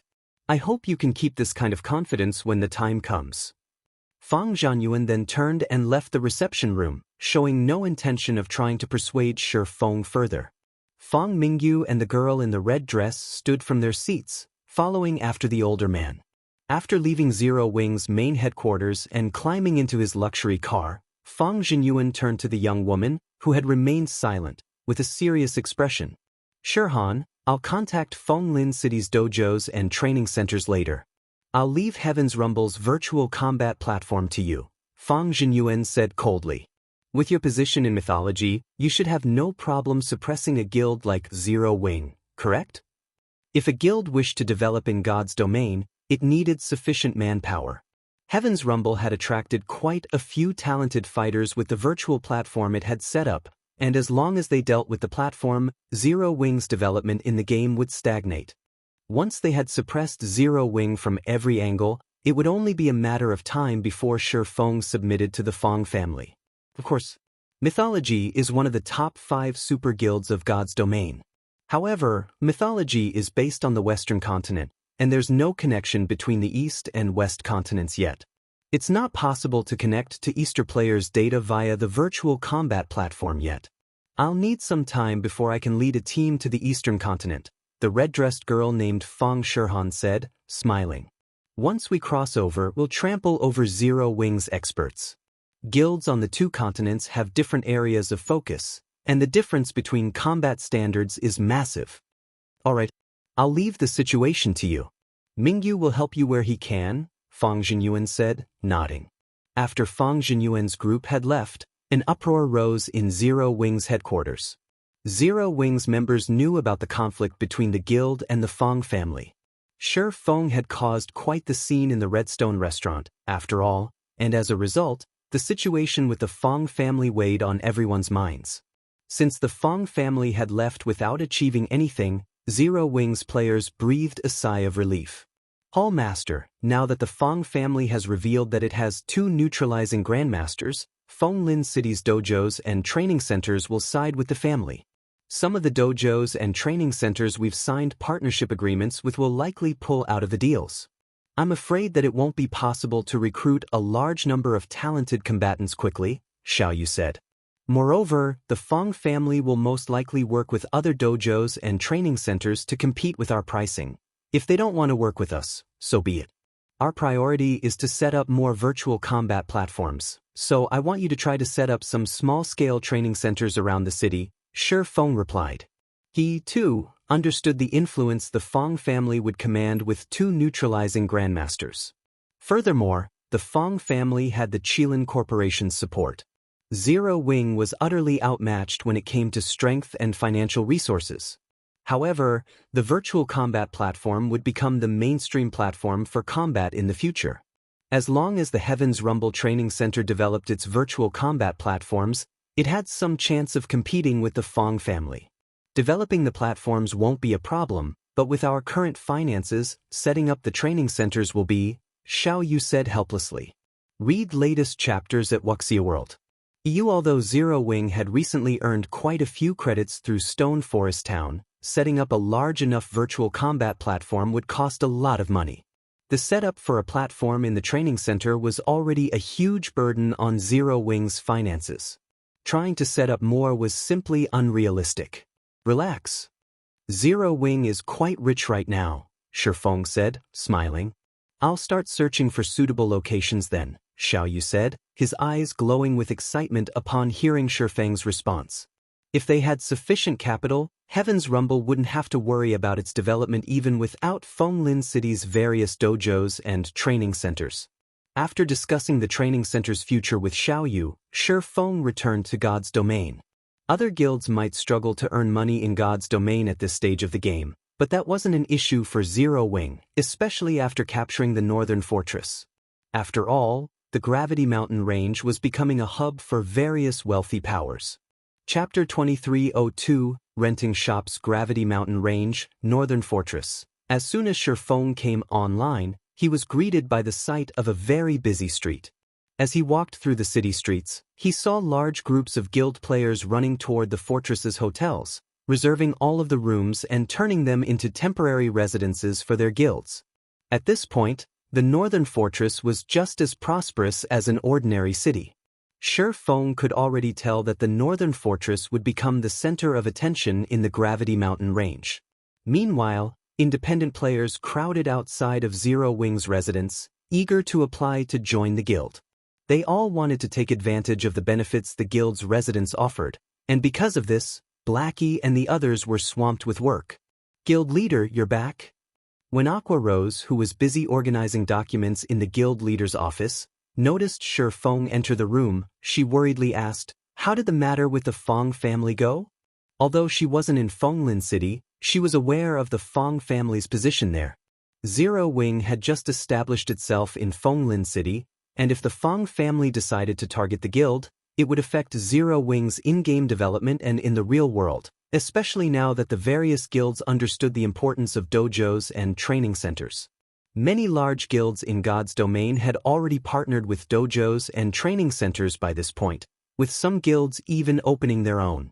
With a dojo or training center, not only could they nurture their own talented individuals, but they could also recruit new players to bolster their strength.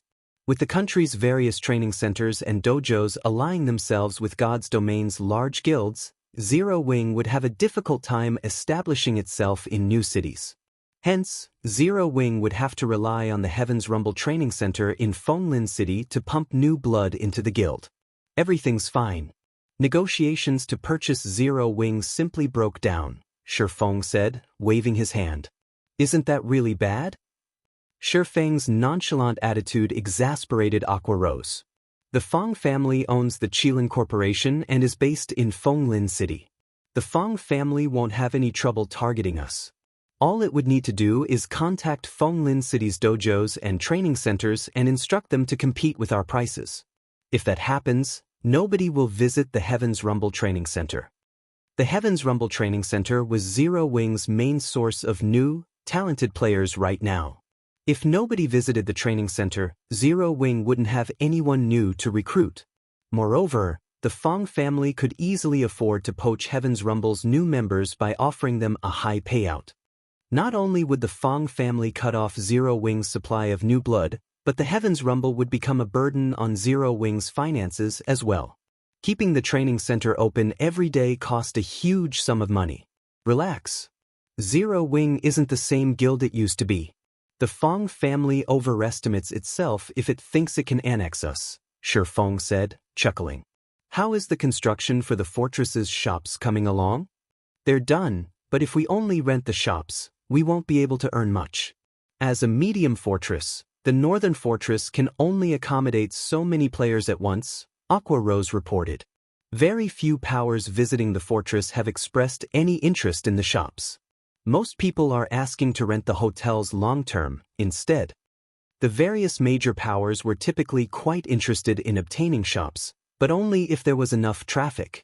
It would likely be quite difficult to rent the fortress's shops for a high price with the northern fortress's maximum player population. Furthermore, the number of shops in the fortress couldn't compare to those in a guild city. Based on God's domain settings, fortresses could only house a limited number of shops. A small fortress only had room for 100 shops, while a medium fortress could contain 240 shops. In comparison, a basic city could easily hold more than 1,000 shops. As long as they're done, I'm satisfied, Shifeng said, chuckling. See to the necessary preparations and announce that the northern fortress will begin to lease its shops. The bid for each shop will start at 5 million credits per month, and will only lease 200 shops in total. First come, first served. Guild leaders. Aqua Rose stared at Shifeng as if he had gone mad. If they couldn't even lease Zero Wing City's shops for 5 million credit per month, how were they supposed to rent those in the northern fortress, which had less than 500,000 players right now? And Shifeng's high price was only the starting bid. Just get it done. When the time comes, you'll understand, Shifeng said, not bothering to explain further. Fortresses in neutral maps were far more profitable than guild cities in God's domain. Guild towns and cities couldn't be constructed in many neutral maps due to their environments, and players would have to rely on fortresses to rest. Most of God's domain's players were also independent players, and when they obtained items they didn't need, they almost always sold them in their favored rest areas. Naturally, shops were the best platform for guilds to purchase and store these items, especially the items that couldn't be stored in one's bag space. Aside from purchasing and storing materials and items, neutral fortresses' shops had a hidden benefit. They could conduct transactions with wandering merchant NPCs and purchase specialty items. Wandering merchants would visit a neutral fortress as long as it had enough security, and these NPCs frequently conducted business with individual players and shops. However, wandering merchants would only offer to sell their specialty items to shops. One such specialty item was the Advanced Wanderers Camp. With this item, a team could set up a temporary resting area in a neutral map. Although each Advanced Wanderers Camp could only be used 3 times, and each use had a 1-day duration, it would help a team fully recover their stamina and concentration without cutting their exploration short to return to a city or fortress. The Advanced Wanderers Camp was an absolute treasure to exploration teams. Sometimes, if players were lucky, they would even encounter wandering merchants that were interested in selling super rare mini-mobile camp. Unlike the Advanced Wanderers Camp, the mini-mobile camp was permanent. It could only accommodate 100 players at a time, but a team could use it indefinitely. It only cost a few magic crystals for each activation. Read latest chapters at Wuxia World. The smallest fortress wandering merchant NPCs would visit was a medium fortress, which was why the various powers had fought so desperately to capture neutral medium fortresses and larger during Shifeng's previous life. Every neutral medium fortress was a goldmine and definitely worth waging a war to acquire. To increase their chances of developing in neutral maps, the various powers wouldn't spare any cost when renting a fortress's shops. As long as one owned a medium fortress or larger in a neutral map, they wouldn't have to worry about needing a source of income, especially if that fortress was the northern fortress. Currently, it was the only fortress in the Gravity Mountain range that had return scrolls, and there were plenty of unexplored ruins in the Gravity Mountain range. Zero Wing wouldn't need to worry about no one renting the fortress's shops. After verifying Shifeng's instructions, Aqua Rose informed the public that the northern fortress's shops were available for rent. Chapter 2303, Beginning of Turmoil. When news of the northern fortress's shops availability went public, the various major powers that had already shifted their bases to the fortress heard about it immediately. No power would turn down the opportunity to own a fortress's shop, especially one in the northern fortress. At this point, the northern fortress was almost guaranteed to become the heart of the Gravity Mountain range. The various superpowers might capture the map's other fortresses, even one of the two remaining medium fortresses, but they weren't likely to secure a fortress as popular as the northern fortress. The northern fortress had already begun to build its advantages, while none of the others had been captured yet. However, before Dragonheart Island's various powers could focus on the northern fortress's shops, a system announcement reached every player in the game. System announcement. A player has triggered an epic main storyline quest and activated the new expansion pack, Invasion of Other Planes. Planar passages connecting to other worlds will begin to open in 3 hours. Every player on the God's Domain continent was stunned, not to mention the players on Dragonheart Island. After a dazed moment, they were all ecstatic. Everyone knew that other worlds were resource treasure troves, but it wasn't easy to enter an otherworld. It was wonderful news that passages to multiple other worlds were about to open. Guild leader, this is wonderful. With these planar passages, we won't have to worry about securing level 100 weapons and equipment anymore.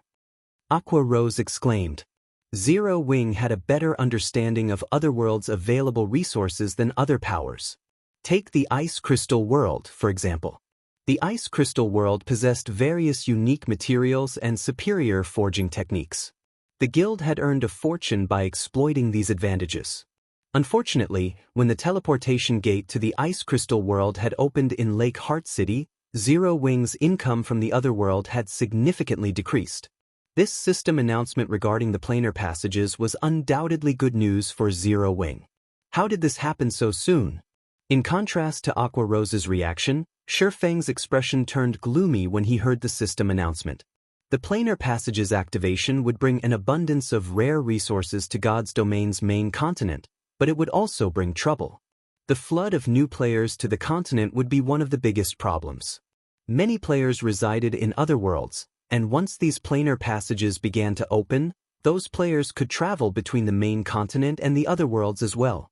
Because of this, these otherworlds players would surge to the main continent in droves, as would many new powers. Competition on the main continent was already intense. It was easy to imagine what kind of outcome God's Domain would see if a large number of new competitors suddenly joined the fray. Even now, Shurfeng could clearly remember what had happened when the planar passages had opened during his previous life. A massive change had rocked God's Domain's various powers, with countless powers perishing during the invasion. Not even superpowers had been spared. Although other worlds were small, only half the size of a kingdom, their players' standards differed due to the otherworld's environments. Some otherworld players were weaker than those on the main continent, while others were stronger. The Ice Crystal World was average among the multitude of otherworlds. In some of the stronger otherworlds, players had no issues obtaining legacies, while others made it easier for players to convert to stronger races. These players tended to have greater combat power and higher levels than those on the main continent. Zero Wing had just recently become a pseudo-superpower and had yet to reinforce its foundations. Dealing with these otherworld players and powers wouldn't help Zero Wing. As far as Shurfeng could remember, many players had already risen to Tier 3 when the planar passages had activated in the past. Since this expansion had been triggered so early in this life, the competition between players would become even more intense than he remembered. Back then, the main continent's powers had already solidified their rule in level 100+ neutral maps. Attempting to dethrone them had been an incredibly difficult task. However, players hadn't claimed the level 100+ neutral maps in this life yet, and once the otherworld players and powers arrived on the continent, the competition for these maps would grow to unprecedented levels. I need to move forward with my plans. Shurfeng gritted his teeth as he examined at Zero Wing's current statistics. After giving the matter some thought, he turned to Aqua Rose and commanded, Aqua, notify the management in Zero Wing City and tell them to only accept credits in the shops. Also, we need to expand and recruit throughout the Dark Knight Empire. The planar passages would open all over the main continent. If Zero Wing wanted to survive the upcoming war, it needed to increase its overall strength as soon as possible. Shurfeng hadn't wanted to expand the guild too quickly, originally. More guild members meant higher costs for the guild, and if Zero Wing couldn't afford the new expenditures, the guild's development would regress. Thus, Shifeng had decided to slow the guild's expansion, allowing Zero Wing to develop organically, unlike powers that rapidly increased their member count. Unfortunately, he couldn't afford to wait with the planar passages about to open. The gears of a new era had already begun to turn. If Zero Wing didn't have enough manpower, others would easily invade and usurp its territories, especially now that the Feng family had decided to target the Heaven's Rumble Training Center. Having received her orders, Aqua Rose quickly contacted the players that managed Zero Wing City, informing them that the guild would only accept credits as payment in its shops. Shifeng also instructed Aqua Rose to find a method to recruit more secret silver guards with the growth potential to nearly rival fine gold rank. He currently possessed quite a bit of soul essence on him, which he could use to increase personal guards' growth potential. Although he could also use the soul essence on the guild's fine gold guards, it wasn't so easy to collect. Even after slaying all of the monsters in the northern fortress, he had only acquired 90 drops. With so little, he'd only be able to upgrade a few fine gold guards. Rather, he could upgrade a large number of secret silver guards with high growth potential to fine gold rank. Although there was only one rank between secret silver and fine gold guards, the difference between them was akin to the difference between peak experts and apex experts. If he could acquire a large group of level 100 plus fine gold guards at this stage of the game, he'd have a mobile killing machine. Read latest chapters at Wuxia World. Shifeng also intended to use the 2 remaining teleportation tokens to send Fire Dance, Gentle Snow, Violet Cloud, and Aqua Rose to train in the Tower of 4 Gods. Zero Wing had more than 100 Refinement Realm experts and barely any peak experts. It was the guild's fatal flaw. As players started to reach level 100, and the system removed their restrictions, the difference between experts' combat standards would grow as well. It would become a lot more challenging to make up for that difference by relying on basic attributes. It was absolutely crucial that Zero Wing nurture more peak experts as quickly as possible. Once Shifeng had handled these affairs, the sound of another system notification reached his ears. System announcement: planar passages have opened. Players can now visit their local planar passage to travel between worlds. Chapter 2304, Planar Passages activated. Starmoon Kingdom, Starmoon City. Players flowed in and out of the lively teleportation hall. Merchant players and well-known adventurer teams from other kingdoms and empires were a common sight in and around the building. Although Starmoon City wasn't as prosperous as White River City, as Starmoon Kingdom's transit hub and the closest city to the Ore Empire in the kingdom, many players frequented the city. Starmoon City was already a large city with more than 9 million player residents. It was above average among God's Domain's various capital cities. Suddenly, a group of players with dark marks on their foreheads arrived in the teleportation hall. When the other players in the hall noticed them, they fell silent. Every one of these 100-plus players had reached level 92 or 93. Right now, the highest-leveled player on the kingdom's ranking list was only level 88. Moreover, the experts in the area felt a powerful pressure from the group of strangers as if they stood before a small force of high-level great lords. The combined aura could even deter Refinement Realm experts from approaching.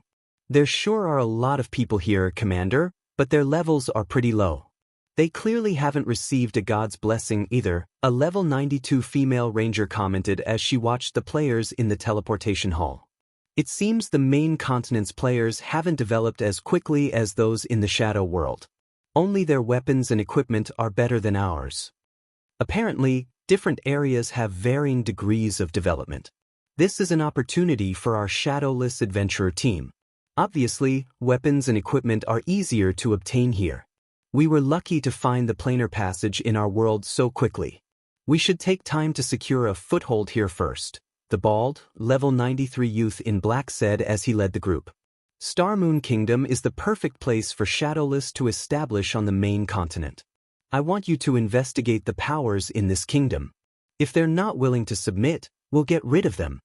The 100-plus players promptly split up, and every other player who had overheard the bald youth's order began to panic. Meanwhile, otherworld players began to arrive in the main continent's various kingdoms and empires, intensifying the chaos on the main continent. While otherworld players began to flood the main continent, something surprising occurred in the Gravity Mountain Range's northern fortress. Shi Feng had estimated that it would take some time to lease out the fortress's shops. It would be a while before players discovered the benefits of a medium fortress's shops, after all. However, in less than a day, Dragonheart Island's various powers had claimed over 100 shops for themselves. Although these powers didn't plan to rent the shops long-term, only agreeing to the first month, it instantly earned Shi Feng over 600 million credits. Including the income from Zero Wing City, he had a total of 800 million credits on hand. Once the credits were in his account, Shi Feng instructed Xiaoyu to move forward with their agreed plans. They might not be able to establish many large-scale training centers in Fenglin City, but 7 or 8 small training centers wouldn't be a problem. Furthermore, the branch training centers' main purpose was to promote the virtual combat platform and encourage the city's players to train in the Heaven's Rumble training center habitually. Hence, they wouldn't need to purchase a lot of equipment for the branch locations. Once the branches opened to the public, and with Zero Wing's fame, they wouldn't need to worry about a lack of God's Domain players visiting Heaven's Rumble. This would also allow Zero Wing to recruit fresh blood in God's Domain. Shi Feng had also earned a lot of ancient gold from the northern fortress. Normally, a small fortress, at its peak, would only earn 4,000 or 5,000 ancient gold per day, and small fortresses that had recently opened to the public would be lucky to earn 1,000 per day. Fortunately, the northern fortress was unimaginably popular. The various powers players already filled every hotel in the fortress. To reserve every room in a hotel, players would have to pay with ancient gold, not ancient copper or silver. Naturally, Zero Wing's share of the profits would consist of ancient gold as well. After a single day of business, Zero Wing had earned 7,000 ancient gold from the northern fortress, and that was after splitting the profits with Phoenix Rain. As more time passed and more players visited the fortress, Zero Wing would be able to upgrade its facilities. As basic hotels became advanced hotels, Zero Wing and the Phoenix Pavilion would earn even more ancient gold. Warblood's people would have a heart attack if they saw our profits, guild leader Blackie said, laughing as he watched the northern fortress's profits increase. It won't be long before our guild secures a foothold in Dragonheart City. With more guild members here, I'd like to see Warblood interfere with our development. Blackie, don't underestimate Warblood. The adventurer team has captured its own fortress, and it still has Starlink's support. It would be unwise to underestimate its development, and Warblood's naval prowess is particularly impressive. Even 13 Thrones watches its step around the adventurer team, Yen Tianxing solemnly warned his companion. Read latest chapters at Wuxia World. EU resources were important for competing guilds, but the deciding factor would come down to the size of one's fist. Warblood might not be a match for Zero Wing in the Gravity Mountain Range, but in the Sea of Death, Zero Wing would be at its mercy. Unfortunately, there were more resources available in the Sea of Death than in the Gravity Mountain Range. Tianxing is right. Now that we have resources, we need to convert them into combat power. Shi Feng nodded. He then retrieved the Storm speedboat design from his bag and handed it to Yen Tianxing, who would supervise the speedboat's production.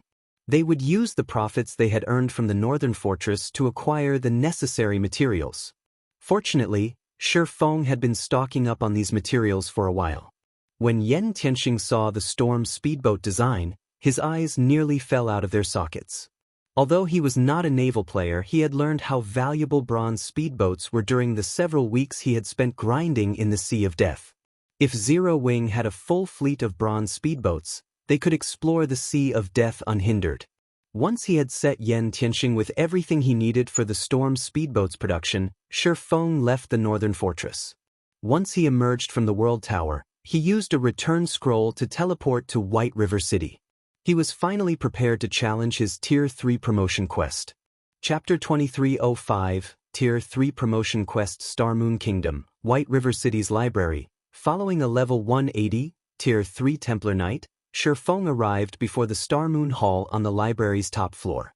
As he entered the hall and spotted Charlene, who wore luxurious red robes and sat in her throne on the far end of the room, something surprised Shi Feng. Now, he could sense a trace of divine might from Sherlin, and it was nothing like the divine might items radiated. Although it wasn't as strong as the divine might from items gods had used, it was incredibly pure. The closer he got to the woman, the stronger the pressure felt. Even with his powerful basic attributes, Shifeng couldn't step within 10 yards of Sherlin. He suspected she was already more powerful than demigods. "You're here. Looking at you, I assume you intend to challenge your Tier 3 promotion, am I correct?" Sherlin asked, giving Shifeng a natural, human-like smile. She looked at him like an old friend. "That's right." Shifeng nodded. He might be quite powerful, even enough to give the various superpowers a huge headache, but to truly contend with the superpowers, he had to reach Tier 3 at the very least. Once he was a Tier 3 player, he could freely explore level 100+ maps and qualify to become a lord, gaining full rights to manage a territory. As true lords, players could gain full control over the land they had earned. Their authority would no longer be limited to a town or city. Not only would they have the authority to slay anyone they wished within their territory, but they could also hire NPC soldiers to protect the area and remove intruders. This would make it a lot easier to harvest resources within one's territory. Zero Wing had the strength to protect its assets, but it couldn't contend with the various superpowers in the fields. Even an ordinary superpower had countless experts under its command, and Zero Wing would need more time before it could rival these superpowers in that regard. There were only so many level 100+ neutral maps in God's domain, and once players reached level 100, the various superpowers would begin to take their territories seriously. They would no longer be as peaceful. Shifeng's only option was to become a lord. Once he had that status, not only would Zero Wing's ability to protect itself increase by tenfold, but the guild's development speed would also undergo a qualitative transformation. "Since you've already prepared, I won't waste your time," Sherlin said, smiling. She extended a hand toward Shifeng and continued, 300 mana stones and 20 units of 7 luminaries crystal. Shifeng's lips twitched when he heard Sherlin's price. This was daylight robbery. Since his Tier 3 promotion quest's mana stone cost had been so high, he had prepared over 300 mana stones before revisiting Sherlin. Fortunately, he had also prepared 30 units of 7 luminaries crystals just in case. And of course, Sherlin casually demanded 90% of the mana stones and 7 luminaries crystals he had on hand. "Here." Shifeng growled, gritting his teeth. In the end, he had no choice but to hand the items over. Tier 3 was a huge turning point for players, and he was a Blade Saint. His wouldn't be an ordinary promotion quest. He couldn't exactly avoid challenging the quest due to the cost. Not bad. This should just be enough to support the magic array's activation, Sherlin said, smiling as she received the mana stones and 7 luminaries crystals. "However, I must warn you that you'll be heading to a special location. The dangers you will encounter there are beyond your imagination. Even a true Tier 3 being would struggle to survive. How much you accomplish will be entirely up to you." Sherlin began to chant an incantation, and a 3-fold magic array appeared in the center of the hall. Gradually, a set of pitch-black doors began to appear, and Shifeng's knees nearly buckled under the door's horrific pressure. "I'm not going to a level 100 neutral map to find my lost legacy?" Shifeng frowned as he watched the spatial tear form between the black doors. The Tier 3 promotion quest wouldn't be like the previous promotion quests. Since the various kingdoms and empires lacked Tier 3 legacies, players would have to search ancient ruins in level 100+ neutral maps for them. Not even peak legacies were exempt from the process. However, it was clear that he wouldn't be visiting some level 100 neutral map on the main continent. The unexpected development interfered with his plans. His past experiences and knowledge about Tier 3 promotion quests would be useless. Shifeng didn't give the matter much thought, however, as he approached the black doors. These doors wouldn't remain for long, and if they disappeared before he entered the spatial tear, the system would deem the promotion quest a failure. Not only would he have wasted a ton of valuable resources, but he'd also have to wait a long time before he could attempt the promotion quest again. The moment Shifeng stepped into the spatial tear, he transformed into a streak of light, vanishing from the large hall. He had no idea how long he had been stuck in the space-time tunnel, but when he reopened his eyes, he found himself on a huge island floating in an endless void. The island was barren and quiet, containing multiple spatial tears that had enough power to tear a mythic monster to shreds. The island's environment was a complete mess.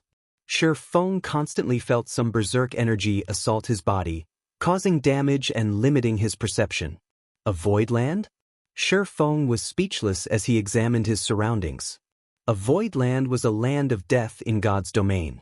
Even a domain realm expert would be as weak as a noob when subjected to a void land's environment, barely able to exhibit any of their combat power. When he spotted the island's level 100+ void creatures, a chill crawled down his spine. Void Worm. Void Creature, Great Lord, Level 101 HP 120, 000, 000/120, 000, 000, Void Viper. Void Creature, Grand Lord, Level 102 HP 300, 000, 000/300, 000, 000, Void creatures had extremely high resistance to physical and magical damage. Normally, even Tier 3 players would have to work with a full party to defeat a level 100 Great Lord ranked void creature. Unfortunately, not only was this barren island home to thousands of void worms, but they also moved in groups of 3 to 5.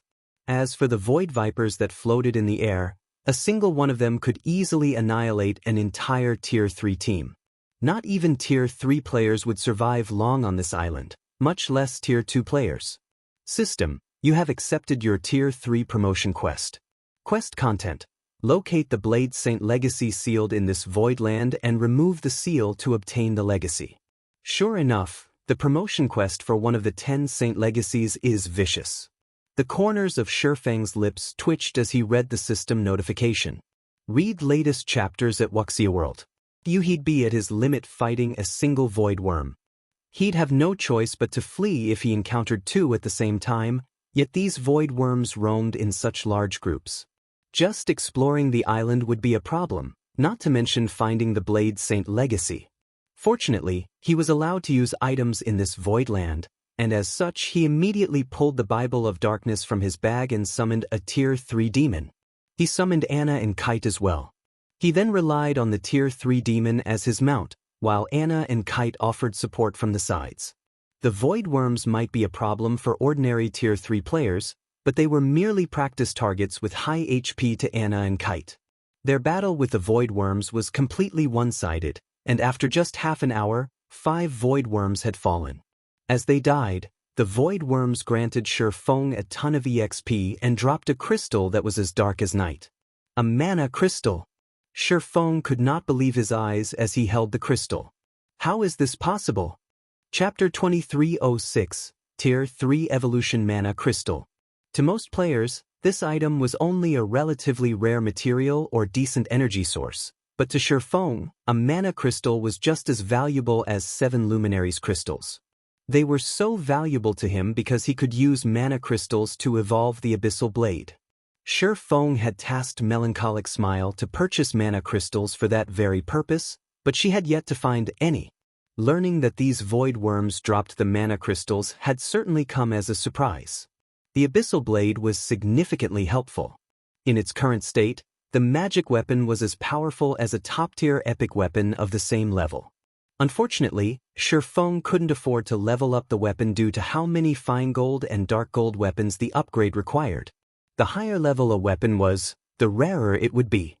Obtaining level 90+ fine gold weapons was quite challenging at this stage of the game, not to mention level 90+ dark gold weapons.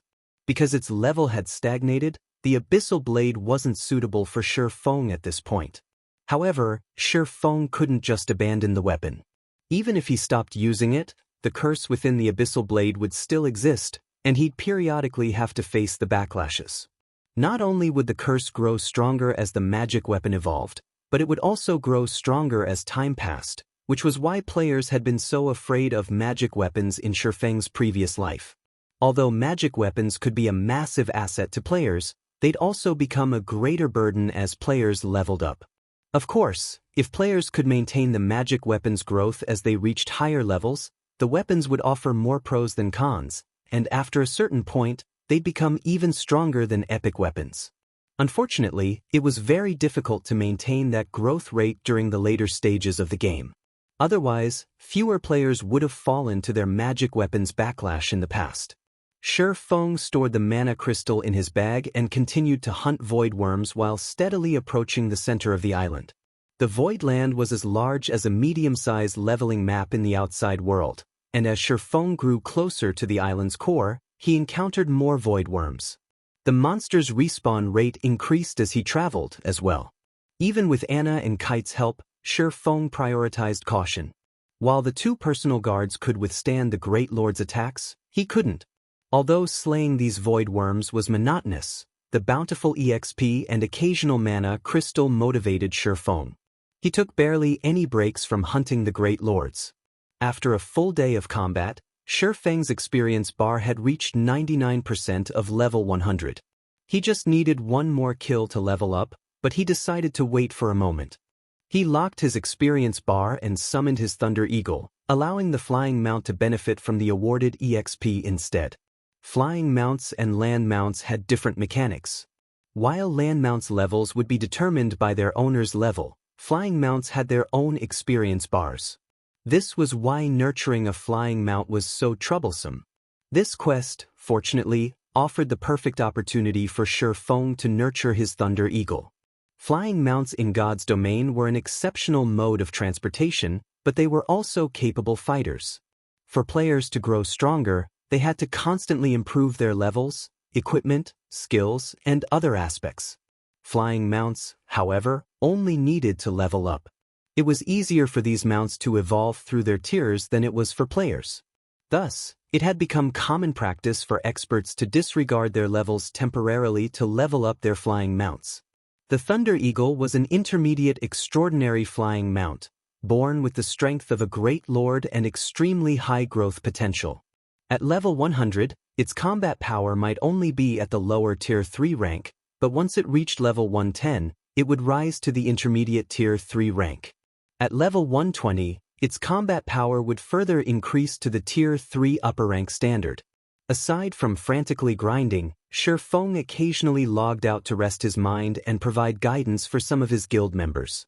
Guild leader, Warblood and Starlink are growing restless. They're not doing much right now, but I've heard that they've decided to help 13 Thrones capture a medium fortress in the Gravity Mountain range, Blackie reported. Currently, the Northern Fortress's player population is only over 900,000. If Warblood and Starlink succeed, I'm afraid it'll affect the Northern Fortress's development. Should we send people to sabotage their plan? Since the Northern Fortress was the sole medium fortress in the Gravity Mountain range, it generated astronomical sums of credits and ancient gold each day, but if the various powers captured another medium fortress, the Northern Fortress's profits would decrease. That won't be necessary. Although we have a feud with Warblood and Starlink, we have nothing against 13 Thrones, Shi Feng said, shaking his head. Moreover, capturing a medium fortress is easier said than done. Just focus on managing our own fortress. I'm still busy with my Tier 3 promotion quest and won't be back anytime soon. For now, try to buy as many plots of land near the World Tower as possible with the ancient gold we've earned. If he hadn't summoned the Tier 4 hero, Zero Wing wouldn't have been able to capture the Northern Fortress, even with the Phoenix Pavilion's help. Moreover, securing the lands around the World Tower was far more important than worrying about a fortress in another corner of the Gravity Mountain range. Alright, I'll make the purchases as soon as we have the money, Blackie responded. Although he was a little disappointed that he couldn't cause some trouble for Starlink and Warblood, his anticipation began to build with the thought of the lands near the World Tower. Shi Feng had explained these plots' function, and if Zero Wing could claim every one of the lands available, Dragonheart City's various powers would live in fear of their guild. After training the guild's members, Shi Feng quickly returned to God's domain and continued to venture deeper into the barren island. With the Thunder Eagle as a part of his party, the party's overall DPS had considerably increased, and as a result, Shi Feng was able to advance much faster than before. After 3 days of grinding, Shi Feng had moved into the island's inner region. The 3-day grind also allowed the Thunder Eagle to climb to level 103. Shifeng knew that flying mounts didn't need as much EXP as players to level up, but he couldn't help his surprise at the Thunder Eagle's leveling speed. Shifeng had also obtained 73 mana crystals from the slain void worms. His harvest here was more than enough to cover the mana stone cost of entering the Voidland. When he reached the inner region, he found a translucent barrier enveloping the area. The inner region looked like a completely different world compared to the outer region. The island's outer area had been a barren wasteland, while a lush forest occupied the inner region. Within this lush forest, Shifeng spotted graves of varying sizes. The smallest were simply dirt mounds, while the larger graves looked like majestic palaces. He also spotted a large number of undead wandering through this graveyard. Forgotten Spirit. Undead creature, Lord, level 101 HP 40, 000, 000/40, 000, 000. These forgotten spirits weren't much of a threat. Shifeng could easily take them out in a one-on-one fight. Unfortunately, these undead moved in groups of several dozen. Not even Shifeng was confident of surviving a battle against so many Lord-ranked monsters. Each grave was also guarded by heroic spirits of varying strengths. Heroic spirits were the remnants of departed NPC heroes. They might not be as powerful as they had been in life, but the Tier 3 heroic spirits could easily slaughter Tier 3 players, not to mention a lowly Tier 2 player like Shifeng. Even Tier 3 players have little hope of surviving in this place. Shifeng could not help but frown at the undead wandering within the magic barrier. He'd have no choice but to flee from a one-on-one battle with a level 100, Tier 3 heroic spirit. Fortunately, he had personal guards like Anna and Kite to support him. Otherwise, finding the Blade Saint legacy would be utterly impossible. The instant Shifeng stepped through the translucent barrier, however, Kite, Anna, the Tier 3 demons, and his Thunder Eagle vanished. A silencing barrier? Shifeng stared at the barrier, stunned. God's domain had many types of magic barriers, and although barriers that nullified summoning-type magic arrays were rare, they could be found in certain ancient ruins. Finding such a magic barrier here was a nightmare.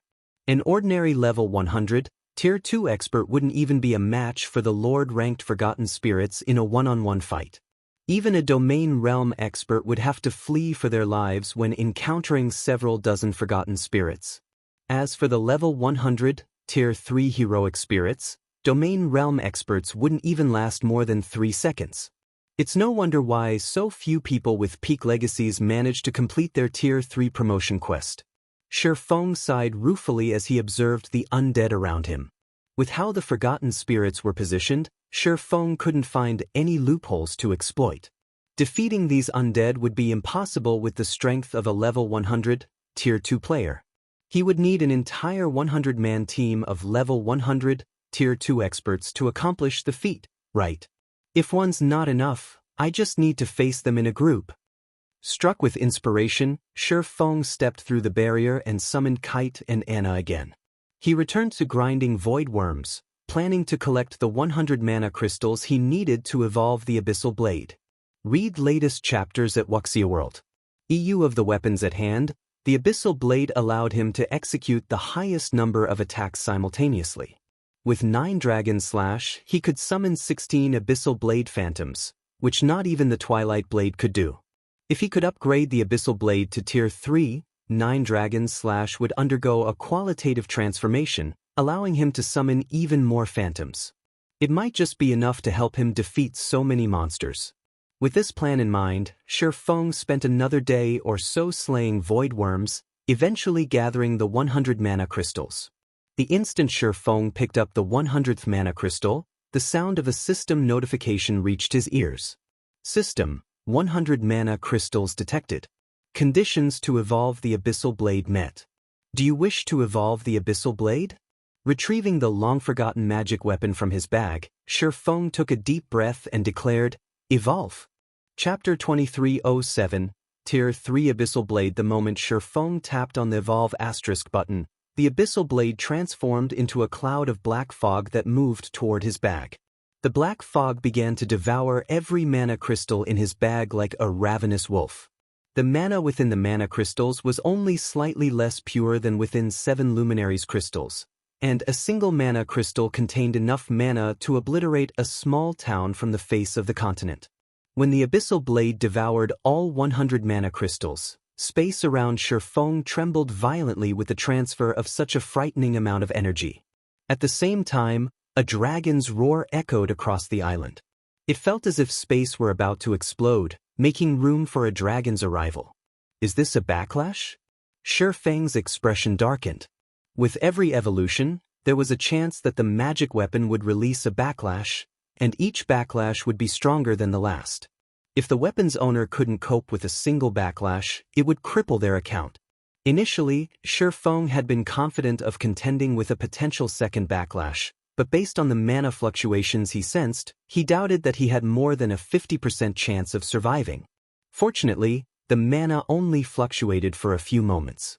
After 3 seconds, the island returned to normal, and a pitch-black sword, decorated with engraved, draconic patterns, appeared some distance away. Despite standing 5 yards away from the abyssal blade, Shifeng could feel the magic weapon's intense dragon might weighing him down. His heels even sunk into the ground.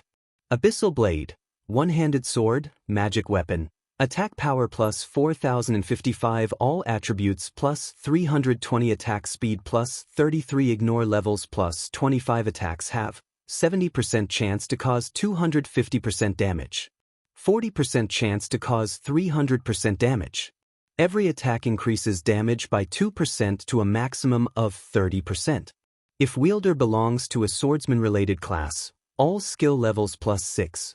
Increase free ability points received for every increase in level by 2 points. Equipment level 80. Can be upgraded, devour 40 level 85 dark gold weapons to upgrade to level 85. Equipment tier 3. Can be evolved, devour 5 god crystals to evolve to tier 4. Additional active skill 1, Phantom Kill, tier 3. Instantly creates a doppelganger under the wielder's control. Doppelganger has 95% of the wielder's attributes and all skills. The wielder can swap positions with the doppelganger at any time. Duration, 2 minutes cooldown, 5 minutes. Additional active skill 2, Abyssal Bind, tier 3. Binds up to 5 enemies simultaneously and prevents movement, reducing defense and magic resistance by 100%. The higher tiered the target is, the weaker the effect will be. Duration, 5 seconds cooldown, 40 seconds. Additional active skill 3, 9 Dragon Slash, tier 3. Instantly creates 21 phantoms of the abyssal blade for wielder's use. Each phantom sword deals up to 80% damage. Duration, 60 seconds cooldown, 8 minutes. Additional active skill 4, Abyssal Curse, tier 3.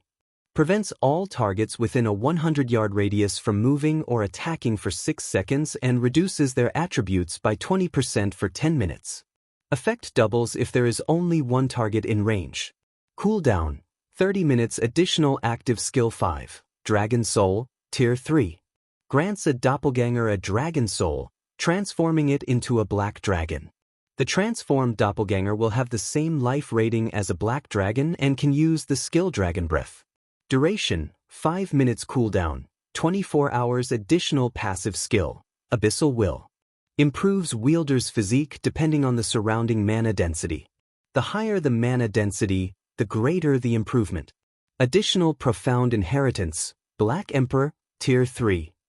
When activated, every critical hit will accumulate 1 stack of death aura. Each stack can be used to increase all attributes by 4% and attack speed and movement speed by 3% for 12 seconds or to reduce the cooldown of a skill by 5 seconds. Maximum of 27 stacks of death aura. Duration, 10 minutes cooldown, 6 hours. The famed Smith Alices personally created the abyssal blade using the Black Dragon King's fangs as material. It is one of 36 famed swords, ranking 31st. However, the Black Dragon King himself has cursed this sword. Beyond the immense strength the blade offers, the wielder must face a backlash after a certain amount of time. However, after Jack had remodeled the abyssal blade with a star crystal, the strength of the backlash has been reduced greatly. If the wielder is unable to suppress the backlash, the wielder will receive the Black Dragon King's curse, permanently reducing all attributes by 50%. Unable to be dropped. Unable to be traded. Unable to be destroyed. So powerful. Shi Feng was stunned when he saw the evolved Abyssal Blade's attribute panel. The Abyssal Blade's attributes might not compare to the Twilight Blade and Killing Ray quite yet, but its attributes could rival that of a top-tier level 85 epic weapon, despite being only a level 80 magic weapon. However, the improved attributes weren't the most shocking aspect. The Abyssal Blade skills had drastically improved now that it was a tier 3 weapon. Now, it was the perfect weapon to use against groups. Not even an ordinary fragmented legendary weapon would be its match in this regard. Seeing the tier 3 Abyssal Blade, Shi Feng couldn't even imagine how much it would improve once it reached tier 4. Of course, evolving the magic weapon further would be immensely more difficult than it had been thus far, requiring god crystals, and 5 of them at that. One could only rely on luck to find god crystals, which were even rarer and more difficult to locate than epic weapons. Shi Feng then unequipped Killing Ray, replacing it with the Abyssal Blade. So, this is the Abyssal Blade's power after another evolution? As he equipped the magic weapon, Shi Feng was astounded.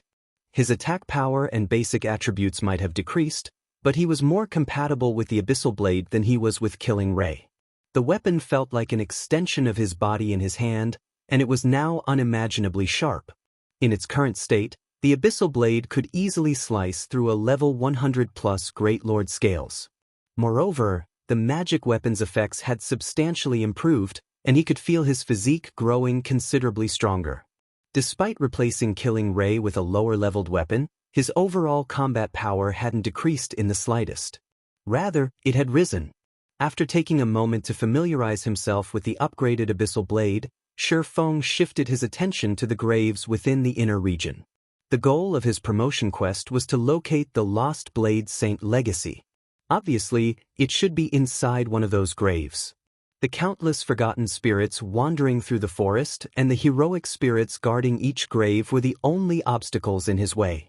A few minutes ago, Shi Feng had been helpless against the wandering forgotten spirits, but now that he had the tier 3 Abyssal Blade, defeating the undead wouldn't be a problem now. He only had to figure out a way to distract the heroic spirits while he opened the graves.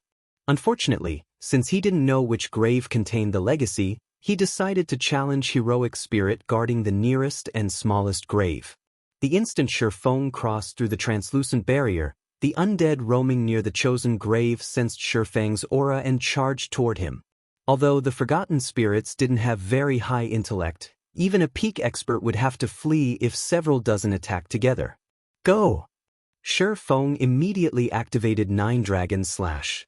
Like a group of experts, the 21 Abyssal Blade Phantoms flew forth to open a path for Shi Feng. Although each phantom only possessed 90% of Shi Feng's strength, the attribute was just as high as an actual level 100, tier 3 players. As a result, the Abyssal Blade Phantoms effortlessly suppressed the approaching forgotten spirits. With one exchange, the phantoms shoved aside the several dozen undead, allowing Shi Feng to reach the small grave. This is a resting place for the dead. The living have no place here. The spear-wielding tier 3 heroic spirit guarding the grave bellowed as he thrust his spear at Shi Feng. Forgotten heroic spirit, undead, tier 3 Berserker King, level 10 HP 54, 000, 000, 000/54, 000, 000. Although the heroic spirit did not have a lot of HP, he employed an advanced combat technique with that simple thrust, causing his opponent to ignore the weapon unconsciously. Moreover, the attack contained peak tier 3 power, easily enough to repulse level 100+ Grand Lords. If this attack struck a tier 3 player, they die instantly. Witnessing the heroic spirit's strength, Shi Feng lost any confidence in defeating the undead. Fortunately, he didn't actually plan to fight the heroic spirit. Shi Feng responded to the attack by using Phantom Kill, sending his doppelganger forward while activating Defensive Blade to block the strike. Shi Feng then rushed toward the grave.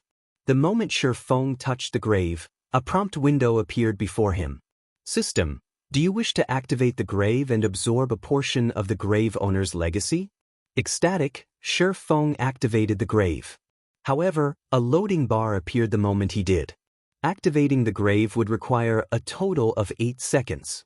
When the heroic spirit sensed the grave's activation, he flew into a rage.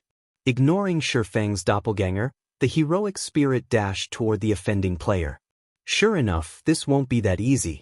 As the heroic spirit ran toward him, Shi Feng stopped holding back. He had his doppelganger activate its legacy berserk skill, Blade Liberation, focusing all of his attention on controlling the doppelganger as it attacked the heroic spirit. Lightning flash. A web of sword lights enveloped the heroic spirit, yet the undead didn't seem concerned in the least. He spun and met the attack with his spear. The sounds of clanging metal echoed throughout the forest. Not only had the heroic spirit blocked every sword light the doppelganger had sent at him, but he managed to do so without stumbling a single step backward. The doppelganger wasn't a match for the heroic spirit, but Shi Feng didn't care. His only goal was to delay the Tier 3 heroic spirit for 8 seconds, not defeat him. Shi Feng finally absorbed a portion of the grave owner's legacy as he sacrificed his doppelganger. As he did, a legacy completion rate section had appeared in his quest window. System: Legacy completion rate 15%. Do you wish to accept this legacy? So, that's how this works. Shi Feng immediately understood how he was supposed to complete his promotion quest. Every grave in this lush forest contained the Blade Saint legacy, but each grave contained a different completion rate of the legacy, which couldn't be combined. It was up to him to decide how much of the legacy he wanted to leave with. Following which, Shi Feng abandoned the completion rate he had acquired from the small grave and escaped through the barrier. The moment he crossed the magic barrier, the forgotten spirits and heroic spirit chasing him gave up and returned to their original positions. Now that he understood his quest's mechanics, Shi Feng set his sights on the higher quality graves in the island's inner region. Naturally, the more magnificent graves were guarded by stronger heroic spirits. The largest grave sat within the forest core, as opulent as a palace with a level 100, Tier 4 heroic spirit standing guard. Read latest chapters at Wuxia World. The graves that were a grade inferior to the palace-like grave in the center were protected by heroic spirits with titles. Heroic spirits that earned a title after their deaths had been heroes among heroes during their lives. Killing apex experts of the same tier would have been child's play. Although they had lost a significant portion of the strength after death, they could still kill apex experts with little to no effort. I can only give it a try. Shi Feng gritted his teeth as he set his sights on a greatsword-wielding, titled heroic spirit. He knew he had no hope of activating the grandest grave in the cemetery. The gap between Tier 3 and Tier 4 existences was massive, let alone the gap between Tier 2 and Tier 4. The moment the Tier 4 heroic spirit noticed him, he'd die. However, he wasn't willing to settle for third-grade graves. After all, the legacy's completion rate would severely affect the Tier 3 promotion quest's rewards. At the very least, he had to try for the second-grade graves. Once his skills cooldowns had finished, Shi Feng dashed into the inner region once more, running straight for a grave that was the size of a small high-rise. Chapter 2308, Abyssal Blade's Might. Shi Feng's target was near the center of the forest. Simply approaching it would be incredibly difficult due to the groups of forgotten spirits that moved closer together near the forest core. If Shi Feng relied on his own strength to reach the grave, he wouldn't get close to it, much less activate it. Several hundred forgotten spirits flew toward him, and Shi Feng felt his scalp go numb. Fortunately, he was barely able to keep the forgotten spirits out of attack range with the 21 abyssal blades fighting for him. 9 Dragons had a time limit, however, so he couldn't stop the undead like this forever. Although Shi Feng was confident that he could escape these monsters with his life, if he couldn't keep the forgotten spirits at bay, that would be it. He wouldn't be able to do anything more. If he wished to secure the second-grade legacy, it was crucial that he utilized 9 Dragon's duration efficiently. It took me 42 seconds to reach this grave, which is about as long as I estimated. Glancing at 9 Dragon's remaining duration, Shi Feng breathed a sigh of relief. I should be able to activate the grave within the remaining time. There were 2 reasons that Shi Feng had passed up the highest-grade grave. Naturally, the first was the Tier 4 heroic spirit that guarded it. His second reason was the lack of time. Reaching and activating the second-grade graves within 9 dragons' 60-second duration was his limit. Before Sure Feng could catch his breath, the silver-armored, greatsword-wielding heroic spirit that guarded the gravestone abruptly opened his eyes. A faint, red barrier then enveloped the gravesite, decreasing Sure Feng's basic attributes and physique by 20%. Urdia, Flame Knight. Heroic Spirit, Tier 3 Berserker King. Level 101 HP 78, 000, 000/78, 000, 000 A domain. Sure Feng's expression darkened as he stared at Urdia. Sure Feng had assumed that Urdia had the strength to instant-kill Tier 3 players, but he had never thought that the heroic spirit would be this powerful.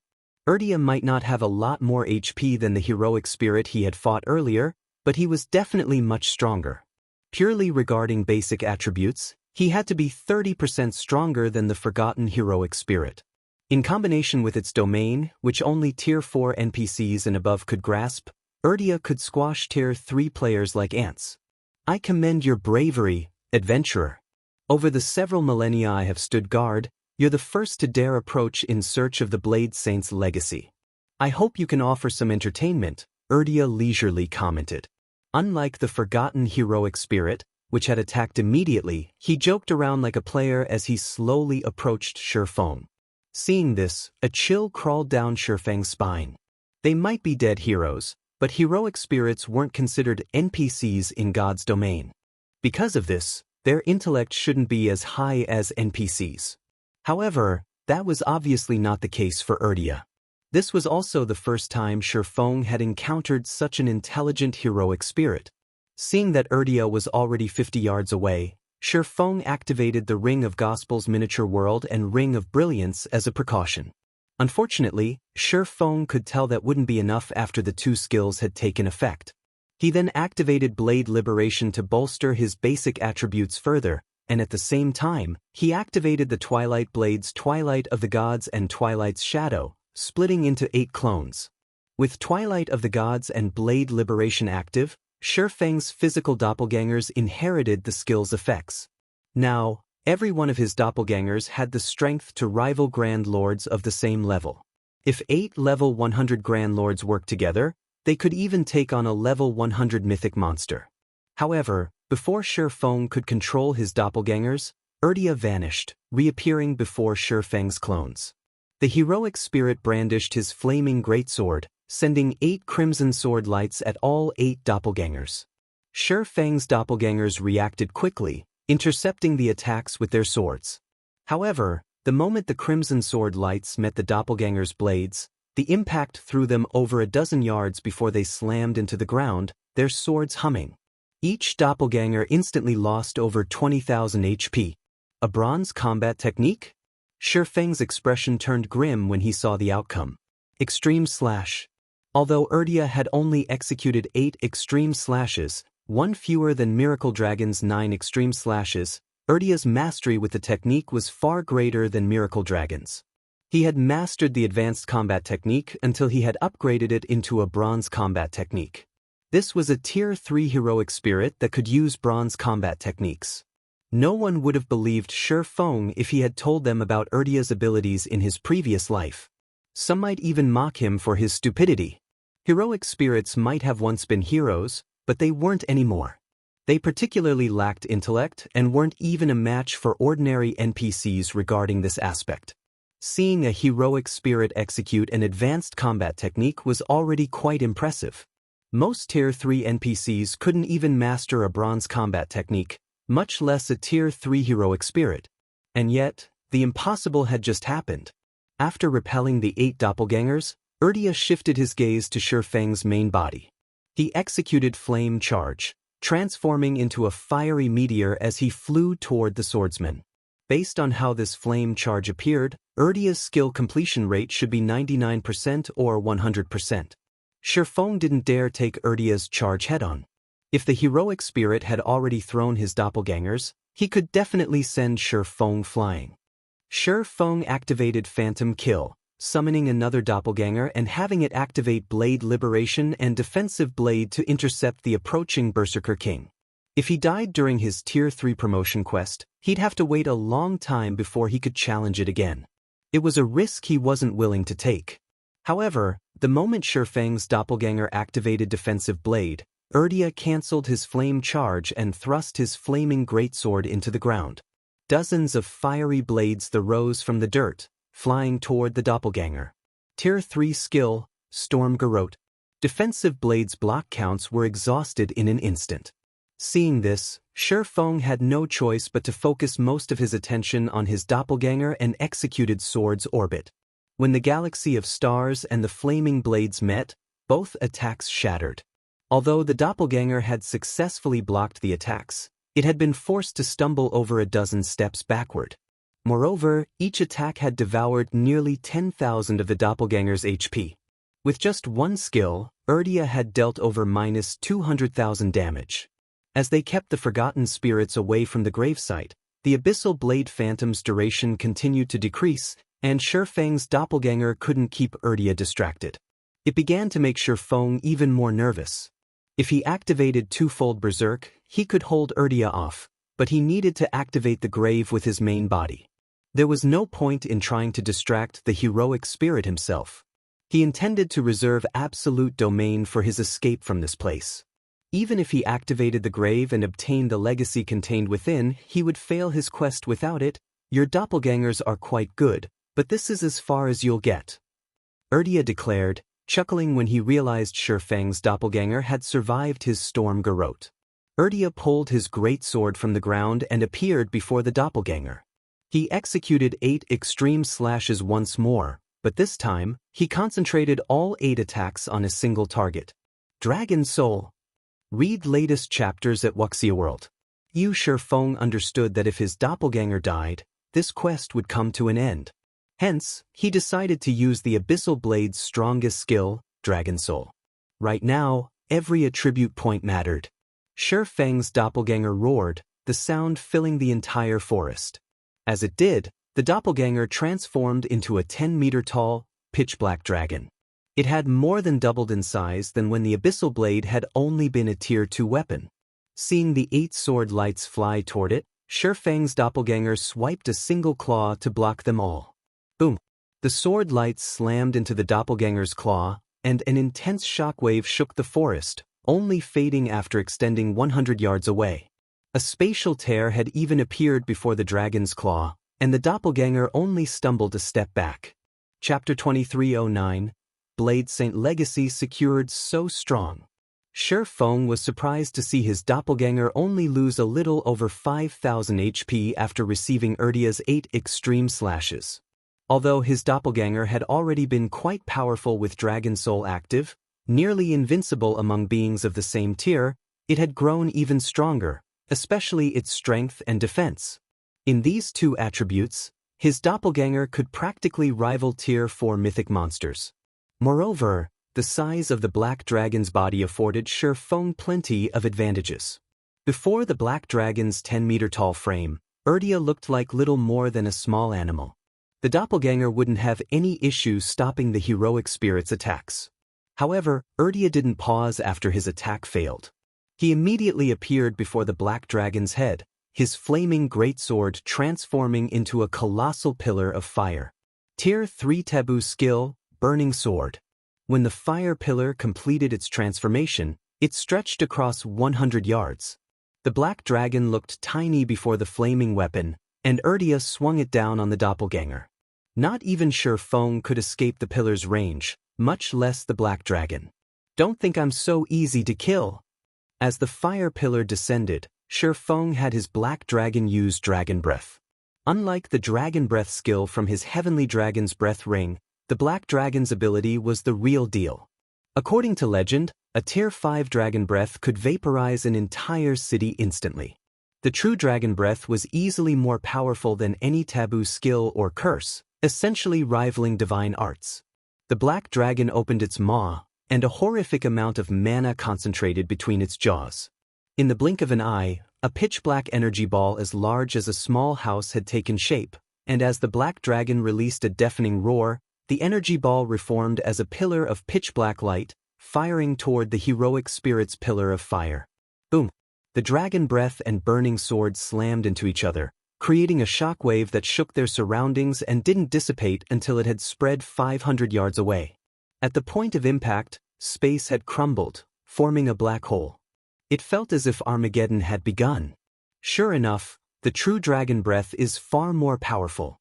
Shi Feng could not help but be astonished when he saw Urdia being sent flying. Shi Feng had only hoped that the black dragon would stop Urdia's killing move. He hadn't actually expected the doppelganger to win that exchange, dealing over -30,000 damage to the heroic spirit.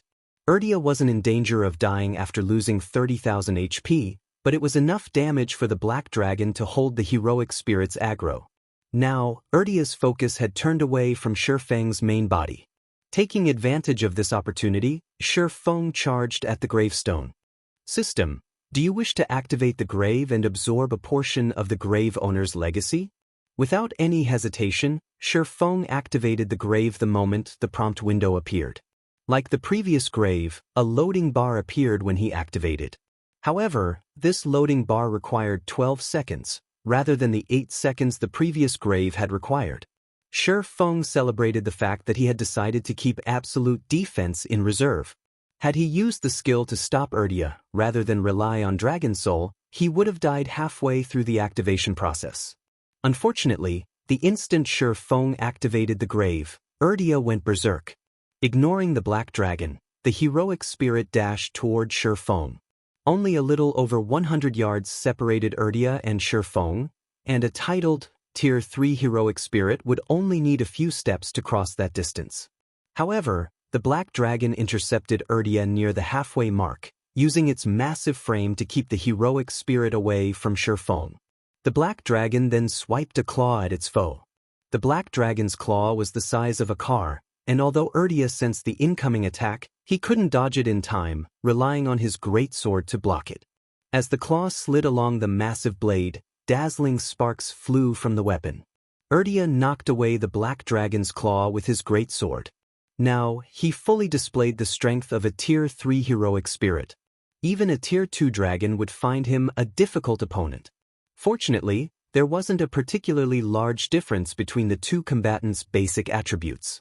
Although the heroic spirit had knocked away the black dragon's claw, the dragon steadily remained in its original position. It had only taken a little over -2,000 damage from the clash.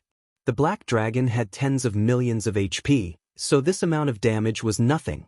Realizing this, Urdia stopped relying on brute force to break past the black dragon. Instead, he executed a combat technique, transforming into 7 phantoms that charged at Shi Feng's main body. Advanced combat technique, Flowing Shadow. The 7 phantoms looked and felt exactly the same. Not even Shi Feng could tell the difference. But he wasn't ready to give up just yet. In response, he executed Lightning Slash through his black dragon. As a bronze combat technique, Shi Feng even had trouble executing Lightning Flash with his main body, not to mention with a doppelganger, but the black dragon's physique was far superior to his, so Shi Feng barely managed to pull it off. 14 claw strikes then plowed into the 7 phantoms. Metallic clangs echoed through the cemetery as Urdia blocked all 14 strikes. The black dragon lost over 30,000 HP and stumbled a step back, but it had achieved its goal and stopped Urdia's advance. Only, Shi Feng had paled from the effort of executing Lightning Flash with the black dragon. It consumed so much concentration, Shi Feng could feel a wave of exhaustion wash over him.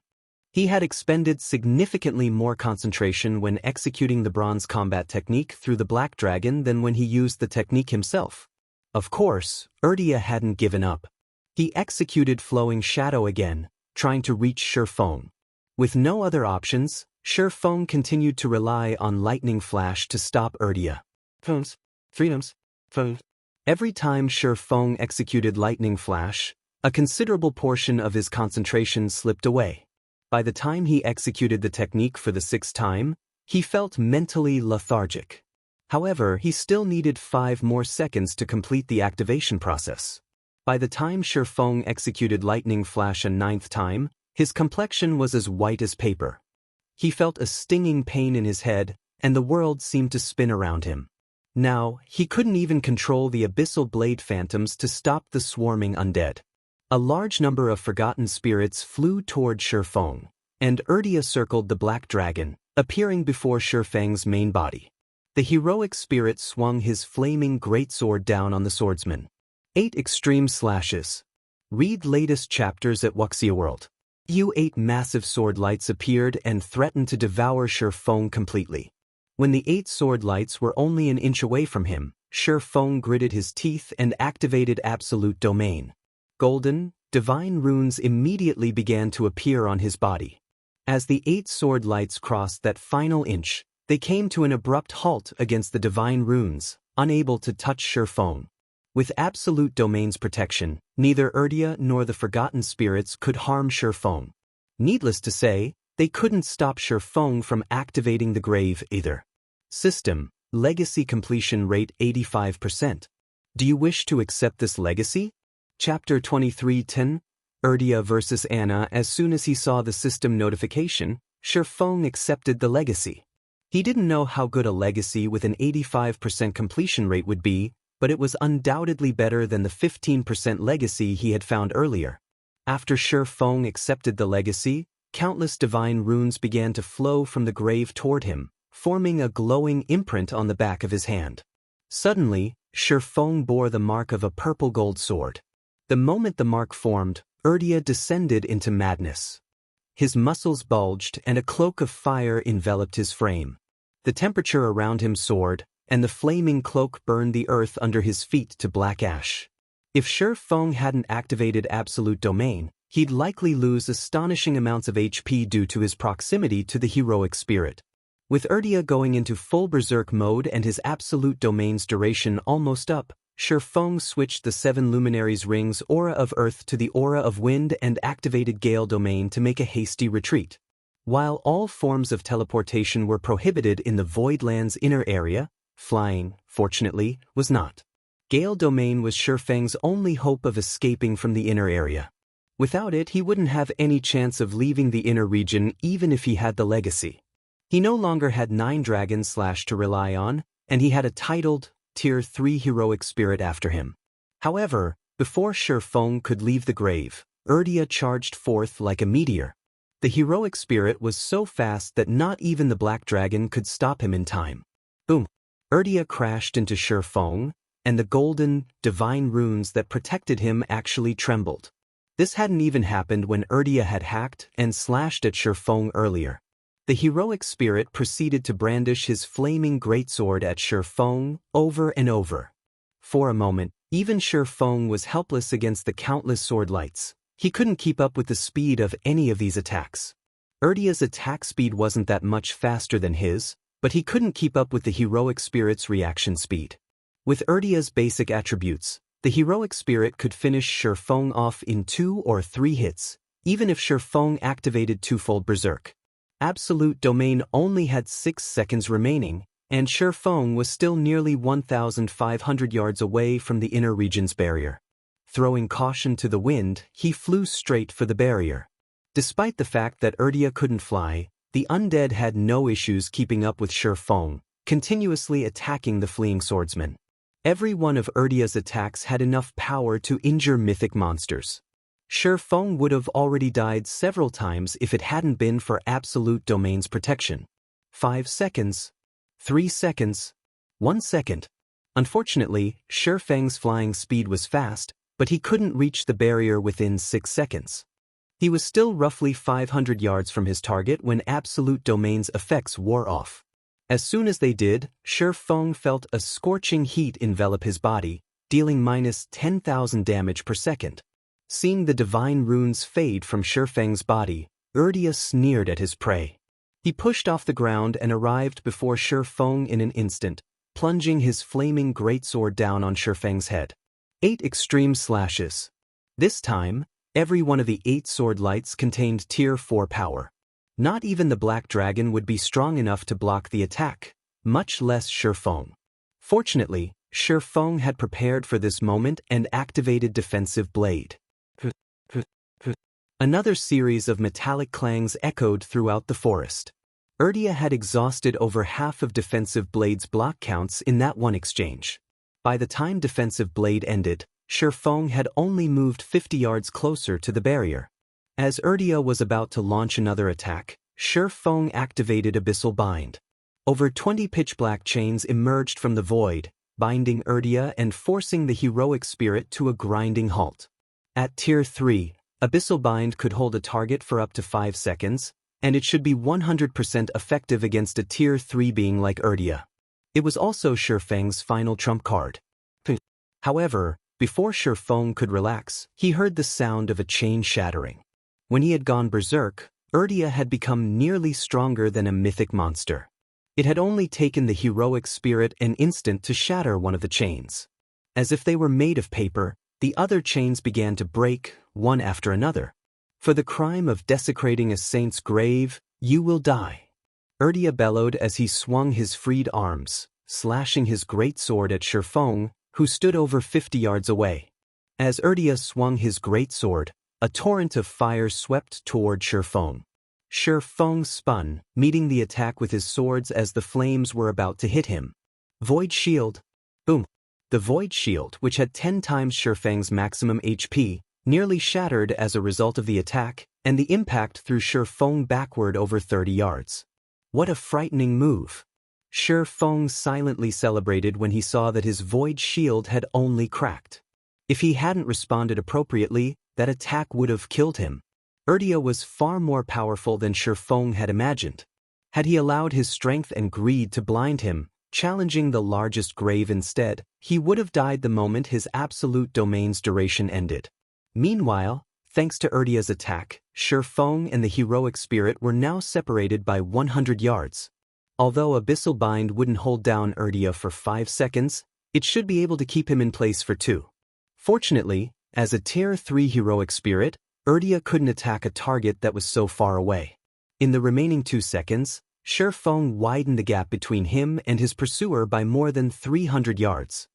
Urdia's movement speed was much higher than Shifeng's, but during a chance, Urdia would need some time to get within attack range.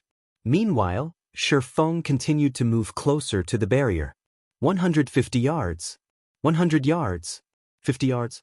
When Urdia was less than 80 yards away from Shifeng and was about to bombard the fleeing swordsman once more, Shifeng finally slipped through the magic barrier. Enraged, Urdia sent another wave of fire at Shifeng, but this time, Shifeng retrieved a summon guard scroll and called forth Anna. As Anna appeared before him, Shifeng breathed a sigh of relief. Read latest chapters at Wuxia World. He might not be a match for a titled, Tier 3 heroic spirit, but that wasn't the case for Anna. Anna was an epic guard with a 113-point growth potential. She might not rival an NPC hero of the same tier, but she wasn't far from it. She'd have no problems holding off Urdia. Calmly, Anna swung her staff and cast a spell in response to Urdia's fiery attack. A black-white, two-fold magic array appeared before the personal guard. The moment Urdia's flames encountered the array, it looked like they had crashed into the side of a rocky mountain. No matter how much fire crashed into and burned the magic array, they didn't do any damage. Alright, let's leave. With Urdia chasing after him, even after he had crossed the inner region's magic barrier, Shifeng immediately activated the Tier 2 group instantaneous teleportation scroll he had pulled from his bag earlier, leaving the island with Anna by his side. Chapter 2311, Mana Body Starmoon Kingdom, White River City. Once Shifeng and Anna had arrived in the Voidlands safe zone, he used a return scroll and teleported back to White River City. However, he nearly thought he had arrived at the wrong place when he emerged from the teleportation array. Many of the players in the teleportation hall had already reached level 90, and there were quite a few level 91 players among the crowd. Not even Dragonheart Island's experts should have reached this level yet. He had only been busy with his Tier 3 promotion quest for a few days. The effects of the planar passages opening early are so drastic? The open planar passages was the only explanation Shifeng could think of. The planar passages activation wouldn't just lead to new players on the main continent, it would also bring in an abundance of resources, including leveling resources. During Shifeng's previous life, The planar passage's activation had triggered a leveling frenzy among the main continent's players, but it had been nothing compared to this. However, after giving the matter some more thought, Shi Feng knew such a situation wasn't impossible. His presence in God's domain had already caused a significant butterfly effect, and players in this life leveled much faster than in the past. With the planar passages activating before mainstream players had even reached level 100, the increased resources would have a greater effect on players. With so many excellent grinding spots available, it was only natural that players would level up faster than before. As Shi Feng was about to leave the teleportation hall, a 100-man team of independent players walked into the building. Noticing the team's arrival, many players in the hall turned their attention to the newcomers, chatting quietly amongst themselves. Quick look, there's a silver arrow. They must be heading out to raid another level 95 team dungeon. I wonder when our adventurer team will be ready to do the same. Your adventurer team? Dream on. Even the Black Dragon Empire's players are just starting to raid level 95 team dungeons, not to mention Star Moon Kingdom's players. Moreover, Silver Arrow was one of the first adventurer teams to join the Shadowless Adventurer Alliance, and it's received a lot of help from the Shadow Empire Adventurer Team L. I guess you're right, but joining the Shadowless Adventurer Alliance is so difficult. I've heard that many of the well-known adventurer teams from the neighboring kingdoms have been rejected. That's right. The passing rate is incredibly low, but as long as an adventurer team becomes a member, it'll undergo a metamorphosis. Not only will its overall strength significantly increase, but not even first-rate guilds and superpowers experts would dare to mess with it. The various players discussing the Silver Arrow Adventurer team did so in envy. Most of Silver Arrow's members had already reached level 92, which not even Superpower's main force members had reached. The surrounding players were even more jealous when they saw the equipment Silver Arrow's members wore. Every member of the adventurer team had a full set of level 90 fine gold equipment. Although many expert players had climbed to level 90 or above due to the planar passages, very few had acquired level 90 weapons and equipment, much less top-tier items. With a full set of level 90 fine gold equipment, players would qualify to raid level 95 team dungeons. The Otherworld's adventurer alliances have already developed this far? Shi Feng had to admit that he was a little surprised to see Silver Arrow's members. The Otherworld's adventurer teams had only begun to form adventurer alliances after the main continent's various powers had tried to invade these otherworlds multiple times in the past. The adventurer alliances had then relied on independent players to contest for the level 100+ neutral maps on the main continent, at which point, many of the main continent's powers had begun to perish.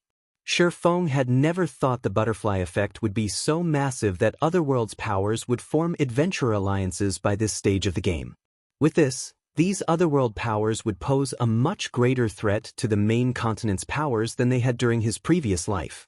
After the commotion Silver Arrow's team had caused, Shi Feng rushed out of the teleportation hall and made his way to the library.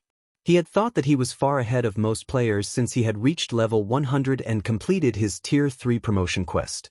He also had Kola and the others, who had already reached level 95 and beyond. They should reach level 100 soon. However, it seemed that the butterfly effect he had caused would be disastrous for him. If he couldn't quickly become a lord of a neutral map, as the various superpowers in the past had, both he and Zero Wing would vanish into history. Half an hour later, Shi Feng arrived at the top floor of White River City's library. He found Charlene quietly reading an ancient tome from her throne at the far end of the Star Moon Hall. You really know how to surprise people. I thought you'd be stuck there for several months, Charlene said, smiling as she pulled her gaze from the book and looked at Shi Feng. Are you really prepared to inherit your legacy? You only have one opportunity. Your performance will greatly affect your future. Yes, I'm ready. Shi Feng nodded. The Tier 3 promotion quest consisted of 2 parts. Locating the lost legacy was the first part, and inheriting it was the second. The second part was also the most important of the promotion quest, in which one would change their body's mana framework. As a major turning point in God's domain, players' physiques and their body's mana framework would transform when they reached Tier 3. Of course, not all mana frameworks were equal. The difference in their strengths would even exist among players with ordinary Tier 3 classes. Players inherited a variety of legacies, and those with different mana frameworks would display varying levels of strength. However, these differences wouldn't display in a player's physique, but would affect the world's rules. For example, Tier 2 players could only survive for a short time in level 100+ neutral maps due to the area's environments, even if they just stood there and did nothing. In comparison, Tier 3 players could survive for a long time in a level 100+ neutral map due to their body's mana framework. The stronger a player's mana framework was, the greater their survivability would be in poor environments. Their mana framework would also largely impact their stamina and concentration recovery rates. This was why Tier 3 classes had such a huge impact in God's domain. Although Shifeng had already obtained his legacy, he wasn't out of the woods yet. His ability to inherit the legacy was far more important. Shifeng had only completed a Tier 3 Bronze legacy in the past, and although the Bronze legacy had been among the best of its peers, and he had formed a nearly perfect mana body, it hadn't been enough to get him through his Tier 4 promotion quest. Normally, only players with a silver-ranked mana body could survive in the harsh environments that served as the venue for Tier 4 promotion quests. As a result, he had always been a step away from clearing the quest in his previous life. Of course, if he had had a piece of legendary equipment back then, the results would have been different. Even a piece of fragmented legendary equipment would have changed the outcome significantly. Unfortunately, he never managed to find one, so he hadn't been able to cross that threshold. Read latest chapters at Wuxia World. Alright, this is your decision, but you must remember that your time is limited. Don't bite off more than you can chew. Charlene warned. Seeing how determined Shifeng was to see the rest of his promotion quest through, she began to chant the incantation. The sword mark on the back of Shifeng's right hand began to burn, and at the same time, countless divine runes appeared across his body, gradually forming a gigantic, fourfold magic array. 3 windows displaying mana body samples then appeared before him, each more complex than the last. Shifeng was ecstatic the moment he saw the magic array and sample mana bodies. The number of layers the magic array had, which would construct the mana body, represented the rank of the mana body that could be created. A single-layered magic array represented bronze rank, a 2-layered magic array represented silver rank, and so on. The mana body samples represented the complete mana body standard. The first sample represented the basic standard, the second represented the intermediate standard, and the third represented the advanced standard. However, the magic array that enveloped Shifeng now had 4 layers. He had never heard of a 4-fold magic array creating a mana body before. Chapter 23:12, Advanced Epic. Once Charlene had formed the magic array, a series of system notification rang in Shifeng's ears. System, congratulations on completing your Tier 3 promotion quest and obtaining the Blade Saint Legacy. Legacy completion rate 85%. Advanced Epic Legacy received. You have 4 hours to construct your mana body. System, congratulations on being the first player to complete the Tier 3 promotion quest. You will have 1 additional hour to construct your mana body. Epic rank. Shifeng was stunned when he read the system notifications. The highest rank mana body he had heard of during his previous life had only been gold rank, and only 1 out of every 10,000 experts had earned a gold-ranked mana body during their Tier 3 promotion quests. These experts had been powerhouses in level 100+ neutral maps, strong enough to give the various superpowers massive headaches. A gold mana body provided more than high adaptability to harsh environments. It also elevated players' stamina and concentration recovery rates to extraordinary highs. Players' stamina and concentration would recover by absorbing the mana around them. Depending on the density of the mana in the area, their recovery rates would increase by 30% to 60%. With such a significant improvement to their stamina and concentration recovery rates, players would no longer have to rely on stamina equipment, replacing such items with equipment that provided more raw power. This was why players with gold mana bodies were so much stronger than ordinary experts and could freely roam in level 100+ neutral maps. Even superpowers would find these players quite challenging to hunt down. This was also why the various superpowers' influence on independent players would significantly decrease when they reached Tier 3, even to the extent that top adventurer teams could begin to contend with superpowers. The Midnight Tea Party was a prime example of this. After level 100, players had had an absurdly difficult time trying to join the Midnight Tea Party during Shurfeng's previous life. Once the adventurer team's members had reached Tier 3, a gold-ranked mana body had become a requirement for joining the team. Even superpowers had been helpless against an entire group of experts with gold mana bodies in level 100+ neutral maps. And Shurfeng hadn't even heard of an epic mana body. Moreover, he now had a total of 5 hours to construct his mana body. In the past, he had only had 1 hour to construct his bronze mana body, and players with gold mana bodies had only been given 2 hours. The process of constructing a mana body was mostly the same across the board. The outcome depended on how much one could complete in the allotted time, and one's progress depended on how much time they invested in the trials.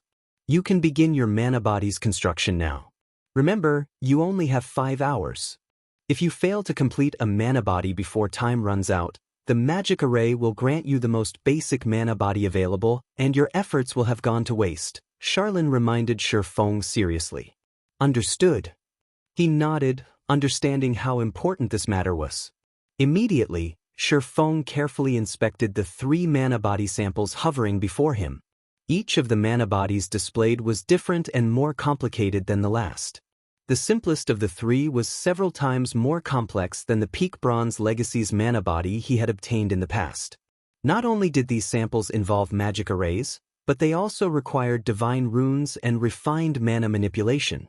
Any ordinary player might be able to copy the mana body samples blindly, but their completion rate wouldn't be high.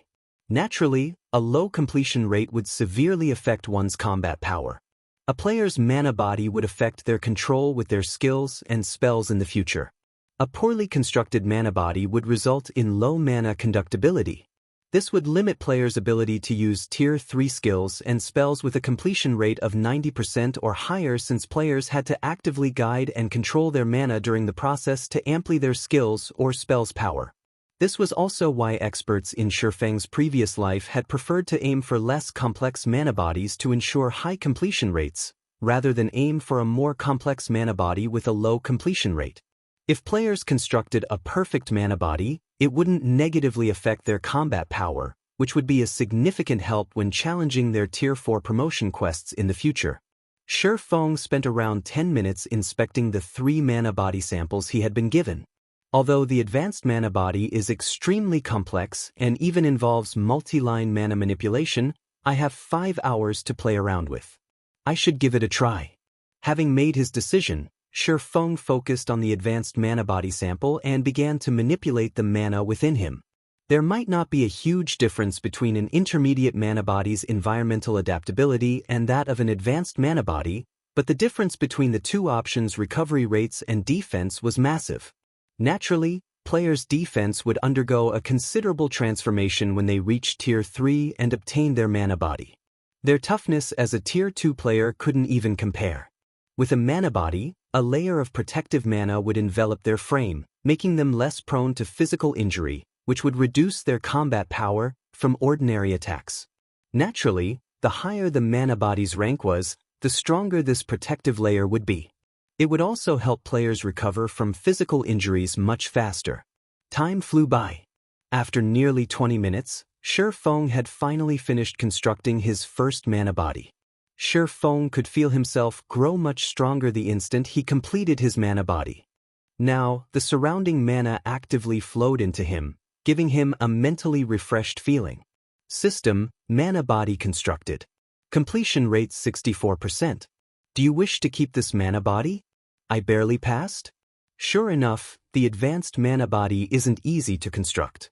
Shurfeng gave the completion rate a bitter smile. But to think that this mana body is so powerful despite a 64% completion rate, an epic mana body is really amazing. Normally, a mana body with a 60% completion rate was only considered passable. If one failed to achieve a passing completion rate in the designated time, they'd be stuck with the default mana body. With the default option, Achieving a 90% completion rate with Tier 3 skills and spells would be practically impossible. Players typically needed a 75% completion rate mana body to ensure their skills and spells would remain unaffected. In the past, Shi Feng had constructed his bronze mana body with a 95% completion rate. At that standard, a direct hit from a mysterious iron weapon had, at most, left a small scratch, hardly affecting his combat power. However, he didn't have much hope of achieving a 95% completion rate with his mana body in this life. An epic mana body was simply too complex. His only goal was to get an 80% completion rate to avoid any negative effects to his combat power. Even with an 80% completion rate with an epic mana body, only secret silver weapons and better would be capable of physically injuring him. Shi Feng then started his second attempt. After the first attempt, he chose not to focus on speed. Rather, he took great care, slowly constructing the mana body. After more than half an hour, Shi Feng had ended up with a 72% completion rate, just short of the 75% threshold.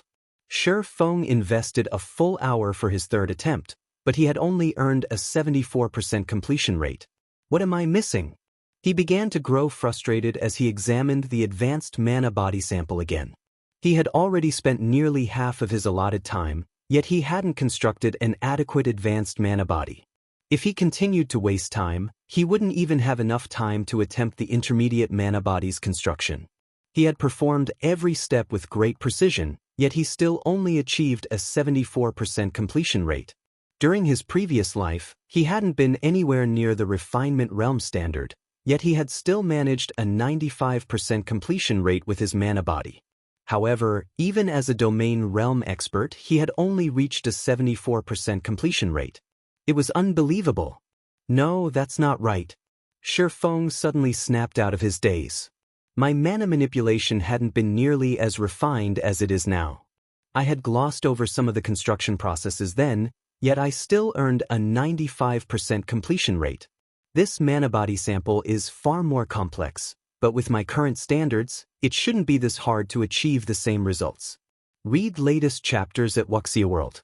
Is my thirst for perfection having the opposite effect? Thinking up to this point, Shi Feng began another attempt. This time, instead of trying to perfect all aspects of the construction process, he focused on certain parts, while glossing over the rest. This time, he completed the mana body in less than half an hour. The instant he completed his mana body, his 5 senses underwent a qualitative transformation. His affinity with the ambient mana skyrocketed. System, mana body constructed. Completion rate 91%. Do you wish to keep this mana body? Chapter 23:13, Prototype Domain I succeeded? Shi Feng was momentarily stunned when he heard the system notification. He had never considered that he'd achieve a 91% completion rate.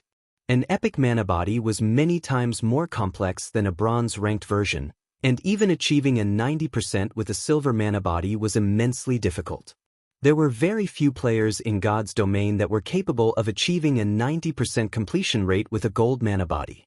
As far as Shi Feng could remember, the player with the highest completion rate gold mana body had been Alice, the Witch of the West, in the past. She had managed to secure a peak gold mana body with a 98% completion rate. Of course, Alice was extraordinarily talented, which was why she had obtained such a high completion rate. Her manipulation of mana was simply godlike. Not even veteran domain realm experts could match her. Thanks to her powerful mana body, she had remained at the peak of God's domain even after becoming a Tier 6 mage god. The higher a mana body's completion rate, the more frighteningly powerful the mana body would be, especially for high-ranked mana bodies. Mana bodies might not provide any bonus basic attributes, but they offered significant increases to stamina and concentration recovery, defense, and self-healing capabilities. A gold mana body with a 98% completion rate could even reinforce players' control over their mana, allowing them to exhibit greater power with their skills and spells. Because of this, Alice had undergone a qualitative transformation after reaching Tier 3. Her mana manipulation had already been impressive, and after receiving the boons from her mana body, she had been able to achieve a 100% completion rate with practically all of her Tier 3 spells. Most peak experts had only been able to maintain a 90% completion rate with their Tier 3 spells after arduous training, yet Alice managed to level out at 100% in a very short time. After reaching a 90% completion rate with a Tier 3 spell, every additional percentage would significantly increase the spell's power. At 100% completion rate, a player's Tier 3 spell could even contend with the spells Tier 3 heroes used. It was easy to imagine how devastating these spells would be against players. Although Shi Feng hadn't achieved a 98% completion rate, earning a 91% was beyond his expectations. "I'll keep it."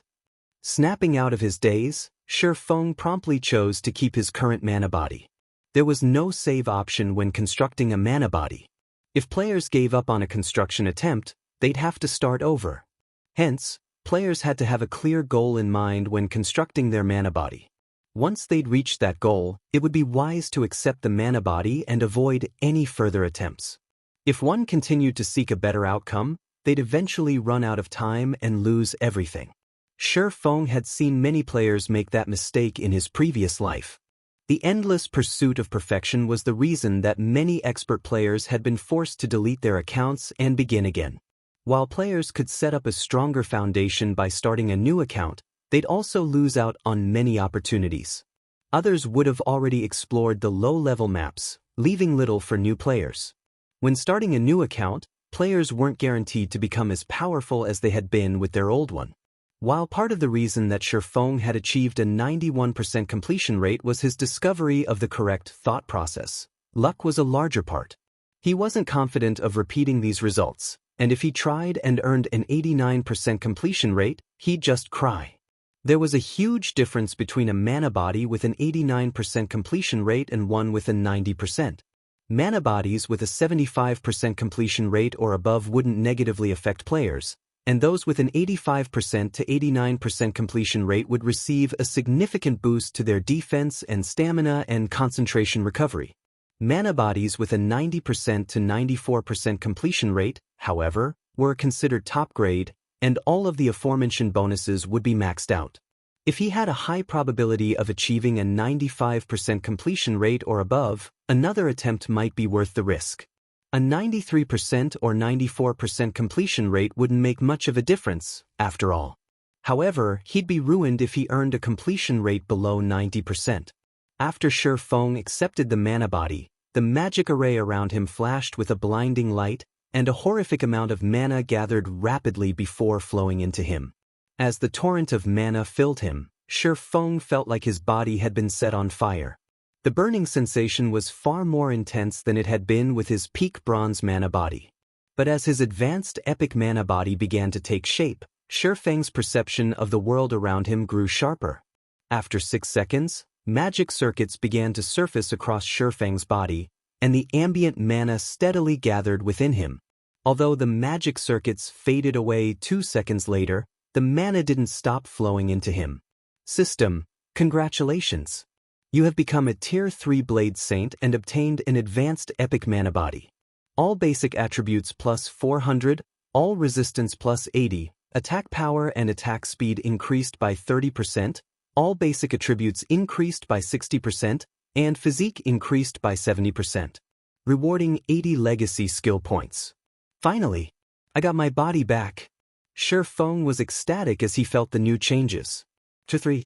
He had spent nearly a decade as a Tier 3 player during his previous life, so he was most familiar with this tier. Now that he had recovered to his peak, he could finally exhibit his true combat power. While Shi Feng basked in the familiar strength, he noticed that his perception had become drastically sharper than before. He could even sense the flow of mana in the air. A prototype domain. The sensation astonished Shi Feng. Is this an advanced epic mana body's ability? Previously, he'd only been able to perceive such details within a 30-yard radius around him by relying on his 5 senses. Now, however, his perception had extended to 50 yards away. Moreover, he felt like an absolute overlord within the 50-yard radius. Of course, he didn't actually have control over this area. He only had rudimentary control of the ambient mana. Even so, this was a prototype domain. A domain operated on the principle of controlling the mana in a specific area to create a miniature world that favored the player. Although he couldn't suppress his enemies with a prototype domain, he could manipulate the ambient mana and reduce the mana density where his enemies stood. The decreased density wouldn't affect players' basic attributes, but it would impact their concentration in battle. Such an ability would definitely grant him an edge in combat. Moreover, he could sense that his stamina and concentration recovery rates had improved by at least 70% due to his new mana body. He had also become tough enough that not even full-powered attacks from a secret silver weapon could easily injure him. In other words, if a player wielding a secret silver weapon struck the unprotected parts of his body, their damage would be reduced to the lowest possible value as if they had struck a piece of armor. Now that he had obtained his mana body, Shifeng opened his legacy skill menu to check for new skills. There were over 20 Tier 3 skills available, and every one of them required at least 20 legacy skill points to learn. Some of the more powerful skills even required 50 points. Players that had failed to collect legacy skill points from unconventional means would be fortunate to learn 2 Tier 3 skills upon reaching Tier 3. Fortunately, that wasn't the case for Shifeng. With the points he had saved up thus far and the points he just obtained, he had nearly 100 legacy skill points to spend. Shifeng immediately spent 40 legacy skill points to upgrade Blade Liberation and Blade Awakening to Tier 3. He then spent another 50 points to learn Void Slash, the strongest skill a Tier 3 Blade Saint could learn. Void Slash, action type, requires Sword Tier 3, proficiency needed to upgrade to Tier 4, 0/100, 000, manipulate the power of the void to execute 6 slashes. Each slash carries 150% of user's strength and causes 200% divine damage. User may transfer to the location of any of the 6 slashes. Read latest chapters at Wuxia World. EU cooldown. 8 seconds. Not only did Tier 3 skills possess greater raw power than Tier 2 skills, but they were also more capable of injuring high-tiered monsters. However, Tier 3 skills had very long cooldowns. Those with immense power and short cooldowns, like Void Slash, were exceptionally rare. Normally, players tried to learn several Tier 3 skills and link them together to make up for the long cooldowns. However, with Void Slash alone, Shifeng could exhibit nearly the full potential DPS of a Tier 3 player. Now that I've reached Tier 3, it's time I lead everyone to a level 100 neutral map. With his new strength, Shifeng was confident that he could eliminate a level 100 Great Lord, even without Anna and Kite's help. Chapter 23:14, Tier 3 Powerhouse. When Shifeng left the library, he made his way toward the Adventurers Association. Although he was now officially a Tier 3 player, he still needed to register his achievement at the Adventurers Association to gain the appropriate certification. Gaining Tier 3 certification at the Adventurers Association was very important. Not only would it allow players to accept high-ranked quests appropriate for their tier, but they would also be acknowledged as true powerhouses in God's domain. They would then qualify to raid the Monarch bosses in neutral maps and become the area's ruler. This was also why the various powers had been so desperate to get their members to Tier 3 in the past. The Tier 3 turning point didn't simply differentiate experts from each other. It also determined whether or not one qualified to become a true overlord. After all, the various powers' true battlefield for hegemony in God's domain was in level 100+ neutral maps. Initially, Shifeng had planned to establish a guild town in a level 100 neutral map and slowly, steadily progressing towards lordship, but now that the planar passages had opened and adventurer alliances had formed sooner than he had expected, he needed a more efficient plan. The planar passage's activation hadn't just accelerated independent players' leveling speed. It had done so for the various powers as well. Now, he didn't have as much time to conquer level 100+ neutral maps. Zero Wing wasn't like the various superpowers. It lacked the manpower and resources to secure a foundation in level 100 neutral maps as quickly as superpowers could. Moreover, Zero Wing wouldn't be able to secure as much territory as the various superpowers. To establish a guild town in a level 100 neutral map, the ruling power would need to station a large number of players in the map long-term. Level 100 neutral maps were very far away from kingdoms and empires, considered free zones that were outside of any kingdom or empire's protection. In addition, NPCs weren't particularly interested in visiting these guild towns due to the neutral map's harsh environments. As a result, very few NPCs would apply as soldiers, and those that did would ask for exorbitant salaries. Hence, unlike in guild towns within kingdoms, empires, and low-level neutral maps, players had to handle the majority of their guild towns' defenses in level 100 neutral maps. This was also why guilds that wanted to secure a foothold in level 100+ neutral maps needed to upgrade their towns into guild cities as quickly as possible. They'd only be able to solidify their rule over the map with a guild city. After all, not only would guilds have to face monster assaults, but they'd also have to deal with enemy powers. Establishing rule in a level 100+ neutral map was already an intense challenge for guilds, and it would be especially difficult for Zero Wing, which lacked certain foundational aspects. The only solution Shifeng could think of was to become a lord. As a lord, players would have full authority over the territory they controlled, and they'd be able to recruit various neutral race NPCs. A lord could also establish their own knight division. The NPCs players could recruit for a knight division were different from the NPC soldiers one could hire to protect a guild town. They were more akin to personal guards, and players could recruit these knights from various kingdoms and empires, nurturing them as they did personal guards. Once a player became a lord of a land, they could recruit up to 5,000 knights. Although that didn't seem like a lot, these knights were bona fide NPCs and would be immensely helpful when defending a guild's territories. While Shifeng traveled toward the Adventurers Association, he called Blackie. "Blackie, how are things coming along in the Northern Fortress?" Shifeng asked. He had spent quite a lot of time completing his promotion quest. Although he had told Blackie and the others not to contact him unless something important happened, and he hadn't received any calls, he refused to believe that Dragonheart Island's various superpowers were content to sit by and watch while Zero Wing earned a ton of profits from its newfound gold mine. The fortress's player population has already reached 1,500,000, and we're earning roughly 14,000 ancient gold per day. Dragonheart Island's various powers are practically dying with envy, especially Warblood. Because of the Northern Fortress's benefits, almost no one is visiting Warblood's Rock Nest Fortress. Blood Oath is likely losing his mind right now, Blackie said, chuckling. Also, as per your instructions, I purchased a plot of land near the World Tower a few days ago, and I bought a guild residence in Dragonheart City's inner area, so our guild has a temporary resting point in the city. Hearing how much Blackie had purchased over the last few days, Shifeng sighed ruefully. He had considered several thousand ancient gold an astronomical sum in his past life, yet now he earned 14,000 ancient gold each day from the Northern Fortress alone. It was no wonder why the various superpowers had fought so hard to capture the Gravity Mountain Range's fortresses in the past. However, Dragonheart Island's powers have been developing rapidly due to the planar passage's opening.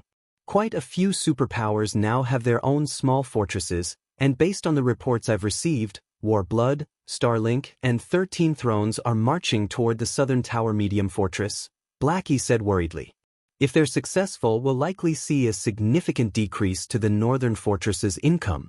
It certainly won't benefit our development in Dragonheart City. Why don't we capture a few more fortresses, Guild Leader? Zero Wing now had quite a bit of manpower in the Gravity Mountain Range. With Phoenix Rain's subordinates protecting the Northern Fortress, they had enough strength to capture the other fortresses. The Gravity Mountain Range only had so many fortresses. If they captured a few more, they should be able to maintain 70% to 80% of their profits, even if the Northern Fortress's income decreased. Let the other powers fight for the fortresses. We only need the Northern Fortress, Shifeng said, chuckling. Also, notify all of the main force members to gather in White River City. We'll be heading to a level 100 neutral map. That's where we really need to be right now. The Gravity Mountain Range was an excellent place for players to grind for levels and resources right now, but it couldn't help players rise to prominence. A level 100 neutral map? Blackie's eyes glowed when he heard Shifeng's plan. All right, I'll notify them right away. The Gravity Mountain Range had bountiful resources, but it paled in comparison to unexplored level 100 neutral maps. Moreover, Zero Wing's main force members would benefit more from grinding in level 100 neutral maps at their levels than they would from grinding in the Gravity Mountain range. After disconnecting the call, Blackie began to gather Zero Wing's main force members and head toward White River City. Meanwhile, Shifeng arrived at the Adventurers Association. The Adventurers Association was quite lively at the moment, with just as many visiting players as the city's auction house. The auction house wasn't the only construction that transformed after White River City's promotion. The Adventurers Association had similarly undergone a metamorphosis and now contained a lot more NPCs who visited to consign quests. Some of these quests included those in high-level neutral maps and escort quests to the kingdom's borders. If one were lucky, they might even find crusade quests to slay monsters in neutral maps. With the opportunity to earn both equipment and money available, the Adventurers Association had become a hub for many independent players. As Shifeng entered the first-floor hall, he was greeted by the sight of a ton of level 90-plus players. Now, not even the Adventurers Associations in Imperial capitals could compare to the prosperity the association in White River City enjoyed. Pushing his way through the crowd, Shifeng quickly made his way to the second-floor hall and applied for his certification as a Tier 3 adventurer. After completing the process in a VIP reception room, the Adventurers Association officially recognized Shifeng as a Tier 3 powerhouse. Read latest chapters at Wuxia World. Lord Bronze Legatee, is there anything else I can help you with today? The elven woman who had received him asked, smiling. I wish to see the Monarch Crusade quests for Cold Spring Forest, Shifeng declared. Cold Spring Forest was the closest level 100 neutral map to Starmoon Kingdom, and it was one of the few level 100 maps with a relatively comfortable environment. Many Tier 2 players had grinded in the Cold Spring Forest after reaching level 100 in the past, including Shifeng himself. However, the various superpowers had taken control of the map's 6 regions by the time he had reached Tier 3. Now that he was the first Tier 3 player in the game, he couldn't miss this opportunity. Chapter 23:15 Ice Dragon Heathwaite. After Shifeng made his request, the Elven Administrator made a quick trip to the Adventurers Association's reference room and returned with 7 parchment scrolls. Lord Bronze Legatee, here are the crusade quests you've requested. Here is the information on all 7 of Cold Spring Forest's monarchs, the Elven Administrator said as she placed the scrolls on the table. 7 monarchs? Shifeng was a little surprised when he saw the 7 ancient scrolls. In God's domain, only one monarch would manage a region, and as far as he knew, Cold Spring Forest only consisted of 6 regions. This meant that there should only be 6 monarchs. He had never heard of a 7th. My lord, I have to remind you that you may only accept one crusade quest. Whether or you succeed or fail, you may only accept another crusade quest after 10 days. The materials needed to create the transfer stones are quite expensive as well. Please, choose wisely, the Elven Administrator explained. Shifeng had already known all of that, and nodding silently, he began to inspect the scrolls. He wanted to know if the information he had obtained during his previous life had changed. If Cold Spring Forest monarchs had massively changed due to his reincarnation, his plans would come to an abrupt end. A monarch was no ordinary field boss. They might not be as powerful as level 100+ world bosses, but they were considered superior mythic monsters. They could kill Tier 3 players as effortlessly as squishing ants. Trying to raid such a boss with a Tier 3,100-man team the same level would be futile. Players needed to rely on special means to raid a monarch. After browsing through the information for 10 or so minutes, Shifeng breathed a sigh of relief. Thank goodness everything's the same as I remembered. The only difference is the extra monarch. But even as he sighed, his gaze was glued on the extra monarch's information. The 7th monarch was part of the legendary dragon race, the ice dragon, Heathwaite. Meanwhile, the region Heathwaite ruled over was the Cold Spring Canyon, which was located in the Cold Spring Forest's central region. Cold Spring Canyon had been quite famous in the past in God's domain due to the extremely rare Arctic water it produced. Arctic water was one of the few items in God's domain that could improve a player's adaptability to their environment. The effects might not be astounding, and the item was useless to players with gold mana bodies or better, but it would be tremendously helpful to Tier 2 players when they challenged their Tier 3 promotion quests. This was why so many powers had fought for control of the Cold Spring Canyon during Shifeng's previous life. Shifeng had never dreamed that someone could actually rule over the Cold Spring Canyon. Without any more hesitation, Shifeng accepted the Crusade quest to hunt the Ice Dragon, Heathwaite. "Are you sure you wish to accept this quest, Lord Bronze Legatee? We only have one transfer stone connected to the Ice Dragon's lair left. If you fail this quest, you will not be able to accept it again in the future," the Elven administrator warned when Shifeng selected the Crusade quest that had remained untouched for over a century. "I'll take it," Shifeng said with determination. He'd have a high chance of success with hunting the other monarchs thanks to his memories, but the Cold Spring Canyon was simply too valuable to give up. Technically, he could hunt one of the other 6 monarchs first and raid the Ice Dragon after the 10-day wait, but covering one area would be quite taxing on the guild with Zero Wing's current standards. Zero Wing simply couldn't manage 2 areas. Since he was limited to a single area, he had to choose the best option available. Even if he failed, he could prevent another power from obtaining the Cold Spring Canyon. The cost to teleport to Heathwaite's lair is quite high. You will have to pay 10,000 gold and 20,000 magic crystals as a deposit. If you complete the quest, we will return the deposit in full, as well as pay you your deserved remuneration. If you fail, however, your deposit will be forfeit, the Elven administrator said seriously. "That's fine." Shifeng had already prepared for this cost. He handed the Elven administrator the deposit in exchange for a gray-white crystal. This crystal was none other than the transfer stone for the Ice Dragon's lair. After obtaining the transfer stone, Shifeng made his way to the Candlelight trading firm to retrieve some of the dark gold weapons that had been stored there. He then upgraded the Abyssal Blade to level 90, which was as high as he could upgrade the magic weapon right now. Level 95 weapons were still considered a luxury, not to mention level 95 dark gold weapons. Fortunately, the Abyssal Blade's attack power and attributes were only slightly lower than those of a level 100 epic weapon, despite the fact that it was only a level 90 magic weapon. The Abyssal Blade would be more than enough for Shifeng's needs. Shifeng then visited the Candlelight trading firm's second basement floor, which was where he stored his most important items. A guild residence was quite secure, but the Candlelight trading firm in White River City was many times safer than Zero Wing's guild hall. At this point, only Tier 4 players would have any hope of breaking past the shop's defenses. At this moment, an NPC guard stood before the warehouse on the second basement floor. He was a level 100, Tier 3 fine gold guard, and unless one had permission, not even a Tier 3 Apex expert would get past him. The Candlelight trading firm's defenses were impressively strict. With the help of the Grandmaster Forger Celiora, Shifeng had previously recast the disintegration armor, a piece of legendary equipment, yet despite being unfinished, it was too powerful for Shifeng to use. Moreover, carrying the disintegration armor on him wasn't safe, so he had stored it in the Candlelight trading firm's underground warehouse. First, he didn't want to risk losing it, even if the chance of it dropping upon his death was negligible.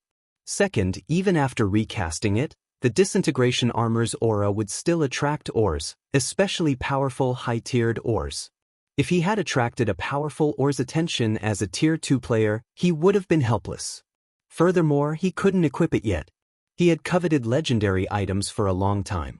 He had heard countless stories of players who owned a legendary item in his previous life. There were tales of Tier 4 players defeating Tier 5 players and Tier 5 players slaying Tier 6 God-ranked players. One player had even soloed a Tier 5 dragon. Read latest chapters at Wuxia World. Yet, the piece of legendary equipment he had gone to great lengths to obtain was an unfinished product, and its minimum use requirement was Tier 3. To make matters worse, he hadn't even been able to inspect its attribute panel until he had reached Tier 3. Holding on to the disintegration armor would have only frustrated him. Now that he had finally reached Tier 3 and met the minimum requirements to equip the disintegration armor, it was time to retrieve it. With a piece of legendary equipment, defeating the Ice Dragon, Heathwaite, would be far easier. Legendary items could, after all, allow players to transcend tiers, and as a Tier 3 player, He should be able to contend with a Tier 4 Ice Dragon with the disintegration armor equipped. Once he entered the warehouse and arrived before the disintegration armor, Shifeng chanted an incantation to release the seal protecting it.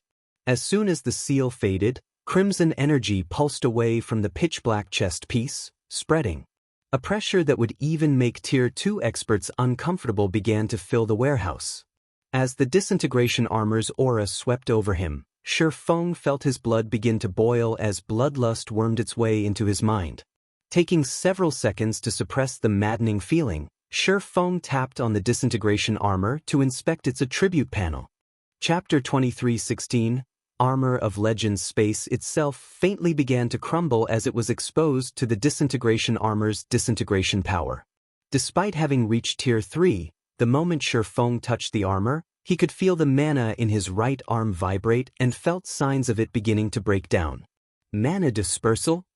The sensation in Shifeng's right arm stunned him. He hadn't had a particularly clear idea of what the disintegration armor had done to him when he had been Tier 2.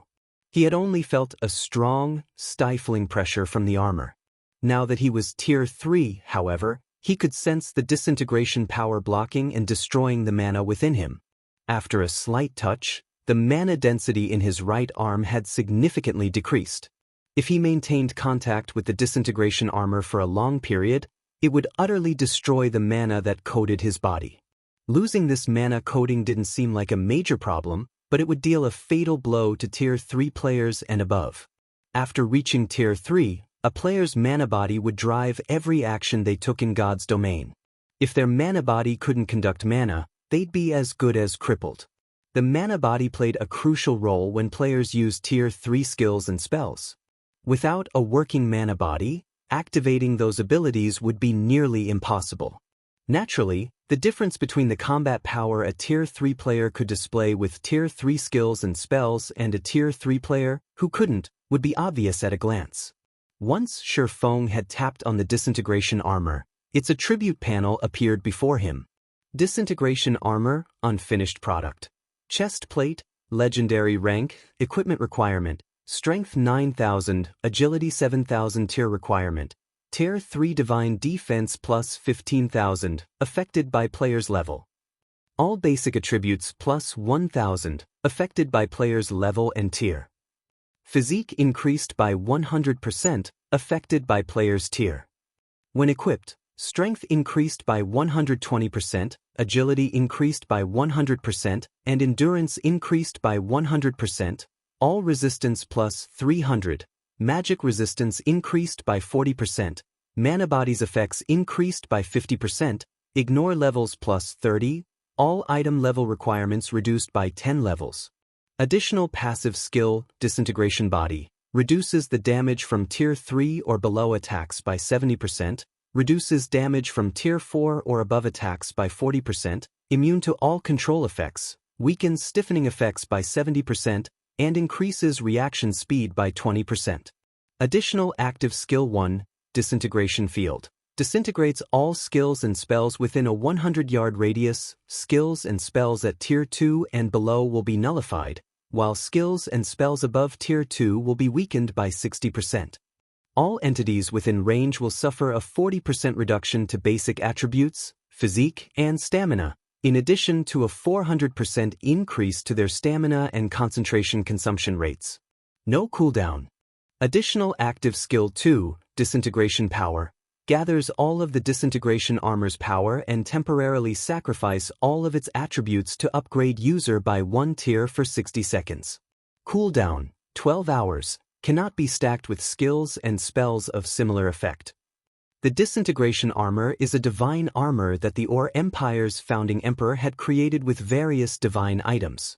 This armor had been destroyed during a battle against gods.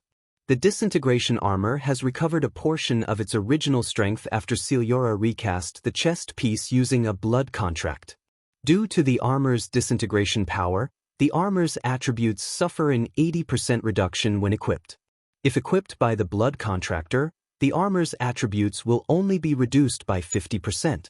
God crystals required to repair the disintegration armor fully, 0/10.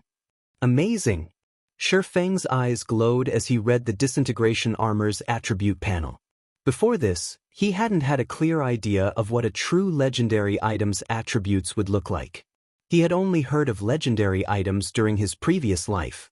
He hadn't actually seen a real legendary item's attribute panel since anyone with such an item had rightfully kept a tight lid on its abilities. Although the Disintegration Armor was an unfinished product, it was the strongest piece of equipment he had ever laid eyes on. Even Gentle Snow's fragmented legendary ranked 7 Luminaries battle armor was far weaker than this chest piece. The 7 Luminaries battle armor had originally been a legendary item, but after taking significant damage, its rank had fallen. And yet, despite being a damaged piece of armor as well, the Disintegration Armor was leagues stronger than the 7 Luminaries battle armor in all aspects. The fact that the Disintegration Armor granted divine defense, rather than a simple boost to ordinary defense, was particularly astounding. This meant that even skills and spells that dealt true damage wouldn't be as effective against the Disintegration Armor's wearer.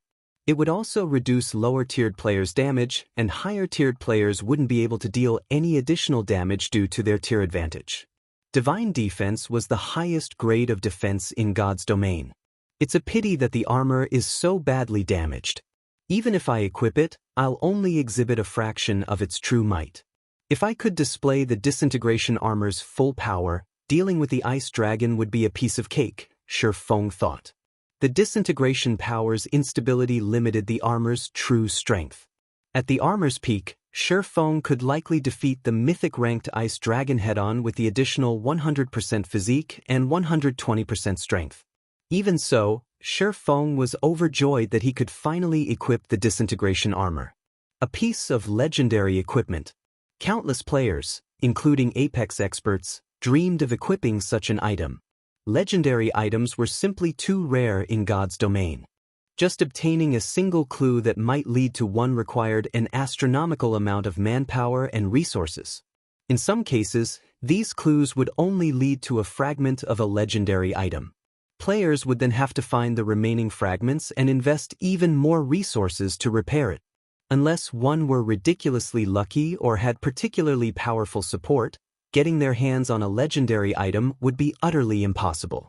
Now, Shifeng finally had a legendary item of his own, and he could even equip it now. The Disintegration Armor's attributes might be halved, but it was still slightly more powerful than a piece of fragmented legendary equipment. Read latest chapters at Wuxia World. Shifeng immediately equipped the Disintegration Armor. The 9,000 strength and 7,000 agility were incredibly difficult requirements to meet. Even a Tier 3 player in full, top-tier equipment would have to wait until level 120 to fulfill them, but it wasn't an issue for Shifeng. Not only did he have an advanced bloodline, but he also wielded one of the 10 great saint legacies. Furthermore, he carried a magic weapon and multiple fragmented legendary items. Meeting the two requirements at level 100 was actually quite easy for him. The instant Shifeng equipped the Disintegration Armor, he felt power course through him. His basic attributes skyrocketed, and his perception considerably improved. Even his mind felt far clearer than before. If he fought Urdia, a titled, Tier 3 heroic spirit, in his current condition, he'd have a high chance of defeating the undead. It's about time to leave. Glancing at the time, Shifeng realized it was time to meet up with Blackie and the others. He activated the Nightwalker's Cape's Nightwalker skill to conceal the Disintegration Armor's aura and information before heading toward White River City's Teleportation Hall.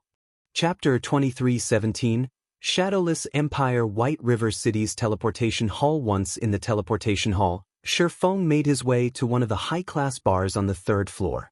Blackie and the others had been waiting for some time now. When they noticed Shifeng enter the establishment, they stood, surprised. Yen Tianxing and Iluofei were particularly shocked as their guild leader pulled their attention away from their 10 gold bottles of 5-colored fruit wine. So, this is a Tier 3 class? Blackie had already informed the group that Shifeng had left to challenge his Tier 3 promotion quest, and none of them had been particularly surprised. Shifeng had already reached level 100, so it was expected that he'd challenge his promotion quest. Although Shifeng's Nightwalker's Cape concealed his aura, It couldn't hide the fact that the ambient mana actively flowed toward him. God's domain did have weapons and equipment that would attract mana to their user, but those items generally only increased the mana density around the player. However, despite so much mana flowing toward Shifeng, Yan Tianxing, whose senses were quite sharp, and Yilufei, who was a magical class player and only a step away from reaching the domain realm, recognized that the mana density around Shifeng hadn't actually increased. It felt as if the swordsman were a black hole, steadily devouring the ambient mana. Mana was the root of all in God's domain. A player's physical and mental condition, skills, and spells were all closely tied to mana. As players at the peak of God's domain, Yan Tianxing and Yilufei had spent a considerable amount of time researching the game's mechanics, especially the relationship between mana and a player's virtual body. Players constantly absorbed mana from their environments, and as players' physiques grew stronger, they'd absorb more mana. This was why areas with thin or no mana were considered forbidden lands. As a Tier 3 player, Shifeng's mana absorption was astounding. If the mana that flowed into Tier 2 players was like a small creek, the mana flowing into Shifeng was a raging river. "Everyone's here, guild leader. We can set off when you're ready," Blackie excitedly reported. Thanks to the Northern Fortress, Zero Wing's overall strength had increased considerably.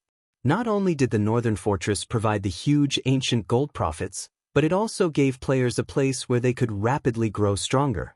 By this point, Zero Wing had explored multiple ancient ruins in the Gravity Mountain Range's northern region, securing plenty of precious treasure. The guild's main force members had also reached level 97 and 98 and had upgraded most of their equipment with level 95 dark gold equipment. However, their combat standards had improved far faster than their levels and equipment. As many as 26 main force members had now reached the Truth Realm. Yan Tianxing and Luofei had even reached the Ascension Realm. In addition, Alluring Summer, Silent Blade, Shadow Sword, Stubborn Bone, and Zhao Yueru had entered the Flowing Water Realm thanks to Unyielding Soul's legacy training slots. Seeing how much his comrades had improved, Shifeng was a little surprised. He hadn't expected them to grow so strong so quickly.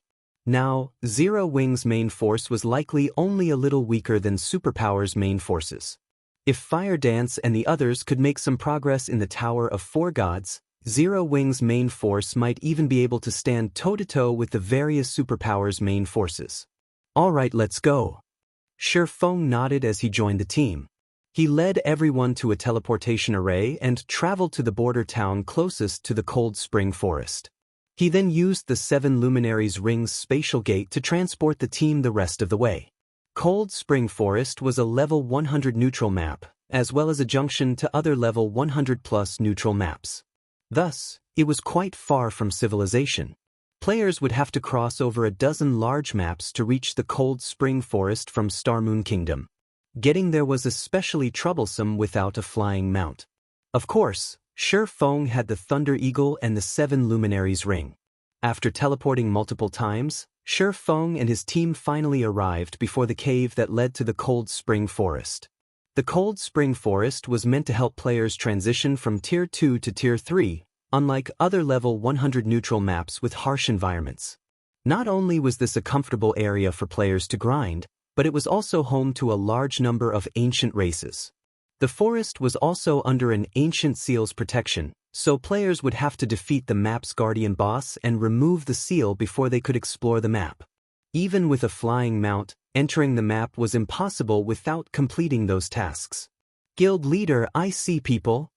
Minor Wind, who had long since reached both the Refinement Realm and Truth Realm, quickly discovered players' tracks as they arrived before the cave.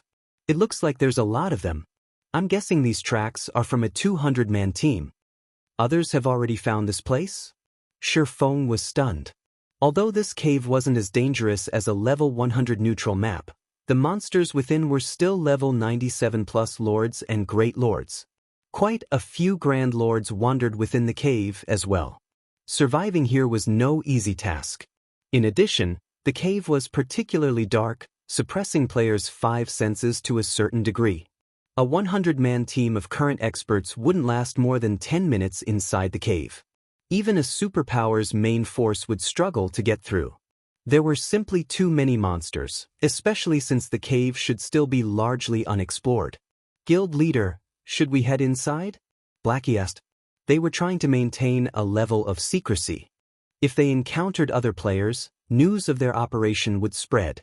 Although they were only heading out to explore a level 100 neutral map, which shouldn't be much of a problem, they couldn't guarantee that other powers wouldn't try to take advantage of their operation.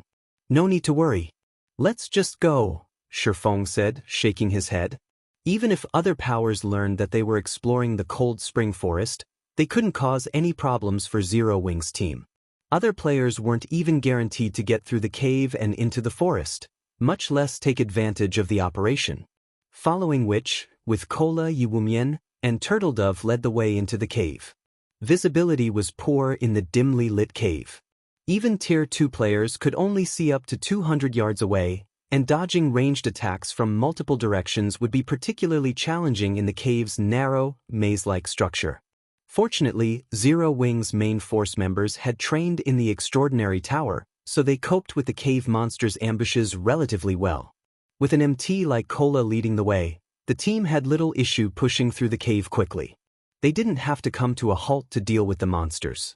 The cave had 2 floors, and after 3 hours, Shifeng and his comrades finally reached the 2nd floor. This was also where they'd find the Guardian boss. Unlike the 1st floor, the 2nd floor was an open canyon. It was so large that a large team wouldn't have to worry about needing room for their usual formations in battle. Moreover, the 2nd floor was much brighter than the 1st. However, the suppression on players' senses had increased in exchange. Less than 30 minutes after reaching the 2nd floor, Shifeng and his team heard explosions and noticed dazzling lights at the end of the tunnel. The tunnel led to a cavern, which contained a town. Zero Wing's main force found a 200-man team clearing out the Demonkin soldiers and guards that guarded the town, while gradually approaching an ancient giant in the town center. Every player on the 200-man team was level 96 or above, and they all wore a dark mark on their foreheads. They also radiated a faint, black glow. Even as they fought the High Lord-ranked Demonkin soldiers one-on-one, these players had an overwhelming advantage. Not even the Great Lord-ranked Demonkin guards could halt these players' advance for more than a moment. As for the ancient giant in the town center, it stood at over a dozen meters tall and had 6 arms. Each of the giant's hands held a pitch-black spear, and it loomed like the ancient god of destruction. Demonkin soldier, dark creature, High Lord, level 98 HP 49,000, 000/49, 000/000, Demonkin guard, dark creature, Great Lord, level 99 HP 88, 000/000/88, 000/000, Purgatory Giant, Dark Giant, Mythic, level 99 HP 460, 000/460, 000/000, Guild Leader. They look like Shadowless Empire's members. It's an adventurer team from the Shadow World, Blackie said, quickly discerning the players' identities once he saw them. Shadowless Empire? It's no wonder why those 2 are here. Shifeng thought, spotting a familiar man and woman at the lead of the small army. Blackie's comment reminded him of exactly who those 2 were. Shadowless Empire had been a very famous superpower during his previous life. It had taken over the Shadow World even before the planar passages had opened.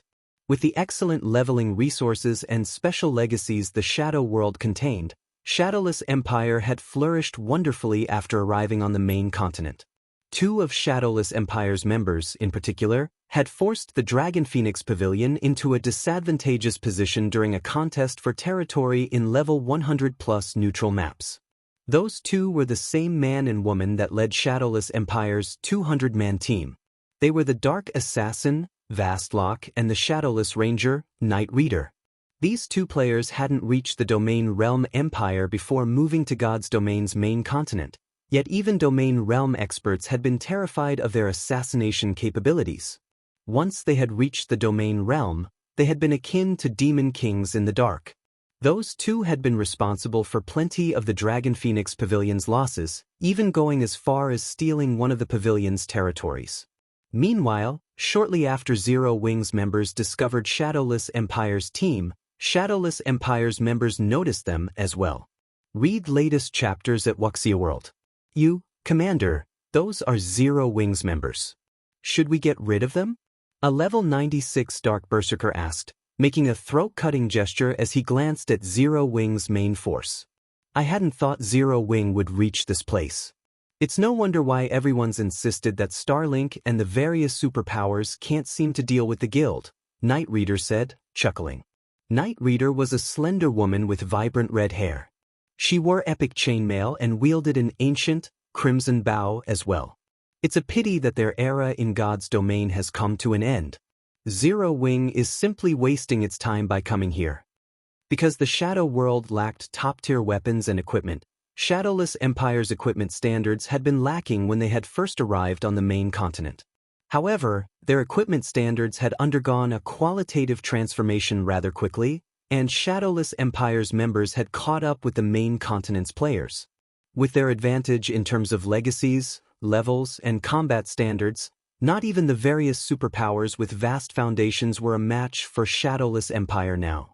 As for the main continent's non-superpowers, they were utterly helpless before Shadowless Empire's strength. When he heard Night Reader's comment, the bald youth leading the team, Vastlock, nodded his agreement. Ignore them and prioritize killing the Purgatory Giant. They'll know what to do once they realize the difference between our strengths, Vastlock said. He returned to commanding his team as they advanced on the Purgatory Giant. Chapter 23:18 Sword rises after Vastlock declared his decision. Shadowless Empire's 200-man team accelerated their advance toward the Purgatory Giant, completely ignoring Shifeng and the others' existence. These people really don't care about us at all. Yen Tianxing could not help but shake his head and chuckle when he saw Shadowless Empire's members' nonchalant reaction toward Zero Wing's arrival. Normally, when players came across other players out in the fields, especially when they were raiding a boss, they would give out a reminder or warning to the approaching players. However, Shadowless Empire's members simply treated Zero Wing's team as if it were air and did not even bother trying to make contact. The only explanation for such a reaction was that Shadowless Empire had deemed them to be no threat and not worthy of any attention whatsoever. Guild leader, are we really not going to make a move? Blackie asked as he looked at the distant Purgatory Giant. He did not particularly care about Shadowless Empire's treatment of them. However, since the guardian boss of this cave served as the key to the Cold Spring Forest, its loot might provide them with some help once they entered the neutral map. We're only traveling toward the Cold Spring Forest. Having someone to open up a path for us is a good thing, Shifeng said, chuckling. He then instructed everyone to get some rest first. He had no intention of snatching the boss from Shadowless Empire at all. The Purgatory Giant was indeed a very important boss. After killing it, not only would players gain access to the Cold Spring Forest, but they would also obtain a special item called Purgatory Core. When activated, the Purgatory Core would create a natural barrier with a 200-yard radius that would help players adapt to level 100 neutral maps. The barrier's effects were similar to Arctic Water, except that Arctic Water was only effective for one player while the Purgatory Core applied to a specific area. 4 Tier 2 teams looking to grind in level 100+ neutral maps. The Purgatory Core was a very useful item. Killing the Purgatory Giant provided no other benefits aside from these two. Meanwhile, his goal was to kill the ice dragon Heathwaite and occupy the Cold Spring Canyon. To him, the Purgatory Core held no meaning. After all, once he occupied the Cold Spring Canyon, he could obtain Arctic Water much more easily. At that time, let alone a 100-man team, even strengthening a 1,000-man team wouldn't be difficult. I guess you're right. Blackie nodded, as he found Shifeng's words reasonable. He then sat down on the ground and started recovering his stamina and concentration. The Purgatory Giant was a level 99 mythic boss. Moreover, it belonged to the giant race.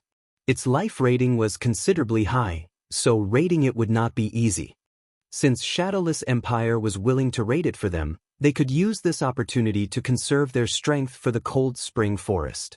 While Zero Wings members rested in a distant location, Shadowless Empire's members, who were only 500 yards away from the Purgatory Giant now, also noticed what Zero Wings members were doing.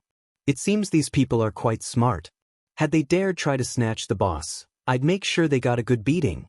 A level 96 Dark Berserker said, smirking when he saw Zero Wings members sitting down and resting. I doubt that's the case. I bet they want to use us to test the Purgatory Giant's prowess, so that they can have an easier time raiding it afterward, Night Reader said as she glanced at Shurfeng and the others, a bright smile blooming on her face. It's a pity that they're looking down on us too much. Shadowless Empire was the ruler of the entire Shadow world. Its capabilities were far beyond anything the main continent's various superpowers could imagine. Although the Shadow world was only the size of a kingdom, as one of the higher standard otherworlds, it possessed resources that many superpowers coveted. However, despite the superpowers' numerous attempts to seize the Shadow world, Shadowless Empire always emerged victorious. Alright, focus. The boss has already sensed us. Everyone, get ready. Vastlock suddenly shouted when he saw the Purgatory Giant opening its eyes. The Purgatory Giant's awakening immediately panicked the wandering Demonkin soldiers and Demonkin guards. The moment the Purgatory Giant opened its eyes, everyone present felt a horrific aura wash over them, even Zero Wings members, who sat several thousand yards away. Based on its aura, the Purgatory Giant was definitely much stronger than ordinary mythic monsters. Moreover, space within a 500-yard radius of the Purgatory Giant started changing upon the Guardian boss's awakening, the gravel on the ground shattering.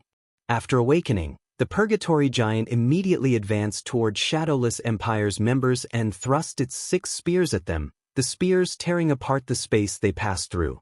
Just as the 6 spears were about to reach Shadowless Empire's members, 6 shield-bearing Dark Knights jumped forward and met the spears in battle, the bodies of these Dark Knights radiating a bright, black light while the dark mark on their foreheads glowed a faint crimson. A series of explosions echoed throughout the entire tattered town. After receiving the Purgatory Giant's spear, each of the 6 Dark Knights stumbled only 3 or 4 steps back before stabilizing their bodies. They also lost only 25% or so of their HP, which was quickly regenerated thanks to the rear-line healers. When the Purgatory Giant started launching its second round of attacks, the 6 Dark Knights had yet to recover their balance. At this time, however, 6 more Dark Knights emerged from Shadowless Empire's to block the Purgatory Giant's spears. Like so, the 2 parties of MTs took turns receiving the Purgatory Giant's attacks, their coordination perfect. Due to their perfect execution and timing, the 12 MTs prevented the Purgatory Giant from inflicting any harm on the rest of the team. Start! Vastlock shouted. Upon hearing Vastlock's command, the Cursemancers at the rear line immediately cast Dark Devour. In the next moment, a black puddle formed beneath the Purgatory Giant's feet, the black liquid continuously crawling up the giant and threatening to consume it. Although the spell did not deal any damage, it applied a significant speed debuff. This situation instantly reduced the pressure on the team. Immediately after, Shadowless Empire's members started bombarding the boss in a frenzy. Taking the lead to attack, Night Reader drew her Crimson Bow and sent a Crimson Light Pillar shooting at the Purgatory Giant. Minus 331,564. With just one attack, Night Reader halted the movement of one of the Purgatory Giant's arms. At this time, Vastlock had also made his way to the Purgatory Giant's back and stabbed his 2 pitch-black, glowing daggers at the mythic boss. The instant the 2 daggers touched the Purgatory Giant's skin, 2 black beams pierced through the boss, each beam causing over minus 200,000 damage. The basic attributes of these people are high. Every one of them is like a great lord. This is especially true for that assassin and ranger. Those 2 are most likely superior to great lords of the same level in terms of basic attributes. Moreover, these people can perfectly combine their combat techniques with their skills and spells. It's no wonder they're so confident in taking down the Purgatory Giant, Yen Tianxing praised as he watched Shadowless Empire's members fight. At this stage of the game, the majority of the main continent's experts were still experimenting with combining combat techniques with skills and spells. However, Shadowless Empire's members had already accomplished this feat, allowing their Tier 2 skills and spells to undergo a qualitative improvement. Just 30 minutes later, the Purgatory Giant finally went berserk. Shadowless Empire's members started activating their berserk skills, one after another, in response. When Vastlock and Night Reader activated their berserk skills, without even activating twofold berserk, their basic attributes already reached the standard of mythic monsters. As a result, they managed to endure the Purgatory Giant's berserk phase and eventually slew the mythic boss. Along with the Purgatory Giant's death, the magic barrier that protected the Cold Spring Forest started crumbling. The seal on the cave leading to the Cold Spring Forest was also removed. Meanwhile, beyond the cave, one could now see a snow-covered forest. After killing the Purgatory Giant, Shadowless Empire's members did not rest for long.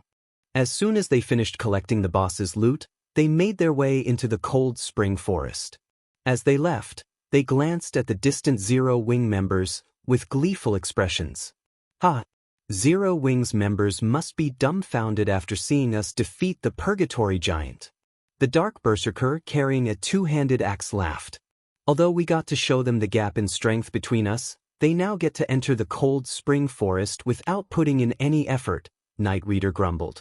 There's nothing wrong with letting them gain some advantage. Zero Wing is Starmoon Kingdom's #1 guild. Its influence also reaches multiple kingdoms and empires. If we want to establish a foothold in the main continent quickly, we can make use of Zero Wing's strength, Vastlock said. After Vastlock's words, Shadowless Empire's members no longer said anything. Instead, they simply focused on traveling to the Cold Spring Forest's inner area. Roughly 5 minutes after Shadowless Empire's members entered the forest, a deafening roar suddenly echoed throughout the forest. How is this possible? A grim look surfaced on Night Reader's face when a group of fully armed dragonkin suddenly emerged from the snowy forest ahead. However, what shocked her the most were the numbers and strength of these dragonkin. Dragonkin Fighter, Dragonkin, Lord, level 100 HP 63, 000, 000/63, 000, 000, Dragonkin Captain, Dragonkin High Lord, level 101 HP 135, 000, 000/135, 000, 000, Dragonkin Warrior, Dragonkin, Great Lord, level 101 HP 220, 000, 000/220, 000, The inferior dragons standing before their team numbered more than 1,000. And even the weakest Dragonkin fighter had an aura that was no weaker than that of the Great Lord-ranked Demonkin guards they faced before. As for the Great Lord-ranked Dragonkin warriors, their auras were just slightly weaker than that of the Purgatory Giant. Moreover, there were 3 of them. Defensive formations. Vastlock shouted. By the time Vastlock gave his command, however, the Dragonkin army was already charging at them. Although Shadowless Empire's members could barely hold their ground against the Lord-ranked Dragonkin fighters, they were at a severe disadvantage against the Dragonkin captains, inferior in terms of both basic attributes and reaction speed. When one of the Dark Knights failed to defend himself in time and got hit by the saber of a Dragonkin captain, he instantly lost over 1/4 of his HP. As for the Dragonkin warriors, Vastlock and Night Reader had to coordinate with each other just to pin down one. Stopping the remaining 2 Great Lords was beyond them. Retreat! Retreat to the cave! Vastlock shouted when he saw the 2 unfettered Dragonkin warriors slaughtering his teammates. Retreating was now their only option. Otherwise, a team wipe was inevitable. As Shadowless Empire's members continuously fell back, they eventually came across Zero Wing's members, who had also entered the Cold Spring Forest. You guys, hurry up and retreat. These Dragonkin are much stronger than the Lords and Great Lords in that cave. You'll die if you go up against them. Vastlock warned as he looked at Shurfone. However, as soon as the Dark Assassin gave this advice, one of the Dragonkin warriors slaughtering Shadowless Empire's members shifted its gaze toward Zero Wing's team, which was less than 100 yards away from it. Squinting its eyes, it immediately charged toward Zero Wing. Read latest chapters at Wuxia World. They're doomed. Night Reader could not help but look at Zero Wing's members in pity at this sudden turn of events. The Dragonkin warriors possessed very high reaction speeds and intellect. These great lords posed an enormous threat even to Shadowless Empire's members, not to mention Zero Wings members. However, just as the Dragonkin warrior arrived before Zero Wings' team and was swinging down its saber, a sword light suddenly struck at it. Suddenly, the Dragonkin warrior let out a wheeze as its 4-meter-tall body shot backward like a bullet and crashed heavily into a nearby tree, the massive tree shuddering at the impact.